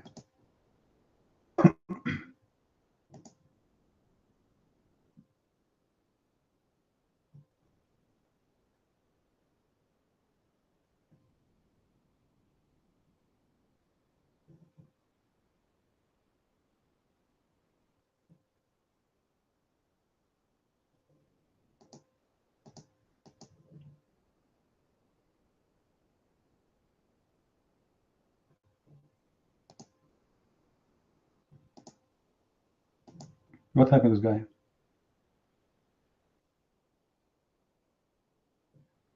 Am I heard, guys? Well, I am an Arab Christian, and I am witnessing in front of everybody, saying that Allah is a devil, Allah is a moon god, is a fake god. You are talking about something very funny. We are showing you many places from the Quran that Allah is the moon god. He is La. All those names are moon god names. Is it an incident? Was it by mistake?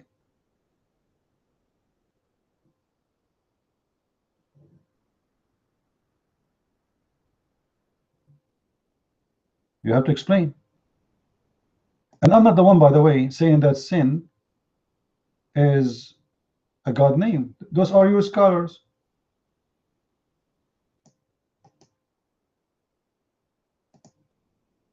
don't agree with it, then you have to ask them why they are saying that.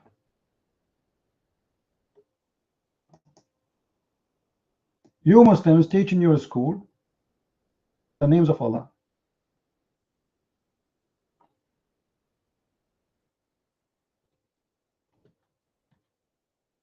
You want to tell me it's not in the 99 names? Who care?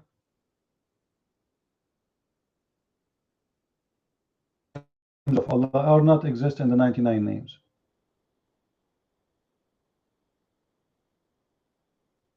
That's not my business.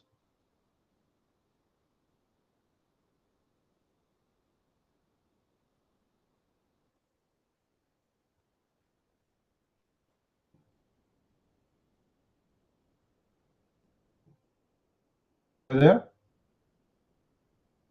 Mr. Gar? You want to read a verse from the Bible? No problem. But you want to read what? A translation?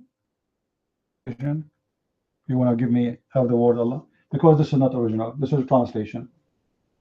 Whoever that translator, he's a translator. I go by my original Bible. It doesn't say the word Allah at all. I can translate now the Bible and change the word God and make it Krishna.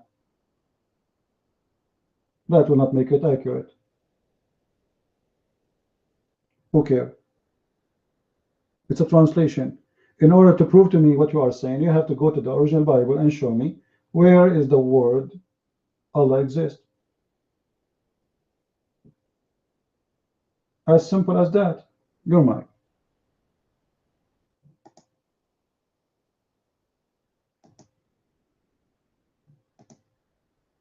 If you read the first verse of the Bible, is the moon God doing there? The Arabic one. The first verse is there. The moon God there. What's he doing? You tell me, what's he doing? Tell me.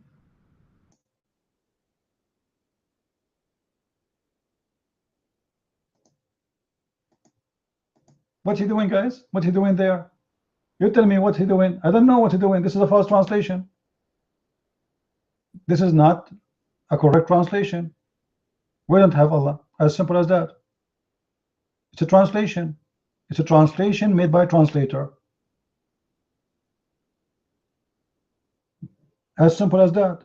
And I told you why. They forced them to use that word. Now, are you going to answer or not?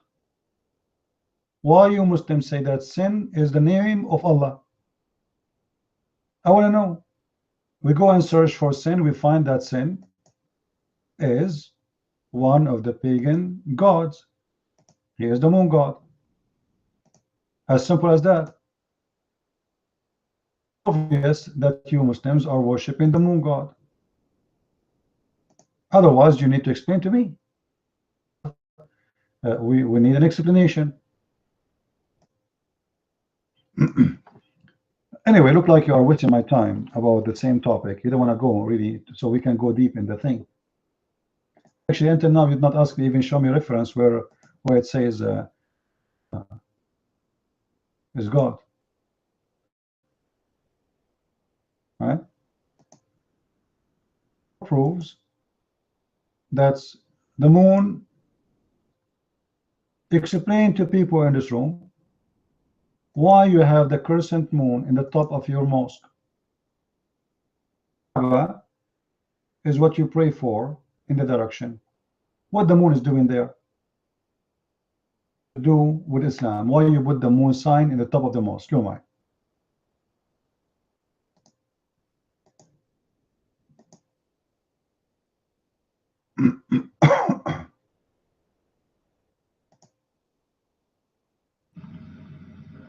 Yeah, I will answer that. So I want to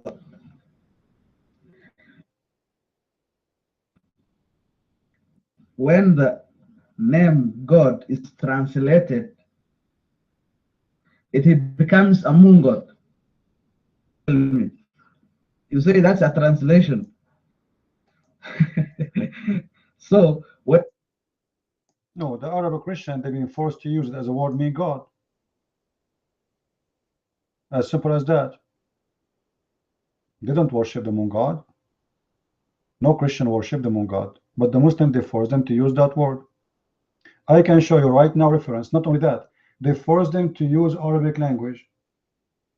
If a person, he used his own language when the Arab occupy those lands, as an example in Egypt, when a Christian, he used his Coptic language, Egyptian language, they cut his tongue immediately for just was using one word, not Arabic. You see how nice Muslims are? Just you use one word, just one, not Arabic, they cut your tongue immediately. So what do you want them to use? You try to use a name or a word different from what they use, they will slaughter you all. So they said to them, if you want to stay as a Christian, you have to pay jizya, we will humiliate you. However, you don't mention any word about God except Allah. So the Christian, they forced to use it, but the Christian, they don't mean the God of Muslims, they mean still our God. And for them, it became a word mean God. For you, it's a name. For them, it's a word mean God.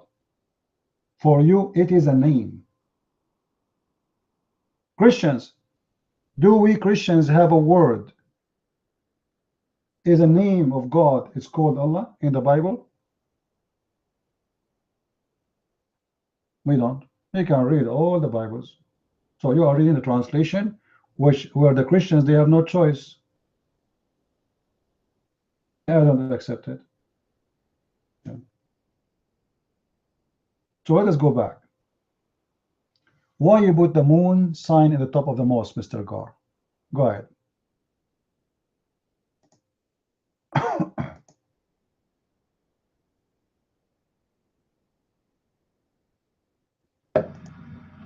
Yes, the moon, the crescent. That's our sign. Like you put the cross on the top of your the charges. I don't know how smart you are. I'm asking you why it is your symbol. We know it's your symbol. The Christian, they have the cross because Jesus was killed in the cross. Why you have it? Do you know? That's what I'm asking. You are not answering the question. Why you have it? What is the reason you as a Muslim use the crescent moon? Why not the moon? The crescent moon. Why it is the symbolic of Muslims? What is the connection between the Muslims and Islam and the crescent moon? Choose to put it in the top of every mosque in the world. You know why? Because it is the sign of our places of worship. That's it. And you say Christians put the cross. What do you mean the size of a places of worship? If you go on the top of the Kaaba, there is no moon. Why you don't place the moon in the top of the Kaaba? You place it in the top of every mosque except the Kaaba. How come? If you do not know, I will tell you why. You're mine.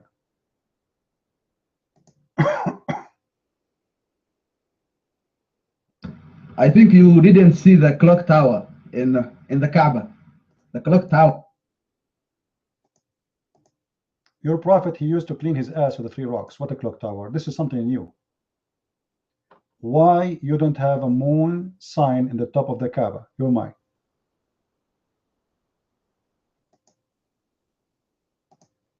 We don't have it on the top of the Kaaba. We have it on the mosque.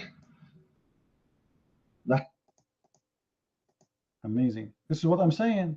So why you have it in the top of the mosque, you don't have it in the top of the Kaaba? Of the place of worship. Is it the Kaaba is the first place of worship? You have it in the top of every mosque, but you don't have it in the top of the Kaaba. Why? You're mine. The Kaaba is in the holy mosque. What? The Kaaba is in the holy mosque. So the mosque has it. The Kaaba is in the mosque. It,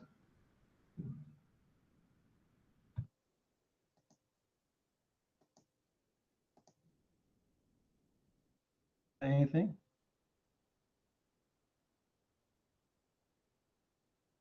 Abdul, the Kaaba itself is the holy place for you. The mosque is built around it.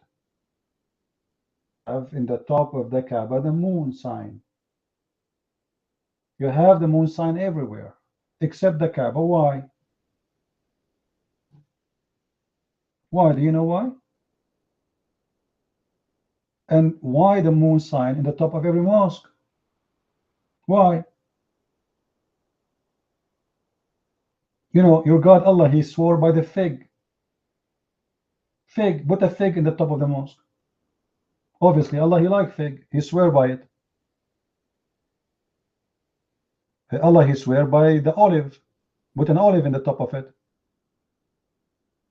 There are many things. So why you put the crescent moon? We need to know. What is the connection between the crescent moon and your mosque?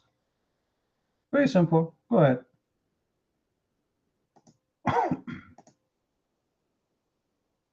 how many times have I tell you? That's the sign of the places of the worship. Muslims, Haram has it in the Masjid al-Haram. What else do you want? It's our sign.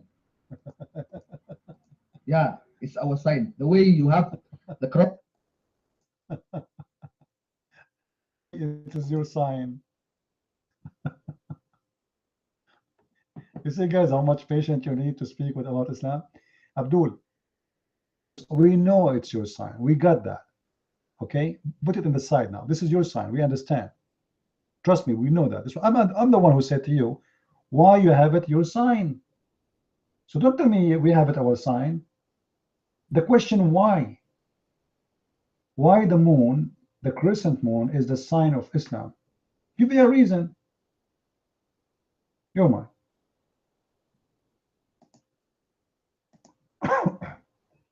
Endless. You know, what else shall I have to tell you? It's our sign of worship.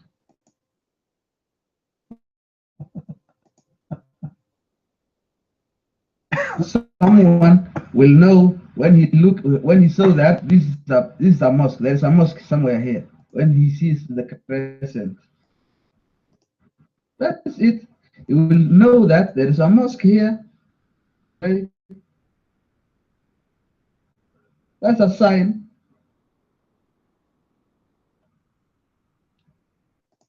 So you will recognize your religion by the crescent moon. You have a long minaret going very high. Still, this is not a proof that this is Islam. But the crescent moon will make you a Muslim. Guys, did you hear that? A Muslim will not enter the mosque unless there is a crescent moon. Still, you are not answering the question why you made the crescent moon a sign for you.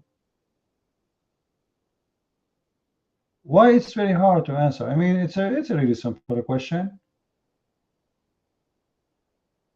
See, people are not asking you really something hard. You have a moon sign for you. Problem. Why? Are you going to say to us? Why it's very difficult for the Muslims to explain? So what I notice from what you are saying to me, that you Muslims, you don't know really what to do, and you are very confused, and you have no answer. So you keep jumping like a monkey from place to place to avoid to answer the question. Keep saying, this is our sign, this is our sign.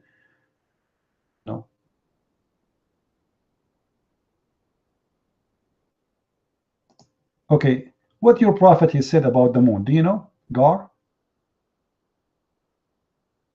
Do you know? I heard that your prophet he said that the moon split. The moon split. What happened? And what is the relation between the moon splitting and Allah? Your mind.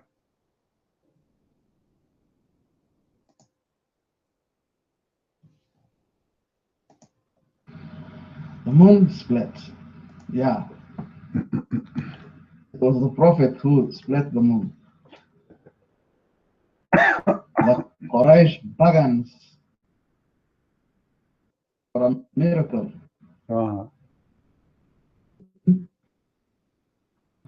Between Allah and the moon.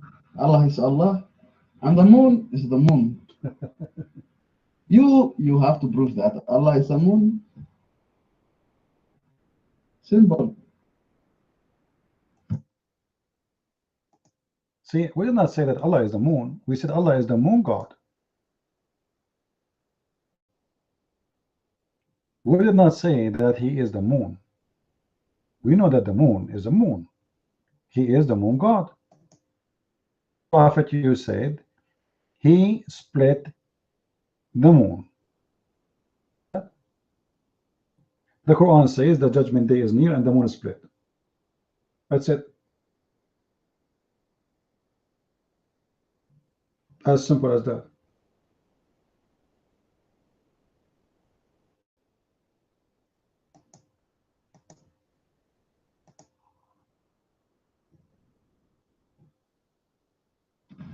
One small question. What do you mean by a moon god? If it's not what's moon god? Tell me what's moon god. That's mean there's people believe that this God have a moon and they worship him. They belong to a God and he is the moon God. And there is a sun God. People worship the sun God. Very simple. They worship different God. There's many gods people worship before. One of them is the moon God. Baal. You know Baal? You heard of Baal? Many gods they worship. So the moon God is one of the gods who is they worship him.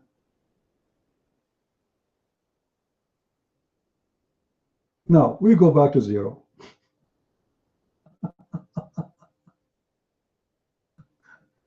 Guys, if you want some classes of how come and join me.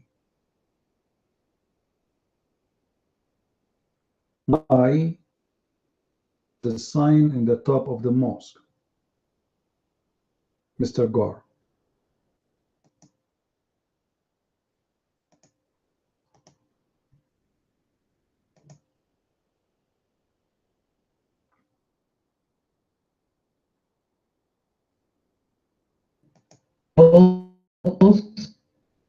It shows what?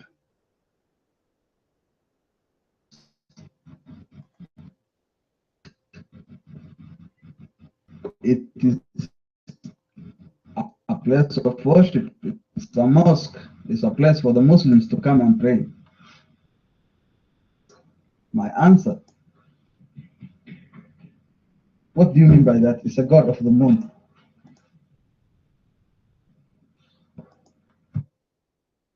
Okay, which is better? The name of Allah to write the word Allah, symbolic as Allah in the top of the mosque, or the moon? Correct, guys? That will make it clear. And Allah is your God. Why you put the moon? Put Allah. Write Allah in the top. Allah. There's no way anyone will be confused. Why the moon? You have no. So let us make it simple. You have no answer. I will give you a final chance because we are wasting our time. You don't have an answer, correct? You're mine.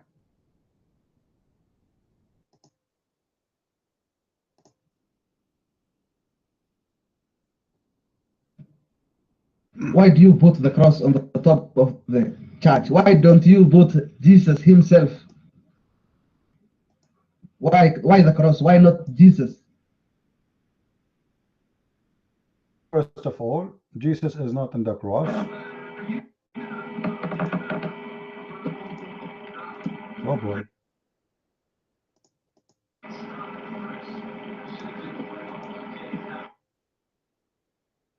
Nancy, your mic is jumping. Listen, we cannot put Jesus in the cross because Jesus is not in the cross. As simple as that. And Jesus is not an object. Where is Jesus? You bring Jesus for me.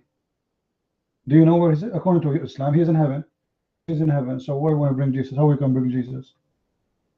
What are you talking about? They crucified Jesus in the cross. So this is the most amazing thing he did for us. He gave his life for us. So we say the cross is symbolic of the best thing Jesus he did to us. Put a cross on the top of the church. Who said I have to? It's a choice. But you Muslims, every mosque you said you have to put the crescent moon. But yet you have no idea why. Christians, they have a reason to put the sign of the cross. Jesus was killed in the cross. To remind them of what Jesus did for their sake. Now, what the moon did for your sake? Why you put the moon in the top of the mosque? You have no idea. You have no idea. Now, God, is it true that your prophet, when he see the moon eclipse, he go crazy? He gets so scared? Is that correct, or I'm making things up?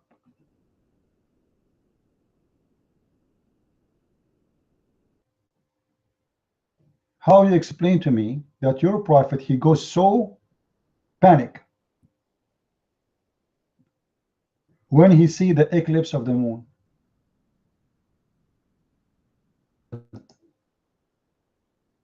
Your mind.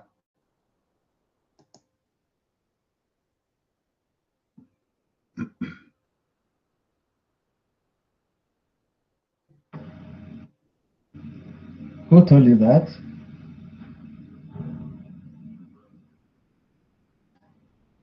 What do you believe about the eclipse?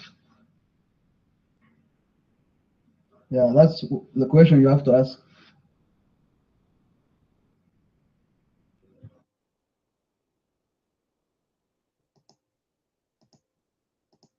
Well, I have tons of reference saying clearly that when the eclipse happened, your prophet, he act weird. You know, let me give you some. Like, do you need to call for prayer when the eclipse happened? Yes, you have to. Muhammad, he got scared and he start praying and bowing down like crazy for no reason. It's not time for a prayer. It's not one of the 5 prayer time. But yet, just because of the eclipse, your prophet, he go crazy. Here we go. This is the hadith from Sahih al-Bukhari. I don't know if you speak Arabic or not, but the reference in front of you. He act very weird when he see the eclipse. Each time he see the eclipse, he go crazy. He start bowing, praying, bowing, praying, bowing, praying. For what? Look what it says.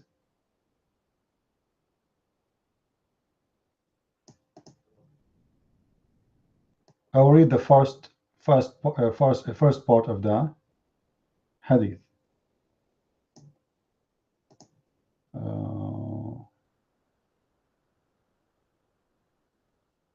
Because we cannot pause the whole thing at once. So let's see what it says. Here we go. Do you see what Muhammad did when the eclipse prayer? There is something, it's called eclipse prayer. Does it say there's eclipse prayer? Does it say that?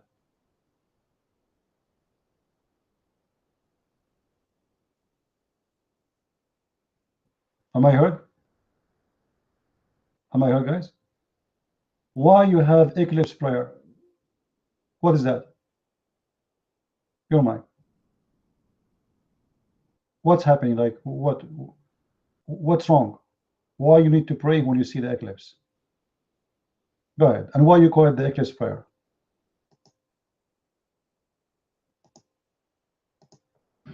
Because we believe eclipse is a sign, one of the signs of the day of the judgment, day of judgment. Mike's free.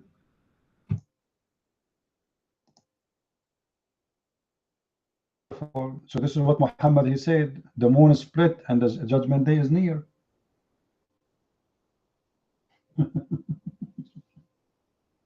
He thought the moon is splitting, but as long you just admitted that you Muslims believe that eclipse is one of the signs of judgment day, it means Islam is false. Because how many times we have eclipse since the time of Muhammad? 1,000 times? Where you get this? That's you know, but he says eclipse is sign of the judgment day.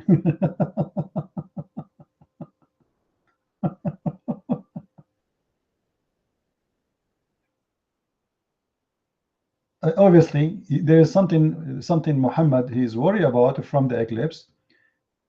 Make him worshiping this is a scene. He's going crazy. Prayer for it.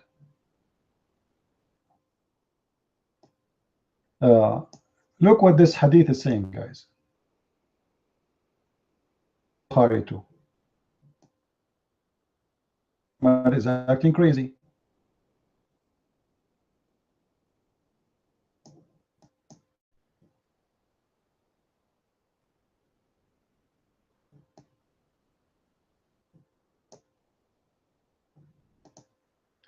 When Muhammad he saw the eclipse, he just ran away and he carried his clothes. He is not even wearing his clothes.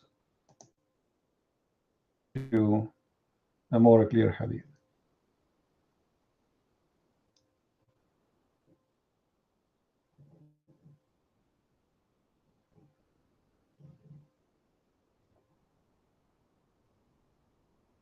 Yes. We were sitting with the Prophet in eclipse. He leapt up, dragging his garment.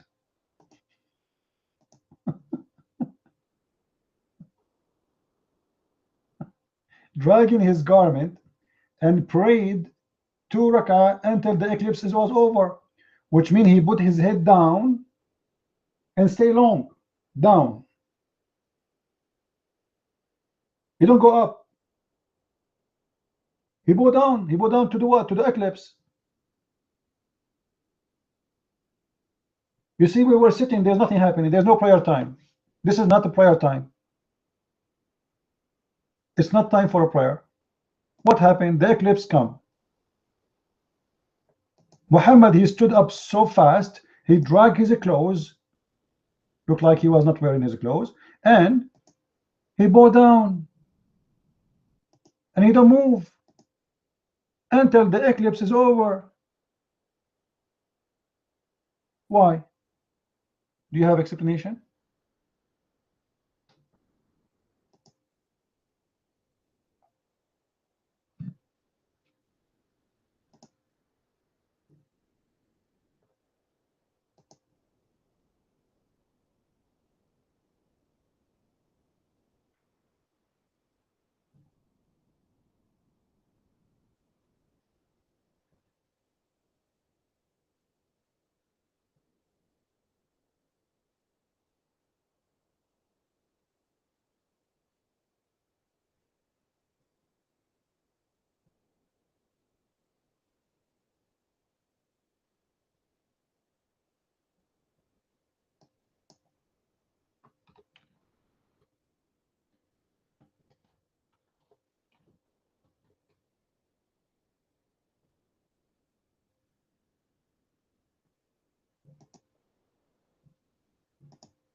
Are you there, Gar?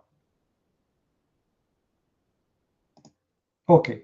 What about when the sun rays pray, when the sun start raising? What is the connection between the moon and the sun? When the sun rays, what happened exactly?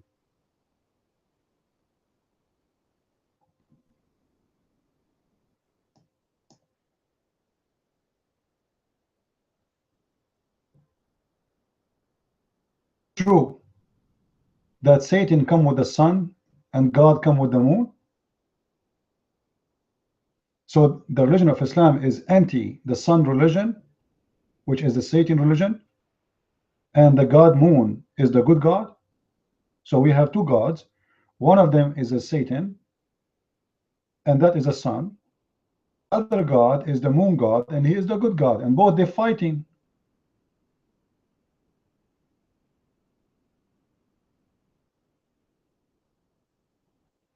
What do you say?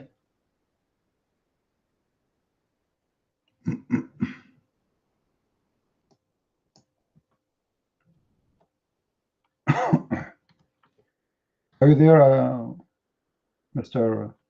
You see, I'm just going easy with this guy because we don't have other kind of Muslims. This guy is not too much educated. So we have to go it easy, what we can do, until we find the choice or better opportunity, let us say, better customer.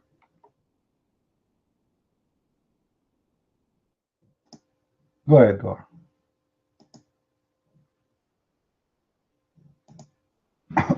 Okay, I said the eclipse is a sign of, is one of the signs of the day of the judgment. So I want you people to explain what does the Joel 2:31, what does that mean? Joel 2:31. What does that mean? You read that verse and tell me what does that mean. Okay. Joel verse 2:31. Come on, don't change the topic. What does that mean? You don't even know your Quran. You want to ask us about the Bible now? Don't change the topic. As long as the eclipse is a sign of the judgment day, it's mean your prophet is a false prophet. For always we have eclipse. I think this year we have one, right? Correct? This year we have eclipse. It had happened in different places in the earth. Eclipse. Why it's a sign of the judgment day? Obviously, this is a lie. This is a fairy tale stories. People they think, you know, like if the moon is gone totally, you don't see it no more, then I can say, well, there's something wrong here. If the sun is not appearing no more, that is something unusual. There's something wrong going there. But it's just an eclipse. Very simple. That the moon and the sun, they line up in the same line. So we are unable to see the sun because the moon is between the sun and the earth. As simple as that. But nothing happened. Even if that happened, what does have to do with this judgment day? It's not a thing to happen. It's happening always. So obviously Muhammad is lying when he said that eclipse is one of the signs of the judgment day. He do not know. He claimed to be a prophet. He claimed that his God is the one who taught him that.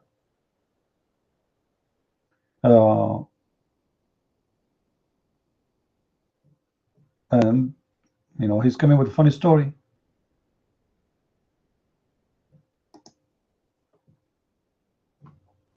Yeah, as you see, but look like we don't have other Abdul here. Yeah, well, the sun will turn darkens, which means will not. There's no more light.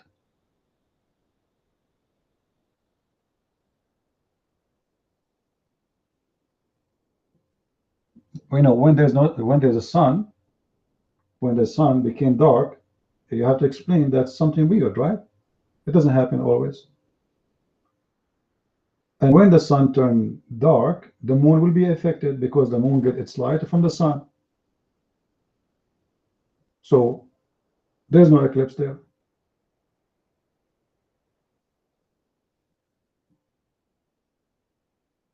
Actually, even if this is about the eclipse, there's no problem. It's a prophecy. So what's the problem? Your Mark, go ahead.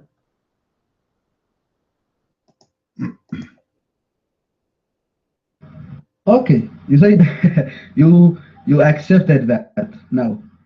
You accepted.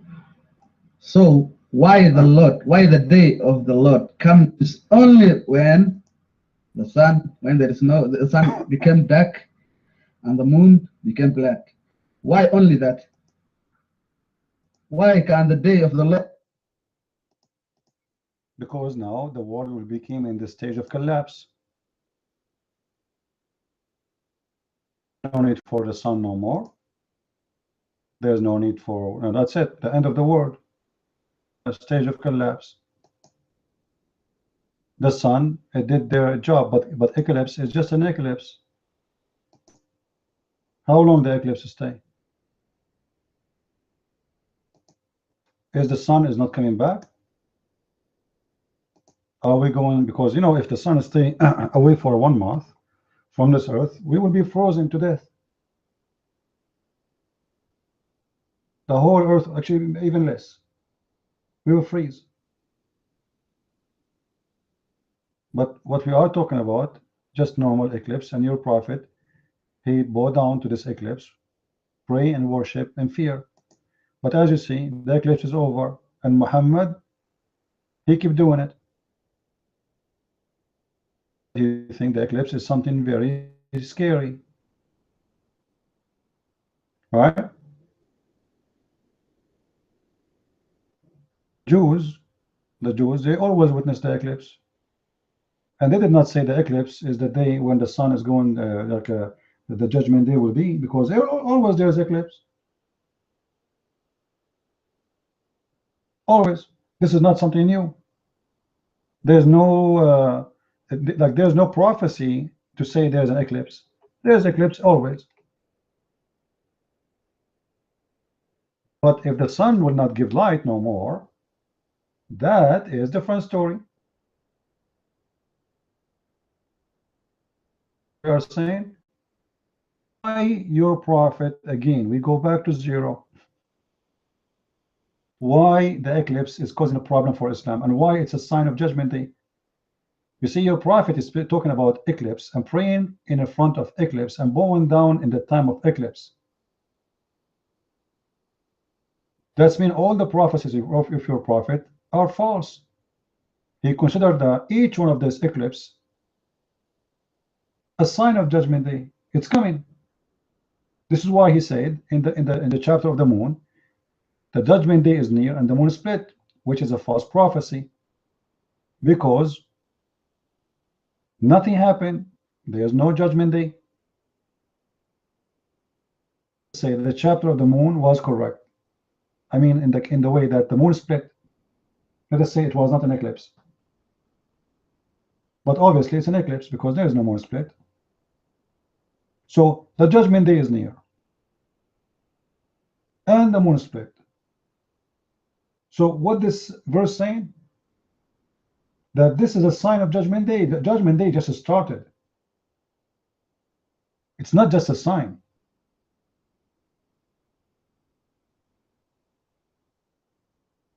We are there. And he said that 1400 years ago. So 1400 years ago, still Muhammad claimed that he is a prophet, and this is a sign of the judgment day, and nothing happened. It's obviously a false prophecy. However, obviously Muhammad, he feared the moon and the moon god.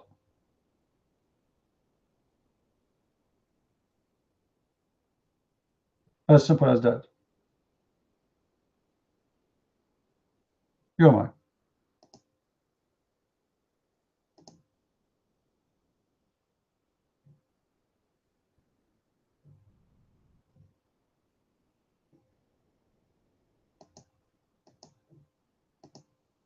All right, maybe he's searching Google. Go ahead, Maximum, you're mine.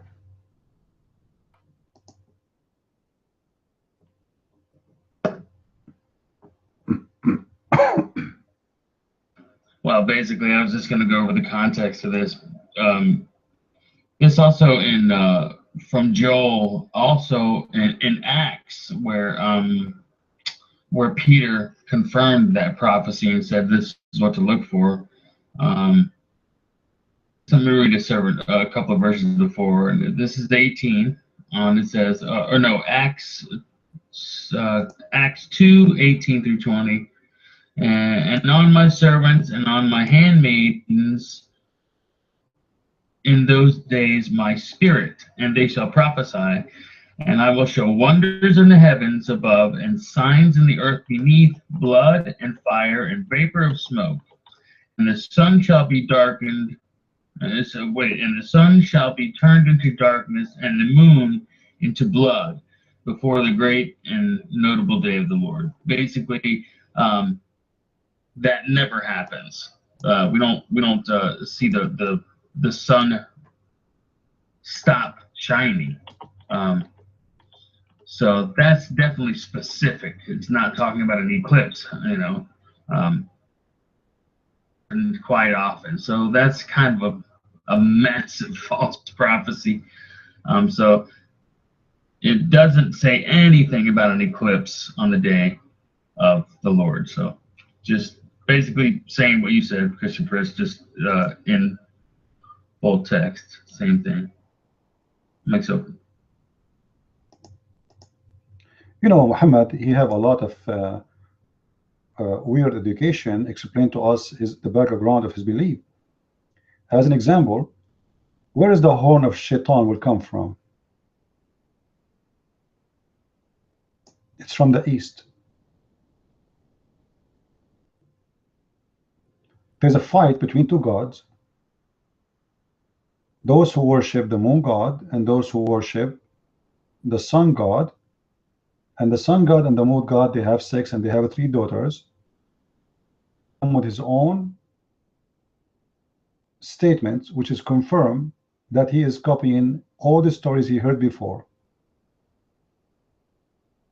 As an example, Muhammad, he forbade the Muslims to pray when the sun rose.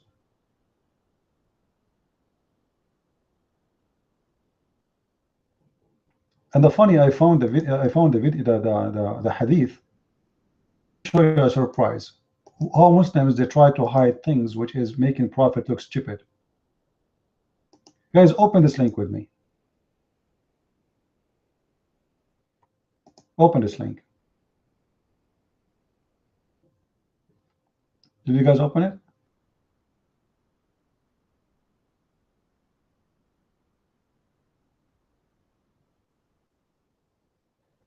Anyone open the page? There's no translation, correct? No translation. What happened? They were not translated. Anything will make Muhammad too much idiot, they don't translate. Look what Muhammad is saying. Don't wait when you pray until the sun rose or until the sun set for the horn of Satan come from between.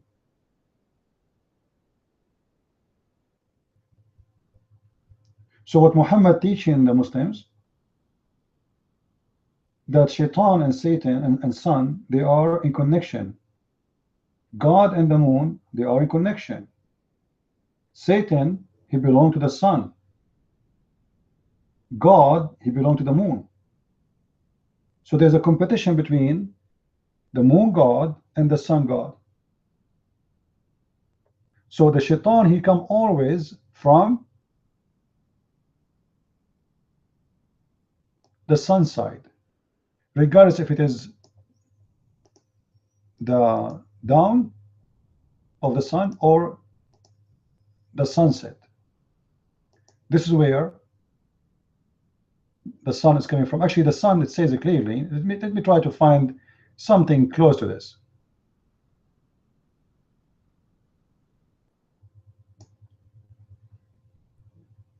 Oh, I found something actually. Let me show you this.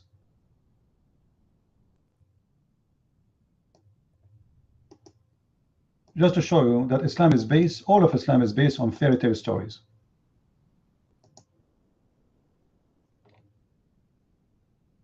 I came to the Messenger of Allah and he said, is there any time more than beloved to Allah than another? Yes, the middle of the night. Look, what is the best time for Allah? Guys, do you see? What is the best time for Allah? Do you see it? Not only the night, the middle of the night. Focus with me. Not the middle of the day, not the daytime. It is the night time. Let us continue reading. All right. Please stop text so we can read all of us. All right. Then, in the middle of the night, so pray as much as you want until the dawn comes. So when they pray, until the dawn comes. The middle of the night is the best time for Allah until the downtime. What happened in the downtime? Later we will see. Then refrain from praying until the sun has risen. So here there is a problem. When the sun is risen, in that stage, there's a problem. And then he said the same about when the sun set. Continue. And as long as it looked like a shield until it became apparent, then pray as much as you want until a pole stands in its shadow, i.e. the noon. Then refrain from praying until has crossed the zenith, for hell heated up at midday. Then pray as much as you want until per day, until Asr, which means the time is close to the sunset, until the sun has set. For it's set between the two horns of Satan, and raise from between the two horns of Satan. Do you see it?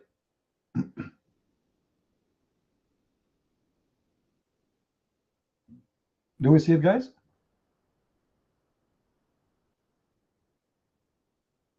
According to Muhammad, Shaitan, his duty come from a location, and even the sun is brought to us by the Shaitan. You see, the Shaitan, he have a horn, and the sun is coming from between the horn. So the sun is coming from Shaitan. But in the case of the moon, no. Muhammad have no problem with the moon. The best time for Allah is the middle of the night until or before the sun rays. Then Allah disappear. No Allah. Actually, there's different hadith, if you remember, where Muhammad, he said that Allah, he descended every day in the third part of the night. In the night. He don't descend down to earth in daytime. Do you remember the hadith? And he asked his followers, who is the one who are invoking me?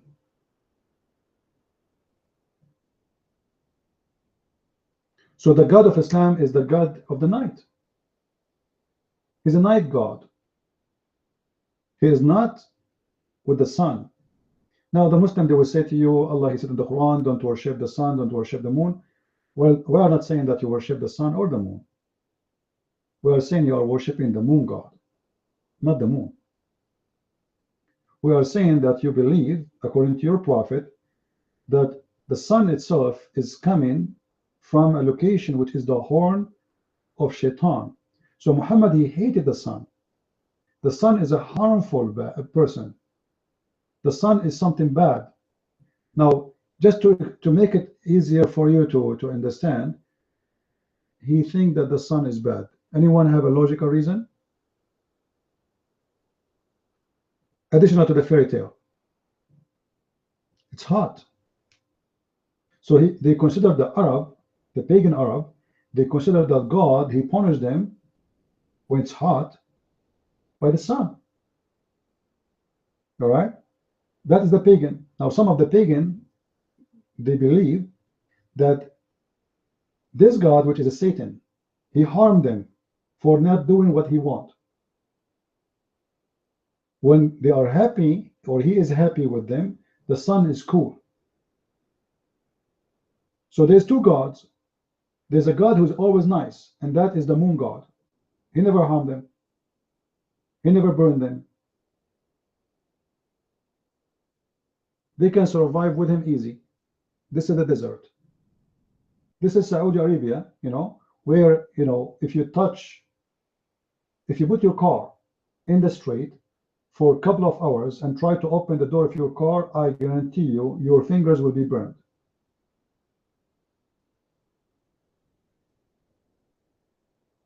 You have to keep your car under the shade somewhere. Otherwise, you cannot sit in the car.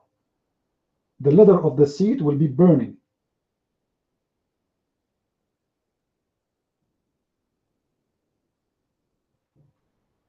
Well, if we say it's a culture thing, but Muhammad, he made the culture. Let us say what you are saying is true. But obviously Muhammad is copying what all generation before him, they told him.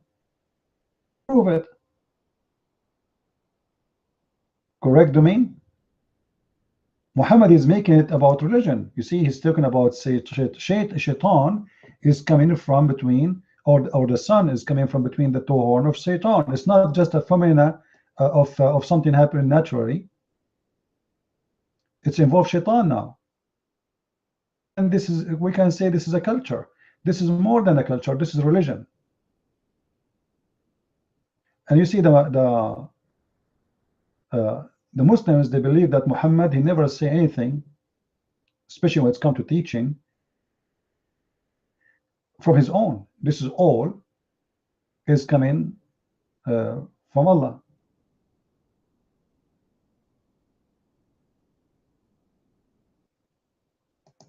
And you will see that there's no Muslim he can say this story is not approved. This is a very confirmed stories, and it exists all over Islamic books and hadith.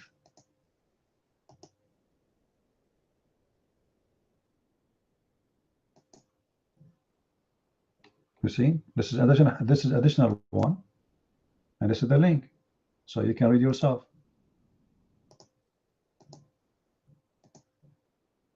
However, Satan, Muslim can't explain to us how sun can come from between the horn of the Shaitan, and in the same time Muhammad described Shaitan as something small, to the point he was able to capture him and tied him up to a column of the house. But yet we see that the sun is coming from between the horn of Shaitan. That means Shaitan is bigger than the sun.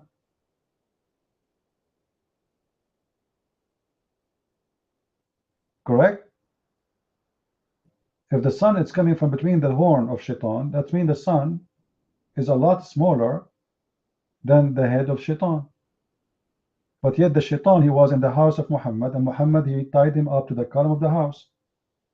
And then he said, when his friends, they came, he said, you know what, a second ago, brother, a second ago, I captured the, and then he let him go. Just a second ago. I wish you just came a minute ago, brother. Why? I have Shaitan tied up to this column. Where did he go? I let him go. Why you let him go? I feel sorry for him. So how the Shaitan is so small and you can tie him up?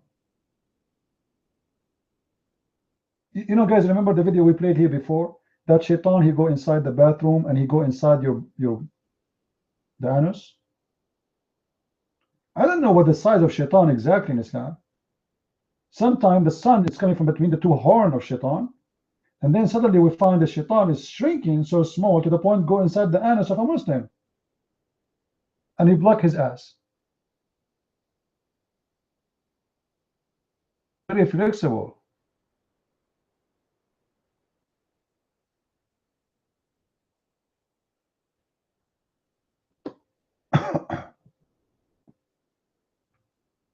Do we have any Abdul here?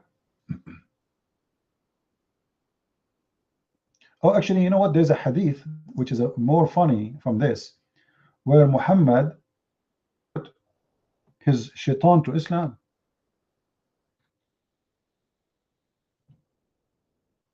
Yeah. Look like Muhammad, he have a debate with the shaitan.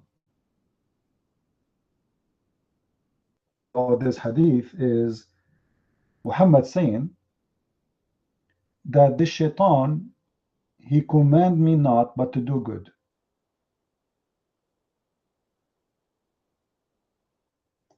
In this hadith, Muhammad he agree that the devil is a Muslim, him to do good. Let me get you the hadith. Here we go.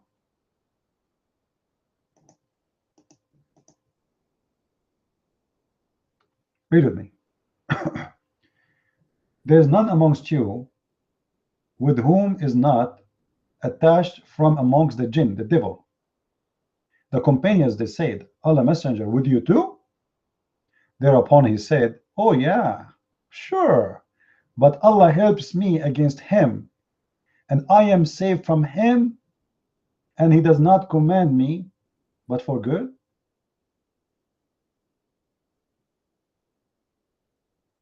Do you see it, guys? Shaitan is commanding Muhammad. Do you see it says command me? Where Muhammad he received command? From the devil. Do you see the word devil there? This is not my translation. This is the translation of Muslims. Just to make it clear, I am not translating. This is the translation of the Muslims, and this is the website.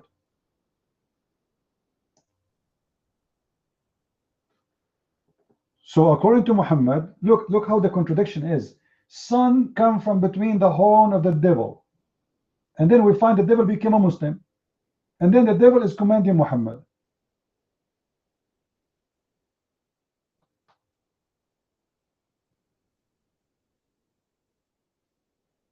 Any comment from any Muslim?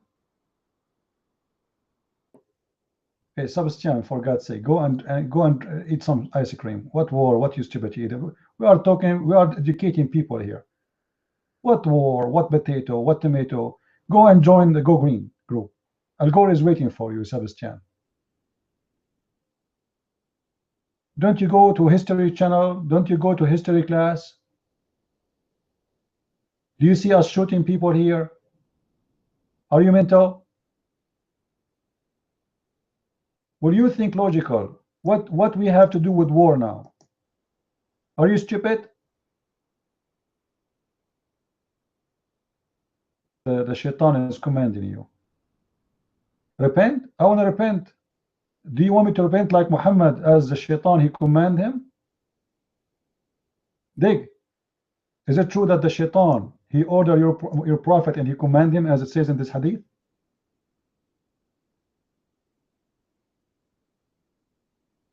I will turn to be a monkey. All right. Well, monkeys are Muslims anyway. The Quran says that Allah he sent his Quran to animals and they preserve it, which means according to Islam, animals are better than Muslims. Do you have an explanation how your prophet says that shaitan command him? Quran, put your hand up. Let us see if I'm saying the truth or not. Well, I'm insulting Islam all my life, and Allah did not make me a monkey or even a cat. Let me ask you a question, Mr. Dig. Your God, he said in the Quran, that those who work in Saturday, specifically they did fishing, Allah made them pigs and monkeys. I know a Jewish friend who go fishing every Saturday, and he never became a monkey until now. How do you explain that to me?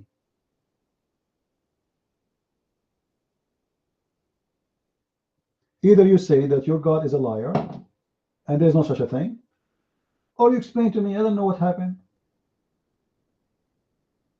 You know what? I used to go actually with him fishing too. I don't know even at that time that he is a Jew. Until one day I saw him wearing the hat, you know. But he go Saturday for fishing. He is not too much conservative. He work in Saturday, he go fishing in Saturday. How come Allah make the Jews monkeys and pigs for fishing in Saturday at that time, but he don't make them today? Today the Jews, they go to nightclub in Saturday. They do fishing. Even they have a gay festival. You believe it? We did not see one Jew became a monkey. How you explain that to me? What's your land? Even the Quran confirmed that this is their land. Isn't it the Quran in chapter 5 verse 21 says that Allah, he assigned the land to the Jews? Your God Allah himself is a Zionist. He worked for the Mossad.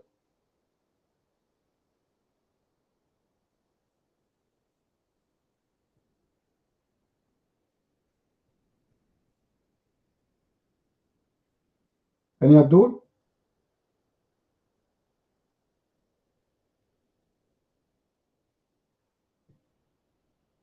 Huh? Go get it. Why you are coming to me? You want to get your bloody land from a chat room?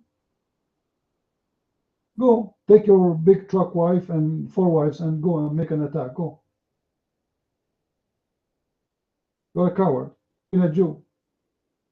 What do I have to do with it? I am an Arab. I can't even go to Israel. They will arrest me. They will think I'm a Muslim. You are a real man?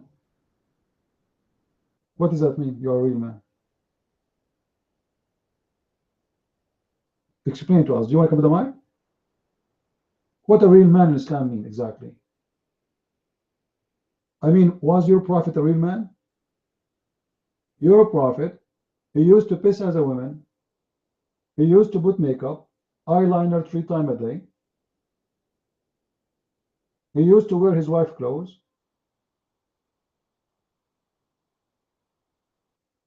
Should I say more?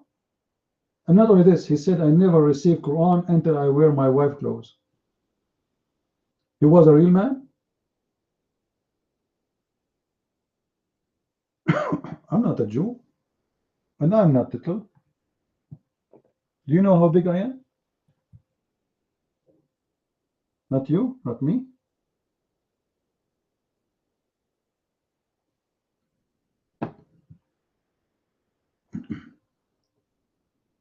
Any Abdul?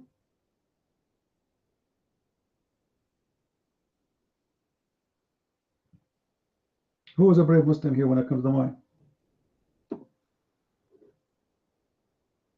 So as you see, you know, like Islam is a collection of fairy tale stories.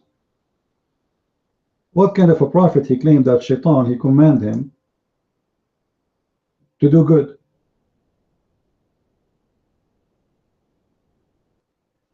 Look in this translation, which is a false translation, by the way.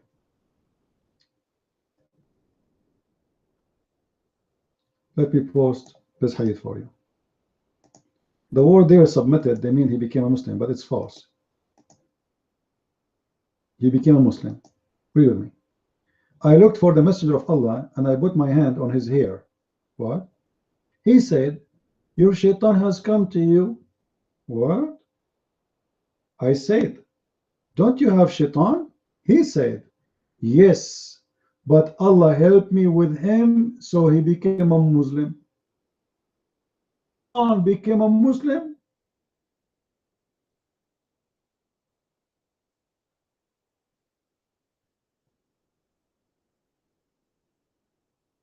Any Abdul? When I explain how Shaitan became a Muslim?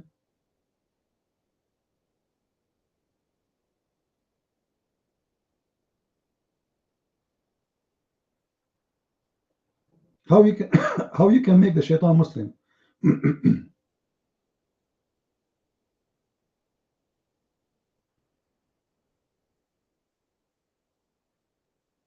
Any Muslim want to explain to us? Any Muslim Shaitan here want to take the mic and defend Islam? As long as Shaitan Muslim, maybe we can debate the Shaitan. Any Muslim Shaitan here? Maybe we can get the Shaitan which Muhammad he debated and he made him Muslim. I wonder how Muhammad he was able to convince Shaitan to join Islam. What he promised him? Virgins?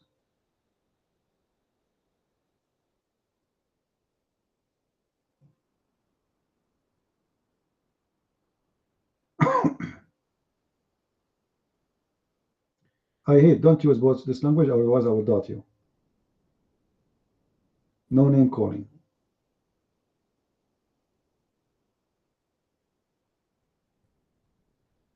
Any Abdul? Any Shaitan Muslim here? The Prophet, he converts Shaitan to Islam? That's amazing. I told you, everybody is converting to Islam. Shaitan is a Muslim. Watermelon is a Muslim. Zucchini taking Shahada. The goat convert to Islam. No? You go to YouTube, you will see a video that says the react of dog when he hear the adhan. And what the dog what the dog is doing, he's licking his ass. They're weird. Weird people. I don't know what's wrong with most Muslims. The react of a donkey when he hear the Shahada. The react of a cat when hear the adhan, the mosque, Allahu Akbar. What is that?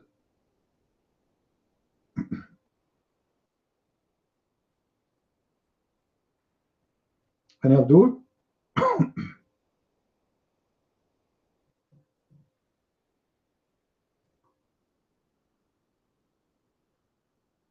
Who is the brave Abdul here? Are we out of the Abduls, guys? Are you telling me we are out of them today?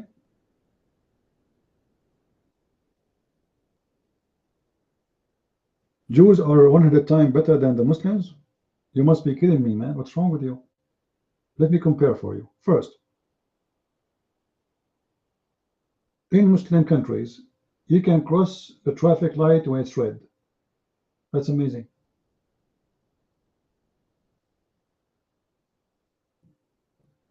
That's beautiful. In a Muslim country, you can take the gun from your window and you can shoot anytime you want. That's beautiful. Freedom, brother. In Muslim country, you can beat your wife as much as you want. That's amazing.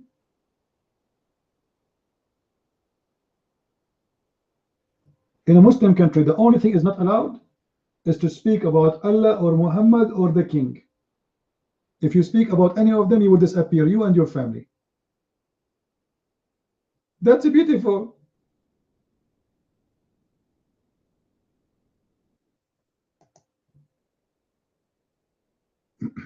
Right?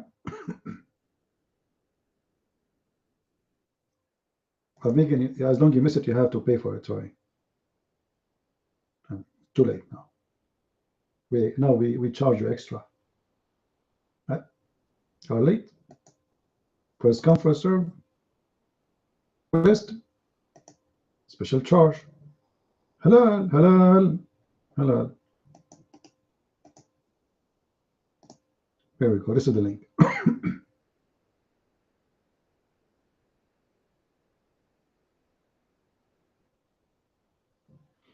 I gave it to you. This is that. Oh boy, Shaitan is affecting this girl. Look, guys, what she said. Thank you. Unbelievable. Here we go. Shaitan start working now. It's okay. I forgive thee.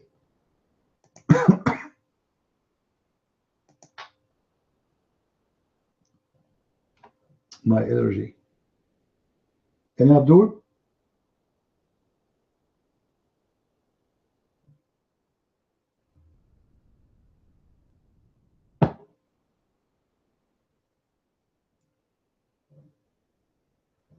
Dig, listen, kid. I don't care for you and the one who you call her Hannah. Go play out. We are not here for drama, man. What an idiot.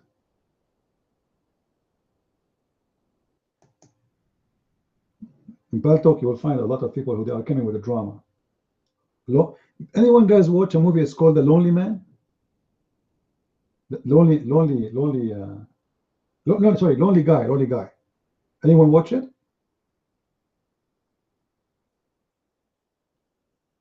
No one? Okay, search for it on YouTube. It's for free. It's an old movie. It's a comedy. There's many like those lonely guy in Baltok. Where they bring drama. Women or men, doesn't matter really. So just be careful.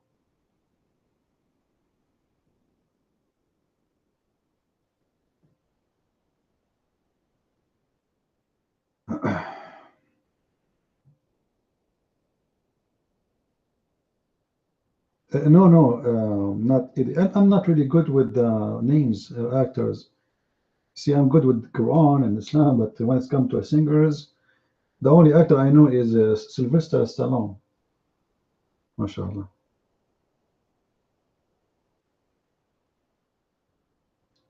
Hey, Sugar.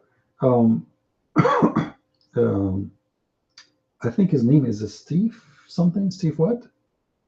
Steve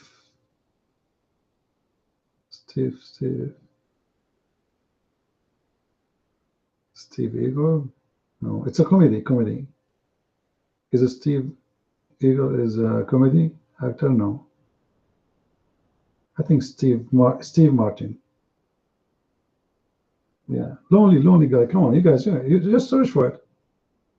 Lonely guy. It's a funny movie. It's about a guy who no women want to date him. And in Paltalk, you will find a lot of people who they are lonely guys and lonely women.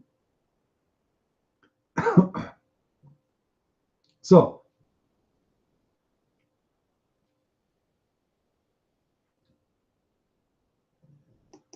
I think I have no time for your talk here. I know I would undot you. You will start saying the same thing again. Okay? You better go to the Kaaba, my friend. Don't miss you.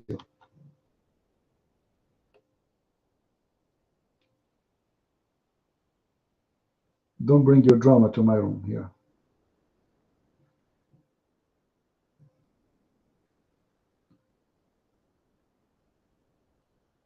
Any Abdul? Why the crescent moon is the sign of the mosque? Because it's the sign of the mosque. Why? Because it's it's the sign of the mosque. Okay, why? Unbelievable. 1 hour asking the same question, and yet until now we have no answer. They have no idea. Abdul, this is what Abdul is about. Slave. He's not allowed to think. He followed blindly.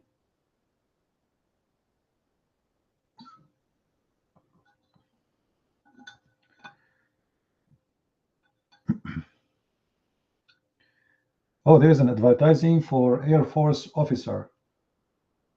I wish I'm young again. I will join. I would like to be an Air Force officer. That would be good. You see the advertising in Paltalk? Turn your college degree into an officer career. Where? In the Air Force. That would be fun.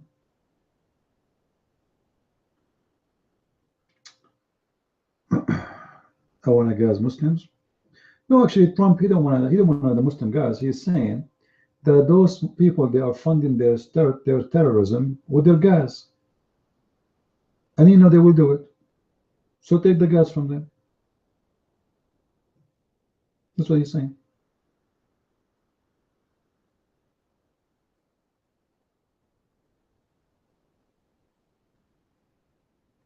Where is the money of Al-Qaeda coming from? Did you see the arms of Al-Qaeda in Syria? Do you see how expensive they have arm more than the Syrian army itself? Top of the line. Where is the money coming from? Somebody have to pay for all this. If you go in a war for 15 minutes, do you know how much the cost is?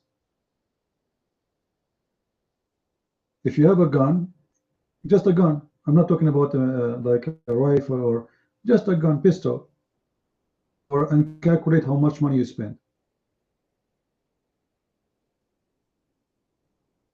Correct, guys?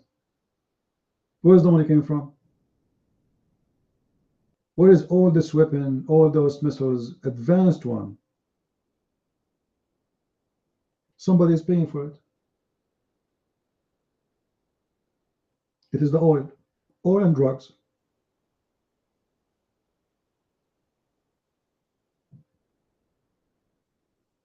So you don't like Trump?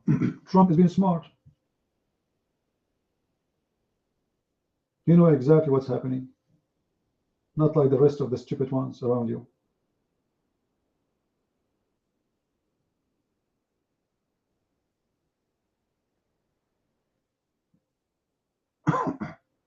Both of them, their money is coming from the gas. Both of them, all of them. All Muslims, they have no protection. Where is the money of the Muslims came from? From oil. Trump is very right. He's not making things up.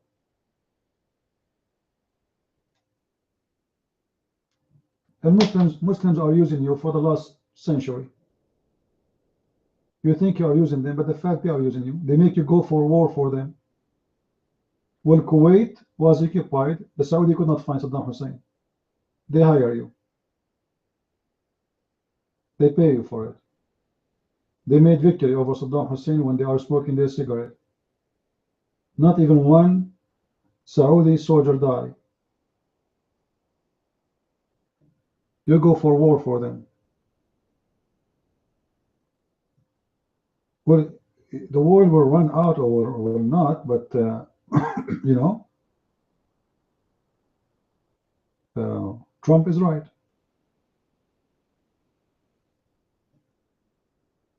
Here we go, an explosion in a coffee shop in Spain 1 hour ago. Muslims.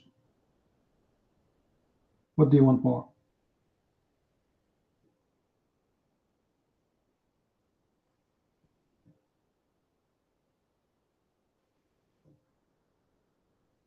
And you know, mostly Trump will not win. Mostly, I don't trust American vote because most of Americans are naive.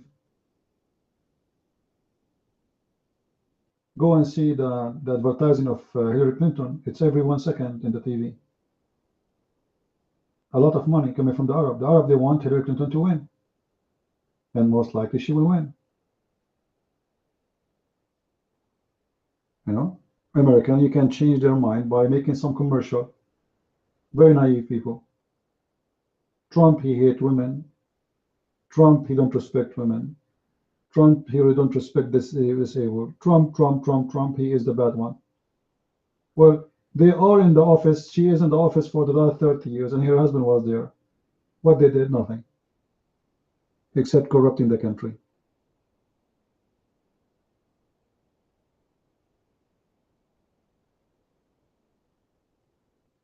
And you will see all the liberals medias attacking Trump. Nobody is speaking about Hillary Clinton.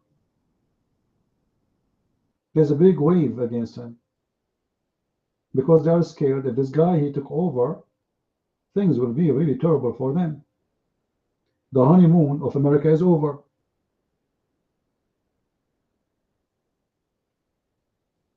That's why I'm saying it's very hard for him to win. It's going to be a miracle, actually, if he wins. Obama, he just signed last month an agreement with Israel to give Israel $35 billion arm assistance. The biggest in history assistance to Israel. Why now? Why between 2 months before the election? It's a bribe to make the Jews vote for Democrat. As simple as that. Obama and Hillary, they know that this is $35 billion. They will not pay for it from their pocket. So they bribe the Jews to make them vote for Hillary without paying a penny. It's from the pocket of the American.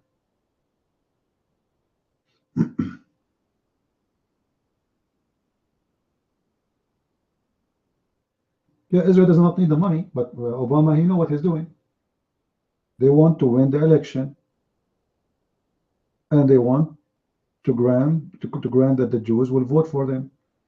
And all of us, we know that the Jews are very powerful in America. When we say the Jews, we're not talking about the vote of the Jews. We're talking about their media stations, TV stations, newspapers, etc.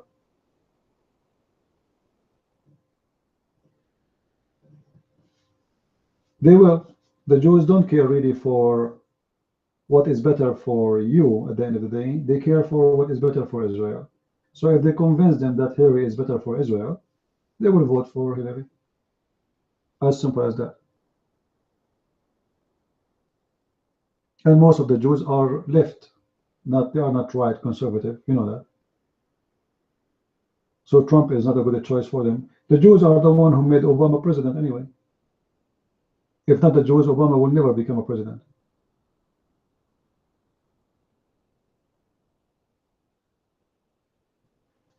I don't think so. And we will see. You see, go and watch Fox News. You will know that none of the Jews, support Trump. Oh, we know how many TV stations owned by the Jews.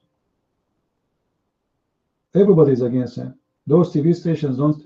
The guy who is a TV host, he don't speak his own opinion. He speak what his TV station order him to say. The owners of the TVs. Yeah, but all the Jews are atheists. Who is left of the Jews are not atheists these days? What is the percentage of the Orthodox Jews in America? Come on. All of them, they are liberals. If I say 95% of the Jews in the USA are liberals, I'm not exaggerating.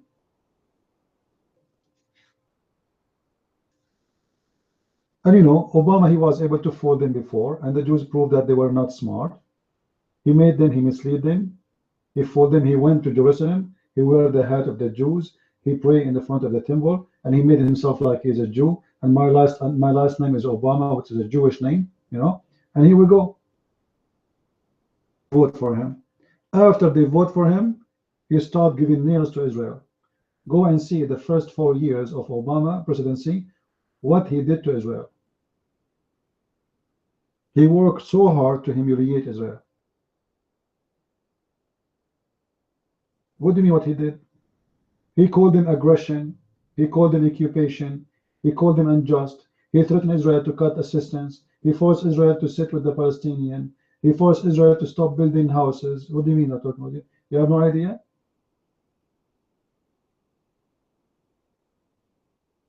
Go and search.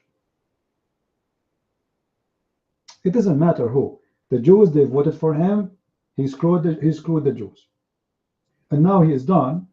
So before he leave, he want to fix it. To guarantee that Clinton, she will win. Now, if the Jews are smart, they get the assistance of, let us say, America deal. They should screw them and vote for Trump.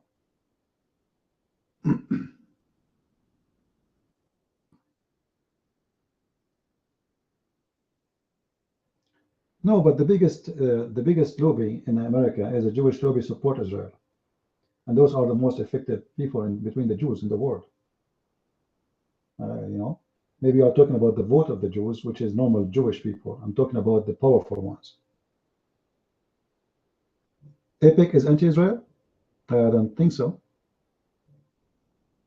Everybody make a speech in front of Epic. He promised Epic to support Israel. Isn't it Epic who invited the son of Hamas to make a speech in front of them? Isn't it? Why they invited him? Because he was a spy for Israel. They praise him as a hero. So what are you talking about?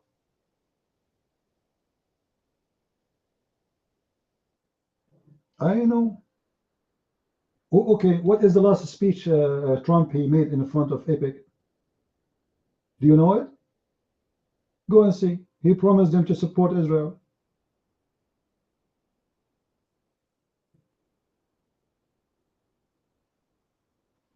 Anyway, this is not really, but it's obvious that everybody is against Trump. Even Republicans are against Trump. George Bush, the father, because he is in the pocket of the Saudi. The Saudi are his friends. He made billions from behind them. He will vote against Trump. It's business. In America, there's no vote. the mainstream, the American, they are naive, uneducated. All what you need, some actors, some famous ones, say bad things about this guy or that guy, and you win the election. Very simple. The TV show you watch every day, the one is called Ha Ha Ha Ha. You hear people laughing before the joke. Those are the ones who decide who will be the president.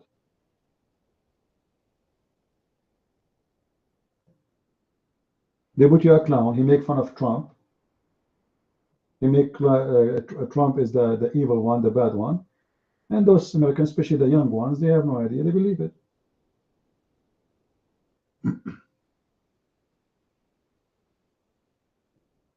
The only way for Trump to win, as I believe, if a terrorist attack happened before the election, something big, then that might change the election, the election direction. But as I see right now, everything is against him. Republican against him, Democrat against him, everybody.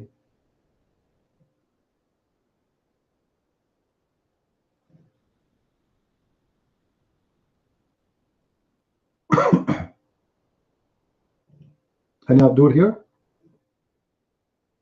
But me, myself, it doesn't matter what happened. I will vote for Trump.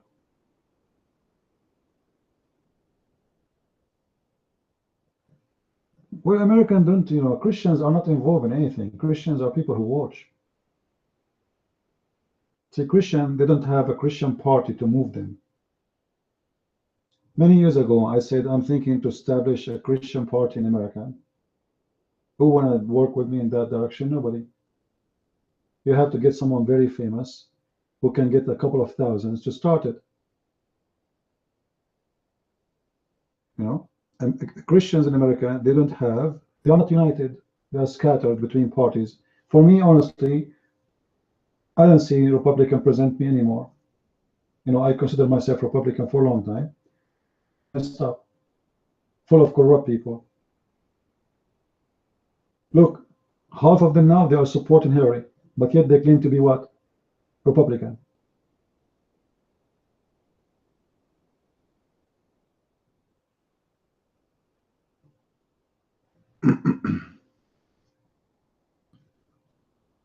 And look what the Clinton, she is doing. You see, the American, they say that Trump is going to cause a problem if he became president.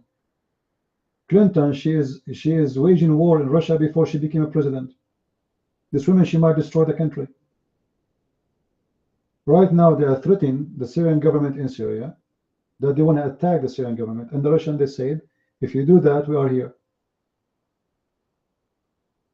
They are leading us to where?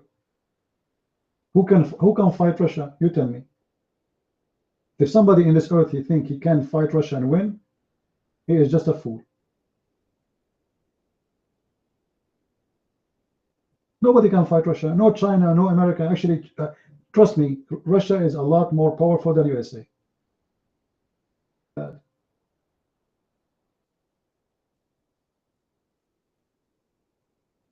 There's no need for numbers. Who cares for the numbers these days? Come on.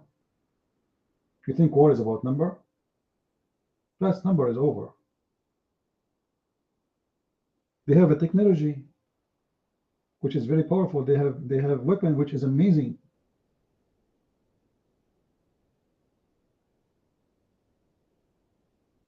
Who can fight the Russian? You know, the north of Korea is scaring the hell of America.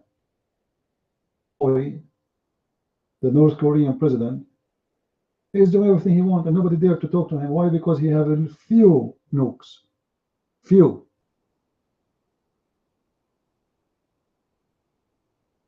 We are talking about Russia. If you do not know who Russia, go and ask Hitler.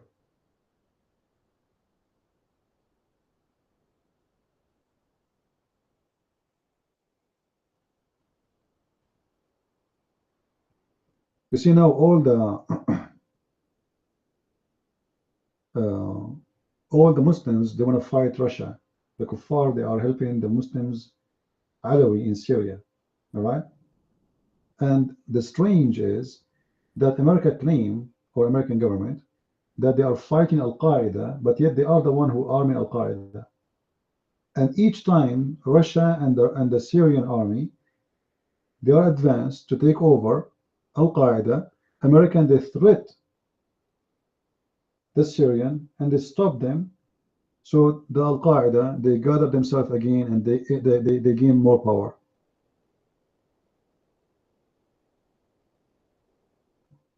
You know, Elian, those numbers are not really true. You see, what people count, they count every citizen of Chechnya as a Muslim. Those are different republics. And there's a small republic inside Russia. They are not really in Russia. All right? Russia is a union. There's small countries, which is Islamic, there's some Muslims in it. Or, as an example, Chechnya, most of it is Muslims. But don't go by those numbers. They mean nothing. Because if 60 millions are Muslims, then Russia is a Muslim country. Because how big is Russia anyway? I mean, as a population. Those numbers are fake. I don't go by those numbers. Nobody knows how many Christian, how many Muslims in those countries, because there's nothing that's called a register for citizenship. As there's nothing in the ID where people ask you, are you Christian? Are you a Jew? Are you a Muslim? But people, they just count the whole country as an example, the American themselves, when they count how many Muslim in USA, they count how many Middle Eastern in USA, and then they say all of them, they are Muslims, including me. When in fact, 85% of the Middle Eastern in USA are Arab Christians. 85%. Which means the 15% are not Christians, but yet they count the 85% Muslims.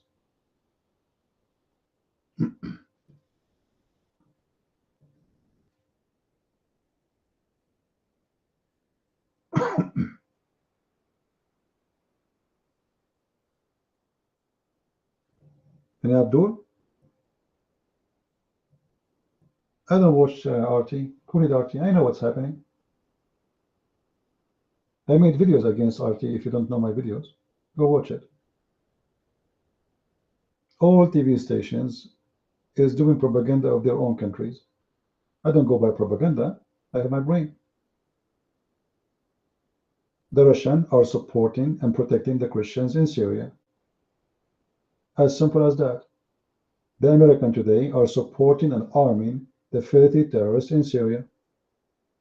Who need RT? Genius. Actually, there's an interview done by a Western station, I forgot the name, with a leader from Al-Qaeda in Syria, Jabhat al-Nusra. What he said? He was speaking how the Americans support them, and he was requesting more weapons. They are not even ashamed of it.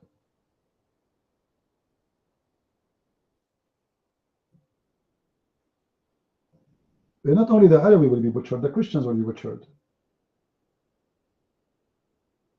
You know, this is not just about the Alawi. Those filthy terrorists, they want to establish Islamic State, and they want to kill anyone as a Muslim.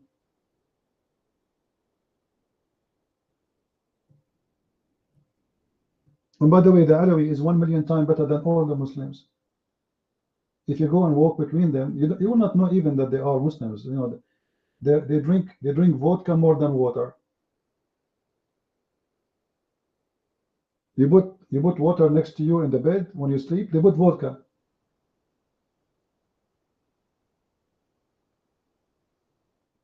The Alawi, they have a mosque, but they don't pray in it. They use it only when there's a funeral. Only. There's nobody go to the mosque. Their women, their skirt is shorter than the bikini.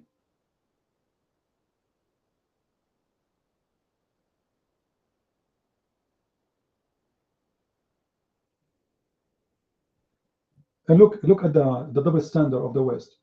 Go open the TV right now. The massacres in Aleppo. The regime of Syria killing people of Aleppo. Oh, blah, blah, blah, blah, blah, blah. You know? But when the terrorists attack the Alawi villages, slaughter everybody in the villages, you don't hear anyone, CBS, NBC, CNN, Fox News, everybody's so quiet. Very quiet.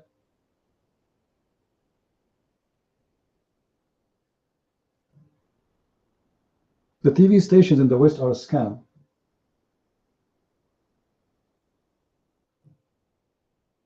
Just last week, the American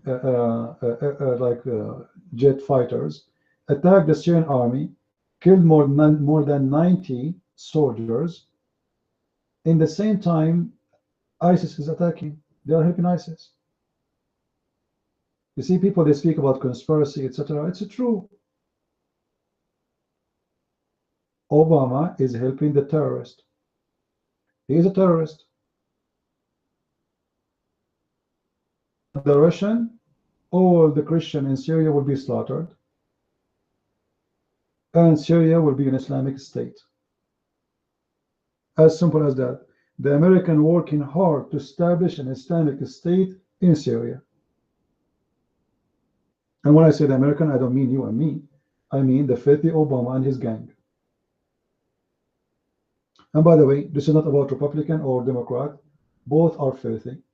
John McCain is Republican. He was the first to go and visit the terrorists and support them in Syria.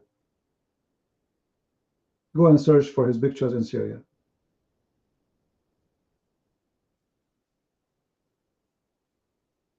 Right?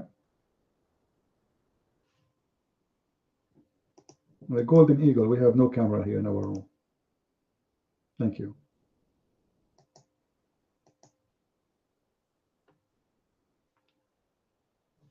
And now, look what happened.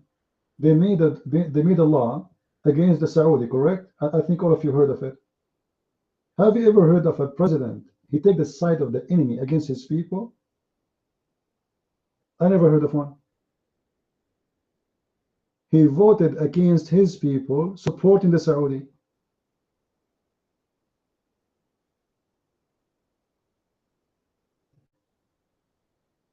He is one of them. He is one of the terrorists. Why Obama? He don't want them to pay for the crimes they did. There's tons of evidence that Saudi government, they sponsored those terrorists. 3,000 people have been slaughtered alive, burned alive. Why you don't want to go after Saudi Arabia? And why until now, by the way? George Bush is a friend of the Saudi. Obama is the employee of the Saudi. This is the fact. You don't have real president. You have an employee for someone else. The president of France, he worked for Qatar. The real president of France is Qatar. Qatar owns half of France. Go and check how many hotels, how many even nightclub, how many even soccer party or football like a stadium owned by Qatar. They own everything. And they don't own it just for no reason. They own it so they can control the country.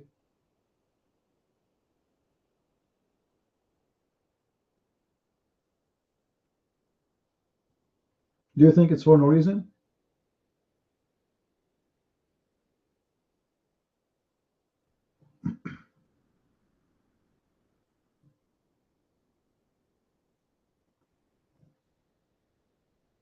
Western? No, I'm not Western. I'm Asian. I have small eyes. But I can see very well.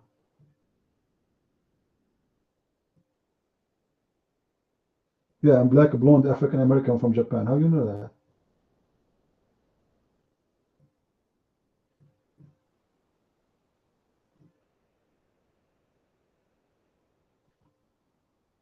Yeah, you Barrel, I have no time for stupid talk here. Obviously, you're an idiot. We don't worship a race. You are being stupid. I have no time for this talk. If you go to Philippines, you will see they draw Jesus as a Filipino. If you go to Japan, he's Japanese. If you go to Africa, he's African. So you are being stupid. We don't care really for Jesus have no ethnic. He said clearly, before Abraham I am. He don't even belong to the Jews. The Jews belong to him.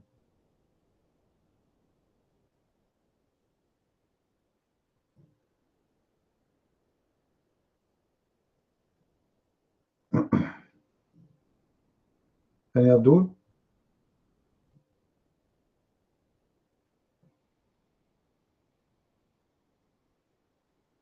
They cannot debate you, but they just try to insult, you know. Jesus, he said, go and teach and preach the whole world and baptize them in the name of the Father and the Son. So, yeah, you know, the whole world, we belong to him.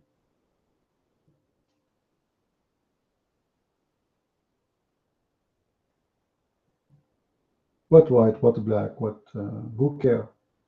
Jesus, he said, from their fruits you will know them. And this is how we will know our Lord. Not by his color. What color? Nobody knows how the Messiah looked like. We will recognize him from his fruits. He will come with the glory of his angels. He will come as God come.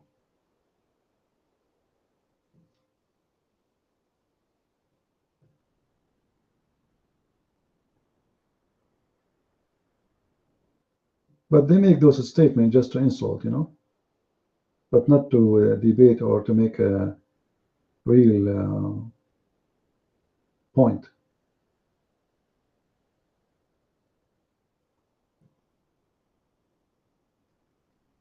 I slept last week, big talker.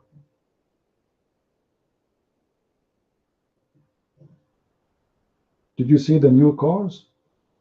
You charge the car for 15 minutes, the car will drive for almost 500 kilometers. That's amazing. This is mean in 10 years from now, if this is really working that way, that's mean, I mean, who needs gas anymore? Because 90% of the gas is used for car.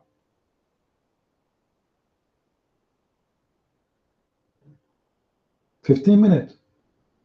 You charge the car for 15 minutes, will take you almost for 500 kilometers. That's amazing.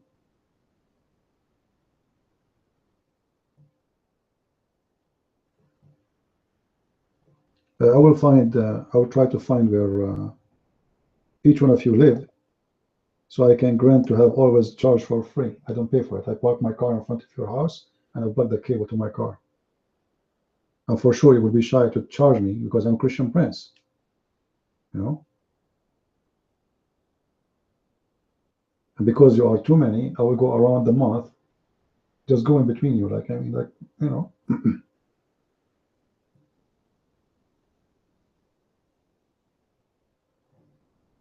So,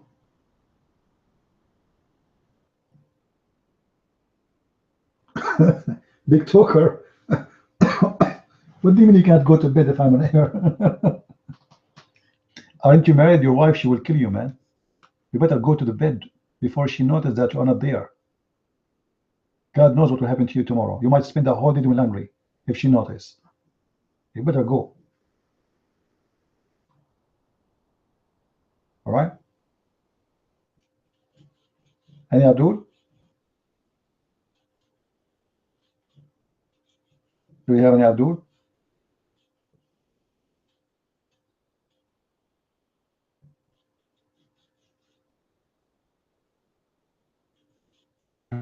You change your name and you come back? What is the fact? Let us see. I'm not going to doubt you, Mr. What's your name? Heroin. You change your name, you come back with different name, but you are the same person. Take the mic. Let us see who is the one doubting who and what for what reason. Your mic.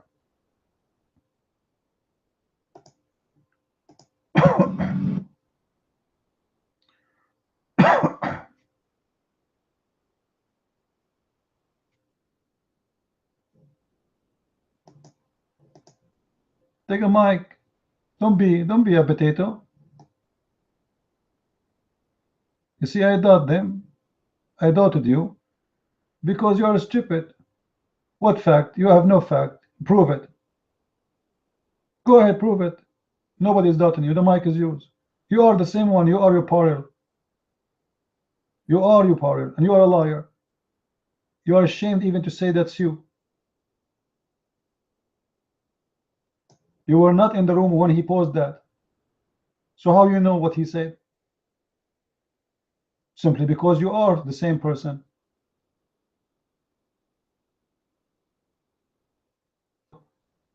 You are not even intelligent.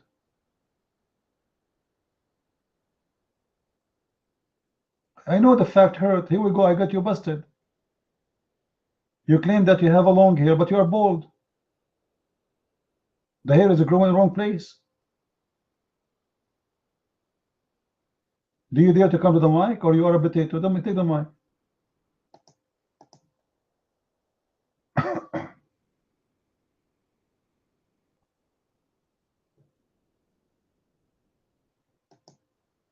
Look like the mic hurt. Is the mic will hurt you? Yeah, he's right. Then, as long as you made a decision, who was right, who was, he's saying himself he's right. You see how stupid? He is right. Let me bounce you and ban you, because I don't like to have kids here. As long as you don't have the courage to speak to me, next time you're going to hear. Bounce and ban. I am not going to waste my time. Like he was not in the room, but you know what this guy he said, and he know how to spell his name correctly.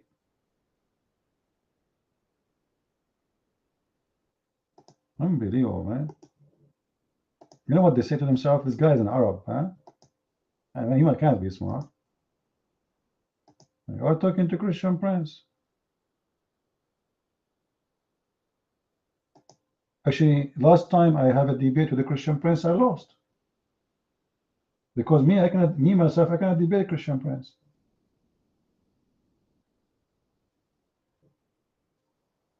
You know, he put me in the corner.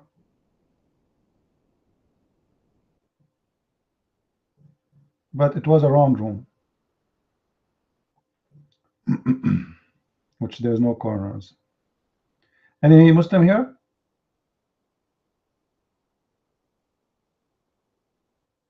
How you can corner somebody in a room have no corners? Mia, how you can do that? You are a Muslim, right?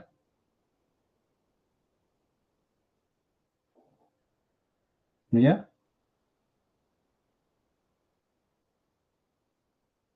I am a sad case. Well, Muslim can't understand Islam.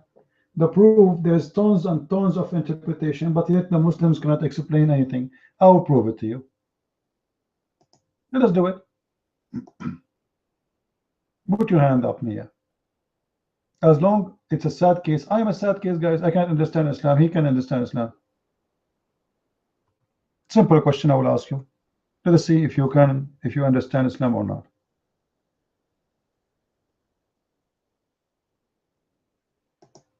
Can you put your hand up? You never met a real scholar? That's good. So you have answers.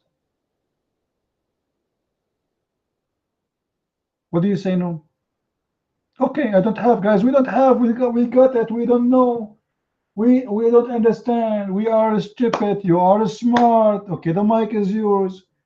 I'm going to ask you a very simple question. You give me the answer. Can we do that?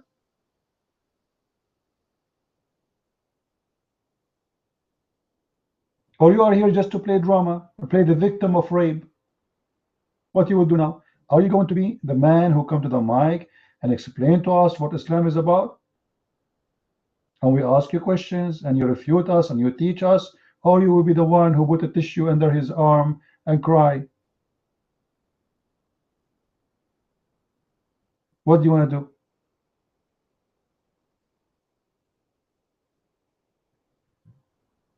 Mia, are you there? Mamma mia, mamma mia.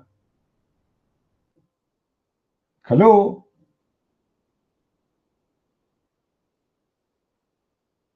Okay, Mia, I have a question about chapter in the Quran, which is really I'm sure you met scholars, right? You met scholars, so you know. Chapter 68, verse number 1. What that verse mean?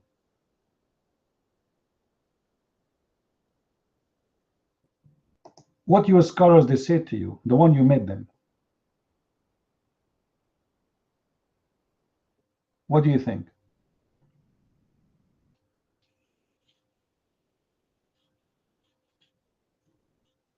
Do you know? Okay. All right. They will approach you if you are sincere. But guys, you are not sincere. So you will never see the scholars. You know what? I have a scholar here. His name is Ibn Abbas, the cousin of Muhammad. He said, 68 verse number 1 is speaking about Noon. And Noon was a whale who is carrying the earth in the top of its back in the water. And beneath the whale there's a bowl. And under the bowl there's a rock. And under the rock there's a dust. And none knows what is under the dust. Say Allah. Man, this scholar is really amazing. What do you say?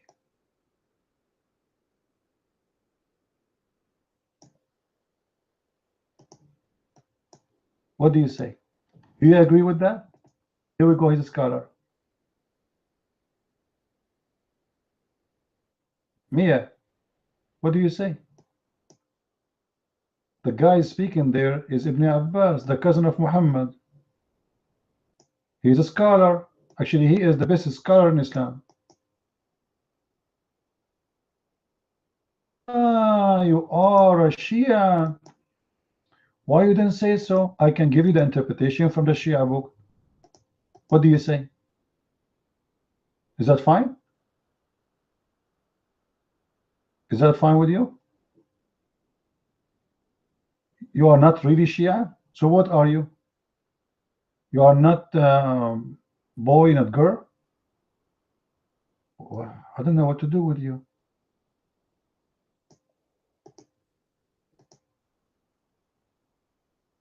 Okay, Mia, I think I think your mom, she was visiting many countries, Sunni, Shia, Ahmadiyya, and she gave birth to you. So like you are the product of many fathers from different sects. So you are not sure. When you find out what is your sect, let me know. I'm not going to look for it. Correct, guys? I'm not going to start guessing. How I know what your sect is? I'm not Allah. Allah is the only one who knows that there's a Noon. His name is a whale. His name is Noon. And he is the one who's carrying the earth. Actually, this is proven by science, by the way. There's a Japanese scientist. His name is Yama. I do lie, Yama. He's very well known. Just search his name. Just search it. This Japanese scientist, Yama, I do lie, Yama, Honda, Toyota, his last name, he said that it is true that the earth is carried by a whale. It's true.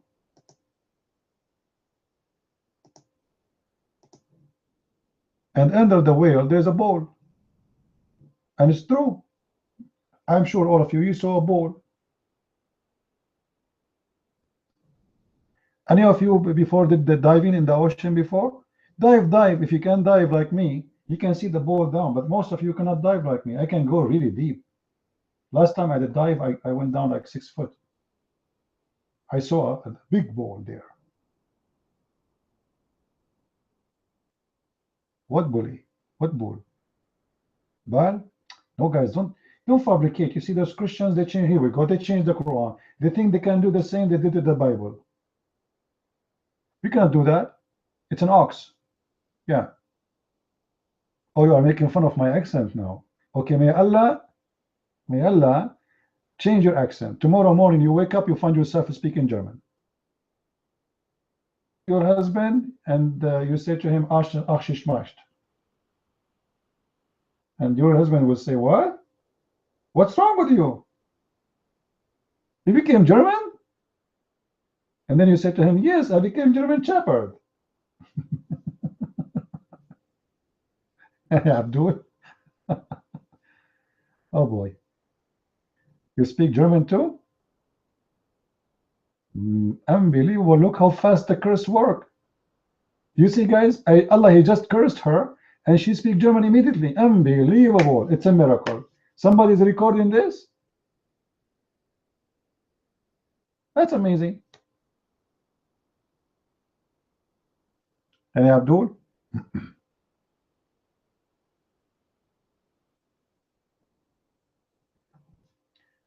Bites her. Who is biting who? I'm not sure. Anyway, come on, guys, get me some Muslims here. What we would do now without Muslims? We are out of customers. Back when you was skinny, I could dive deep under the water. All right. So in order to make you dive again, we have to make you skinny. I have a solution for you. Each time you go to the Quran, use a sensor. You know those for the light? The sensor is connected to the MP player. The second you enter the kitchen, Quran start praying. You lose your appetite, you leave. And the best scenario, you will stay there for a few minutes because you can't handle it no more. You became so skinny. And then you will be able to dive again.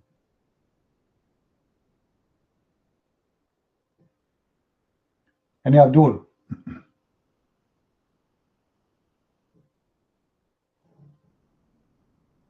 No, she is not Abdul. She is an ex-Muslim.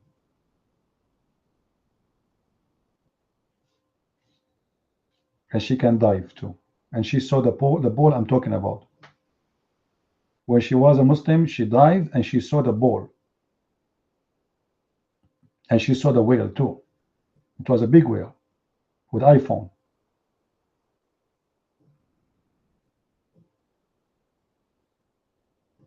Any Muslim?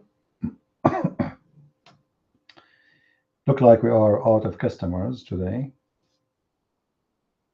What is the time now? Oh boy, it's getting late. I'm so glad I'm not married. If I'm married, my wife will kill me. This is the benefit of being single. So, you know, like, unbelievable. I will be shot. 3:50 p.m.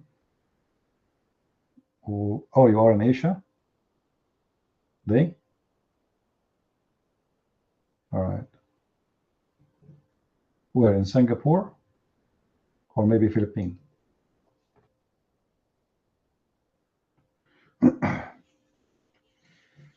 Oh, Hani Abdul?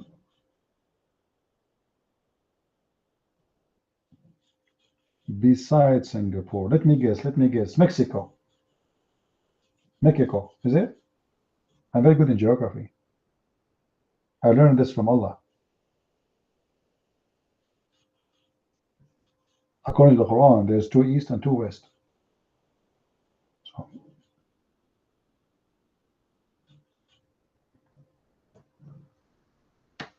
maybe from Malaysia. And Abdul.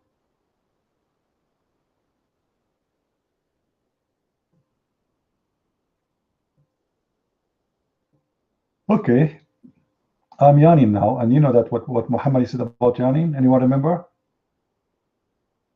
Knows? Allah, he hates those who do yawning, and he dislikes them, and he loves those who do sneeze. So I just start yawning, and that's mean Allah, he hates me now, which is not a good sign. I don't know how we can solve this issue now. Well, you are right in this case, but he hates even the Muslims that do yawning. You see here, the case is extending to the Muslims. So if a Muslim, even though he's a Muslim, he starts yawning, Allah will hate him.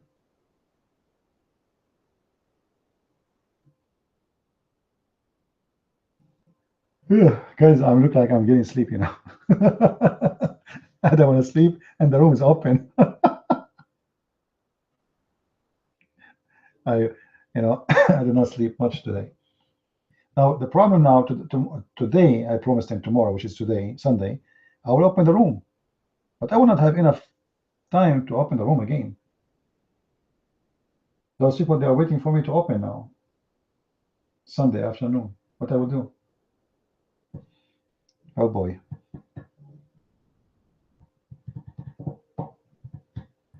I will see if I can open it. Maybe, I don't know if I find myself able to open it.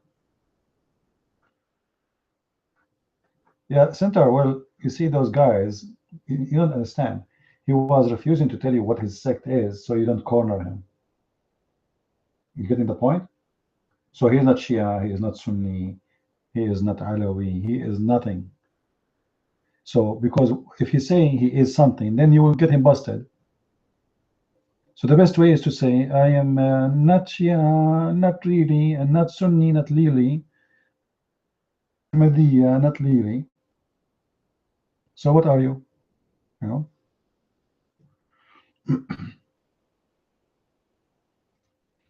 I was surprised too, partisan. I always surprise myself. Well, I opened early. I said to myself, let us see how Saturday night. I know Saturday night, so I don't open really Saturday, because Saturday people go out to visit friends, wherever, you know. So Paltalk will not really be working much. But in winter, when winter starts, they are more at home. Right? OSCB, I love the sea, but too bad I don't live close to the sea. I want to move. I want to move really to live next to the sea, but I can't afford it right now. So I'm waiting. You know, I joined a dating website looking for. It's called marykhadija.com. It's only old Muslim women there. You know, they are rich. So I put a profile, a picture of Tom Cruise, which is supposedly it's me, and I changed my name to Muhammad. And I said, it says in your profile what you're like, about you. So I have a very clear sign of our future to be a prophet. And I was accused of stealing underwear, prophet, And then about like yourself, what do you like? Children's, to marry children's, to kill the infidels, to somebody lick my fingers. I don't like to wash my fingers, to lick my fingers. I made it exactly like Muhammad. So, maybe I can get some Muslim rich women. She's in the age, young, like Khadija, She's like 25 years older than me, or 30. It's okay. Actually, even 50, who care? I mean, seriously. If the money is there, everything is fine. Actually, if she is very old, that would be easier. I can open my room anytime. Deaf. She have no teeth, so she cannot harm me. She cannot wear high heels, which means I will not be injured by any weapon of women. And there's many benefit of this.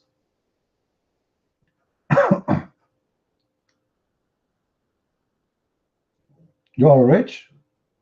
What are you waiting for? Are you serious?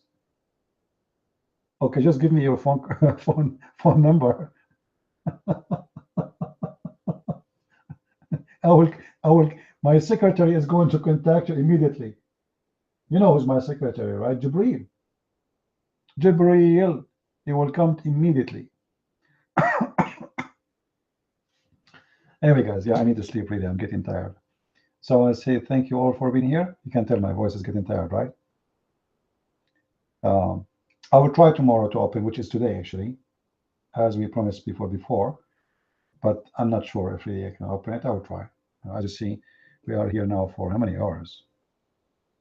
I'm not sure how many hours. Let us see.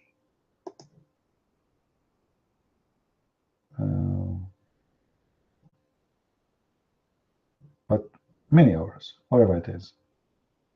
Anyway, so until we see you tomorrow, I want to say thank you for being here. And we appreciate every one of you. And by the way, I want to say something for people here. Don't be upset from me if I am tough on you sometime. Like some one of you post something, you know, there's when you are running a room like this, there's a lot of pressure on you. You're watching everybody text, and you have to answer everybody, what everybody's saying. You know what I mean? It's not something relaxing. This is not a music room, like where people relax and buddy take the mic and he play music for everybody. And how you doing? You know, this is different kind of room. To be patient with me, and don't be offended or don't be upset if I don't agree with you or if I am being tough on you. Remember, there's a lot of tough things on me too. You know, so you have to be patient with me and don't be upset. And you know where upset is coming from, right? Anyone knows? I learned this from a friend. Upset is a word, cowboy. When the horse, they put a saddle on the top of him, he get upset. When you sit in the horse, he got upset. So don't be like the horse who go crazy because we try to put the saddle from time to time. All right, we have to use it. We have to use a leash from time to time too. Anyway, so thank you guys for being here. As always, we say Christ is Lord.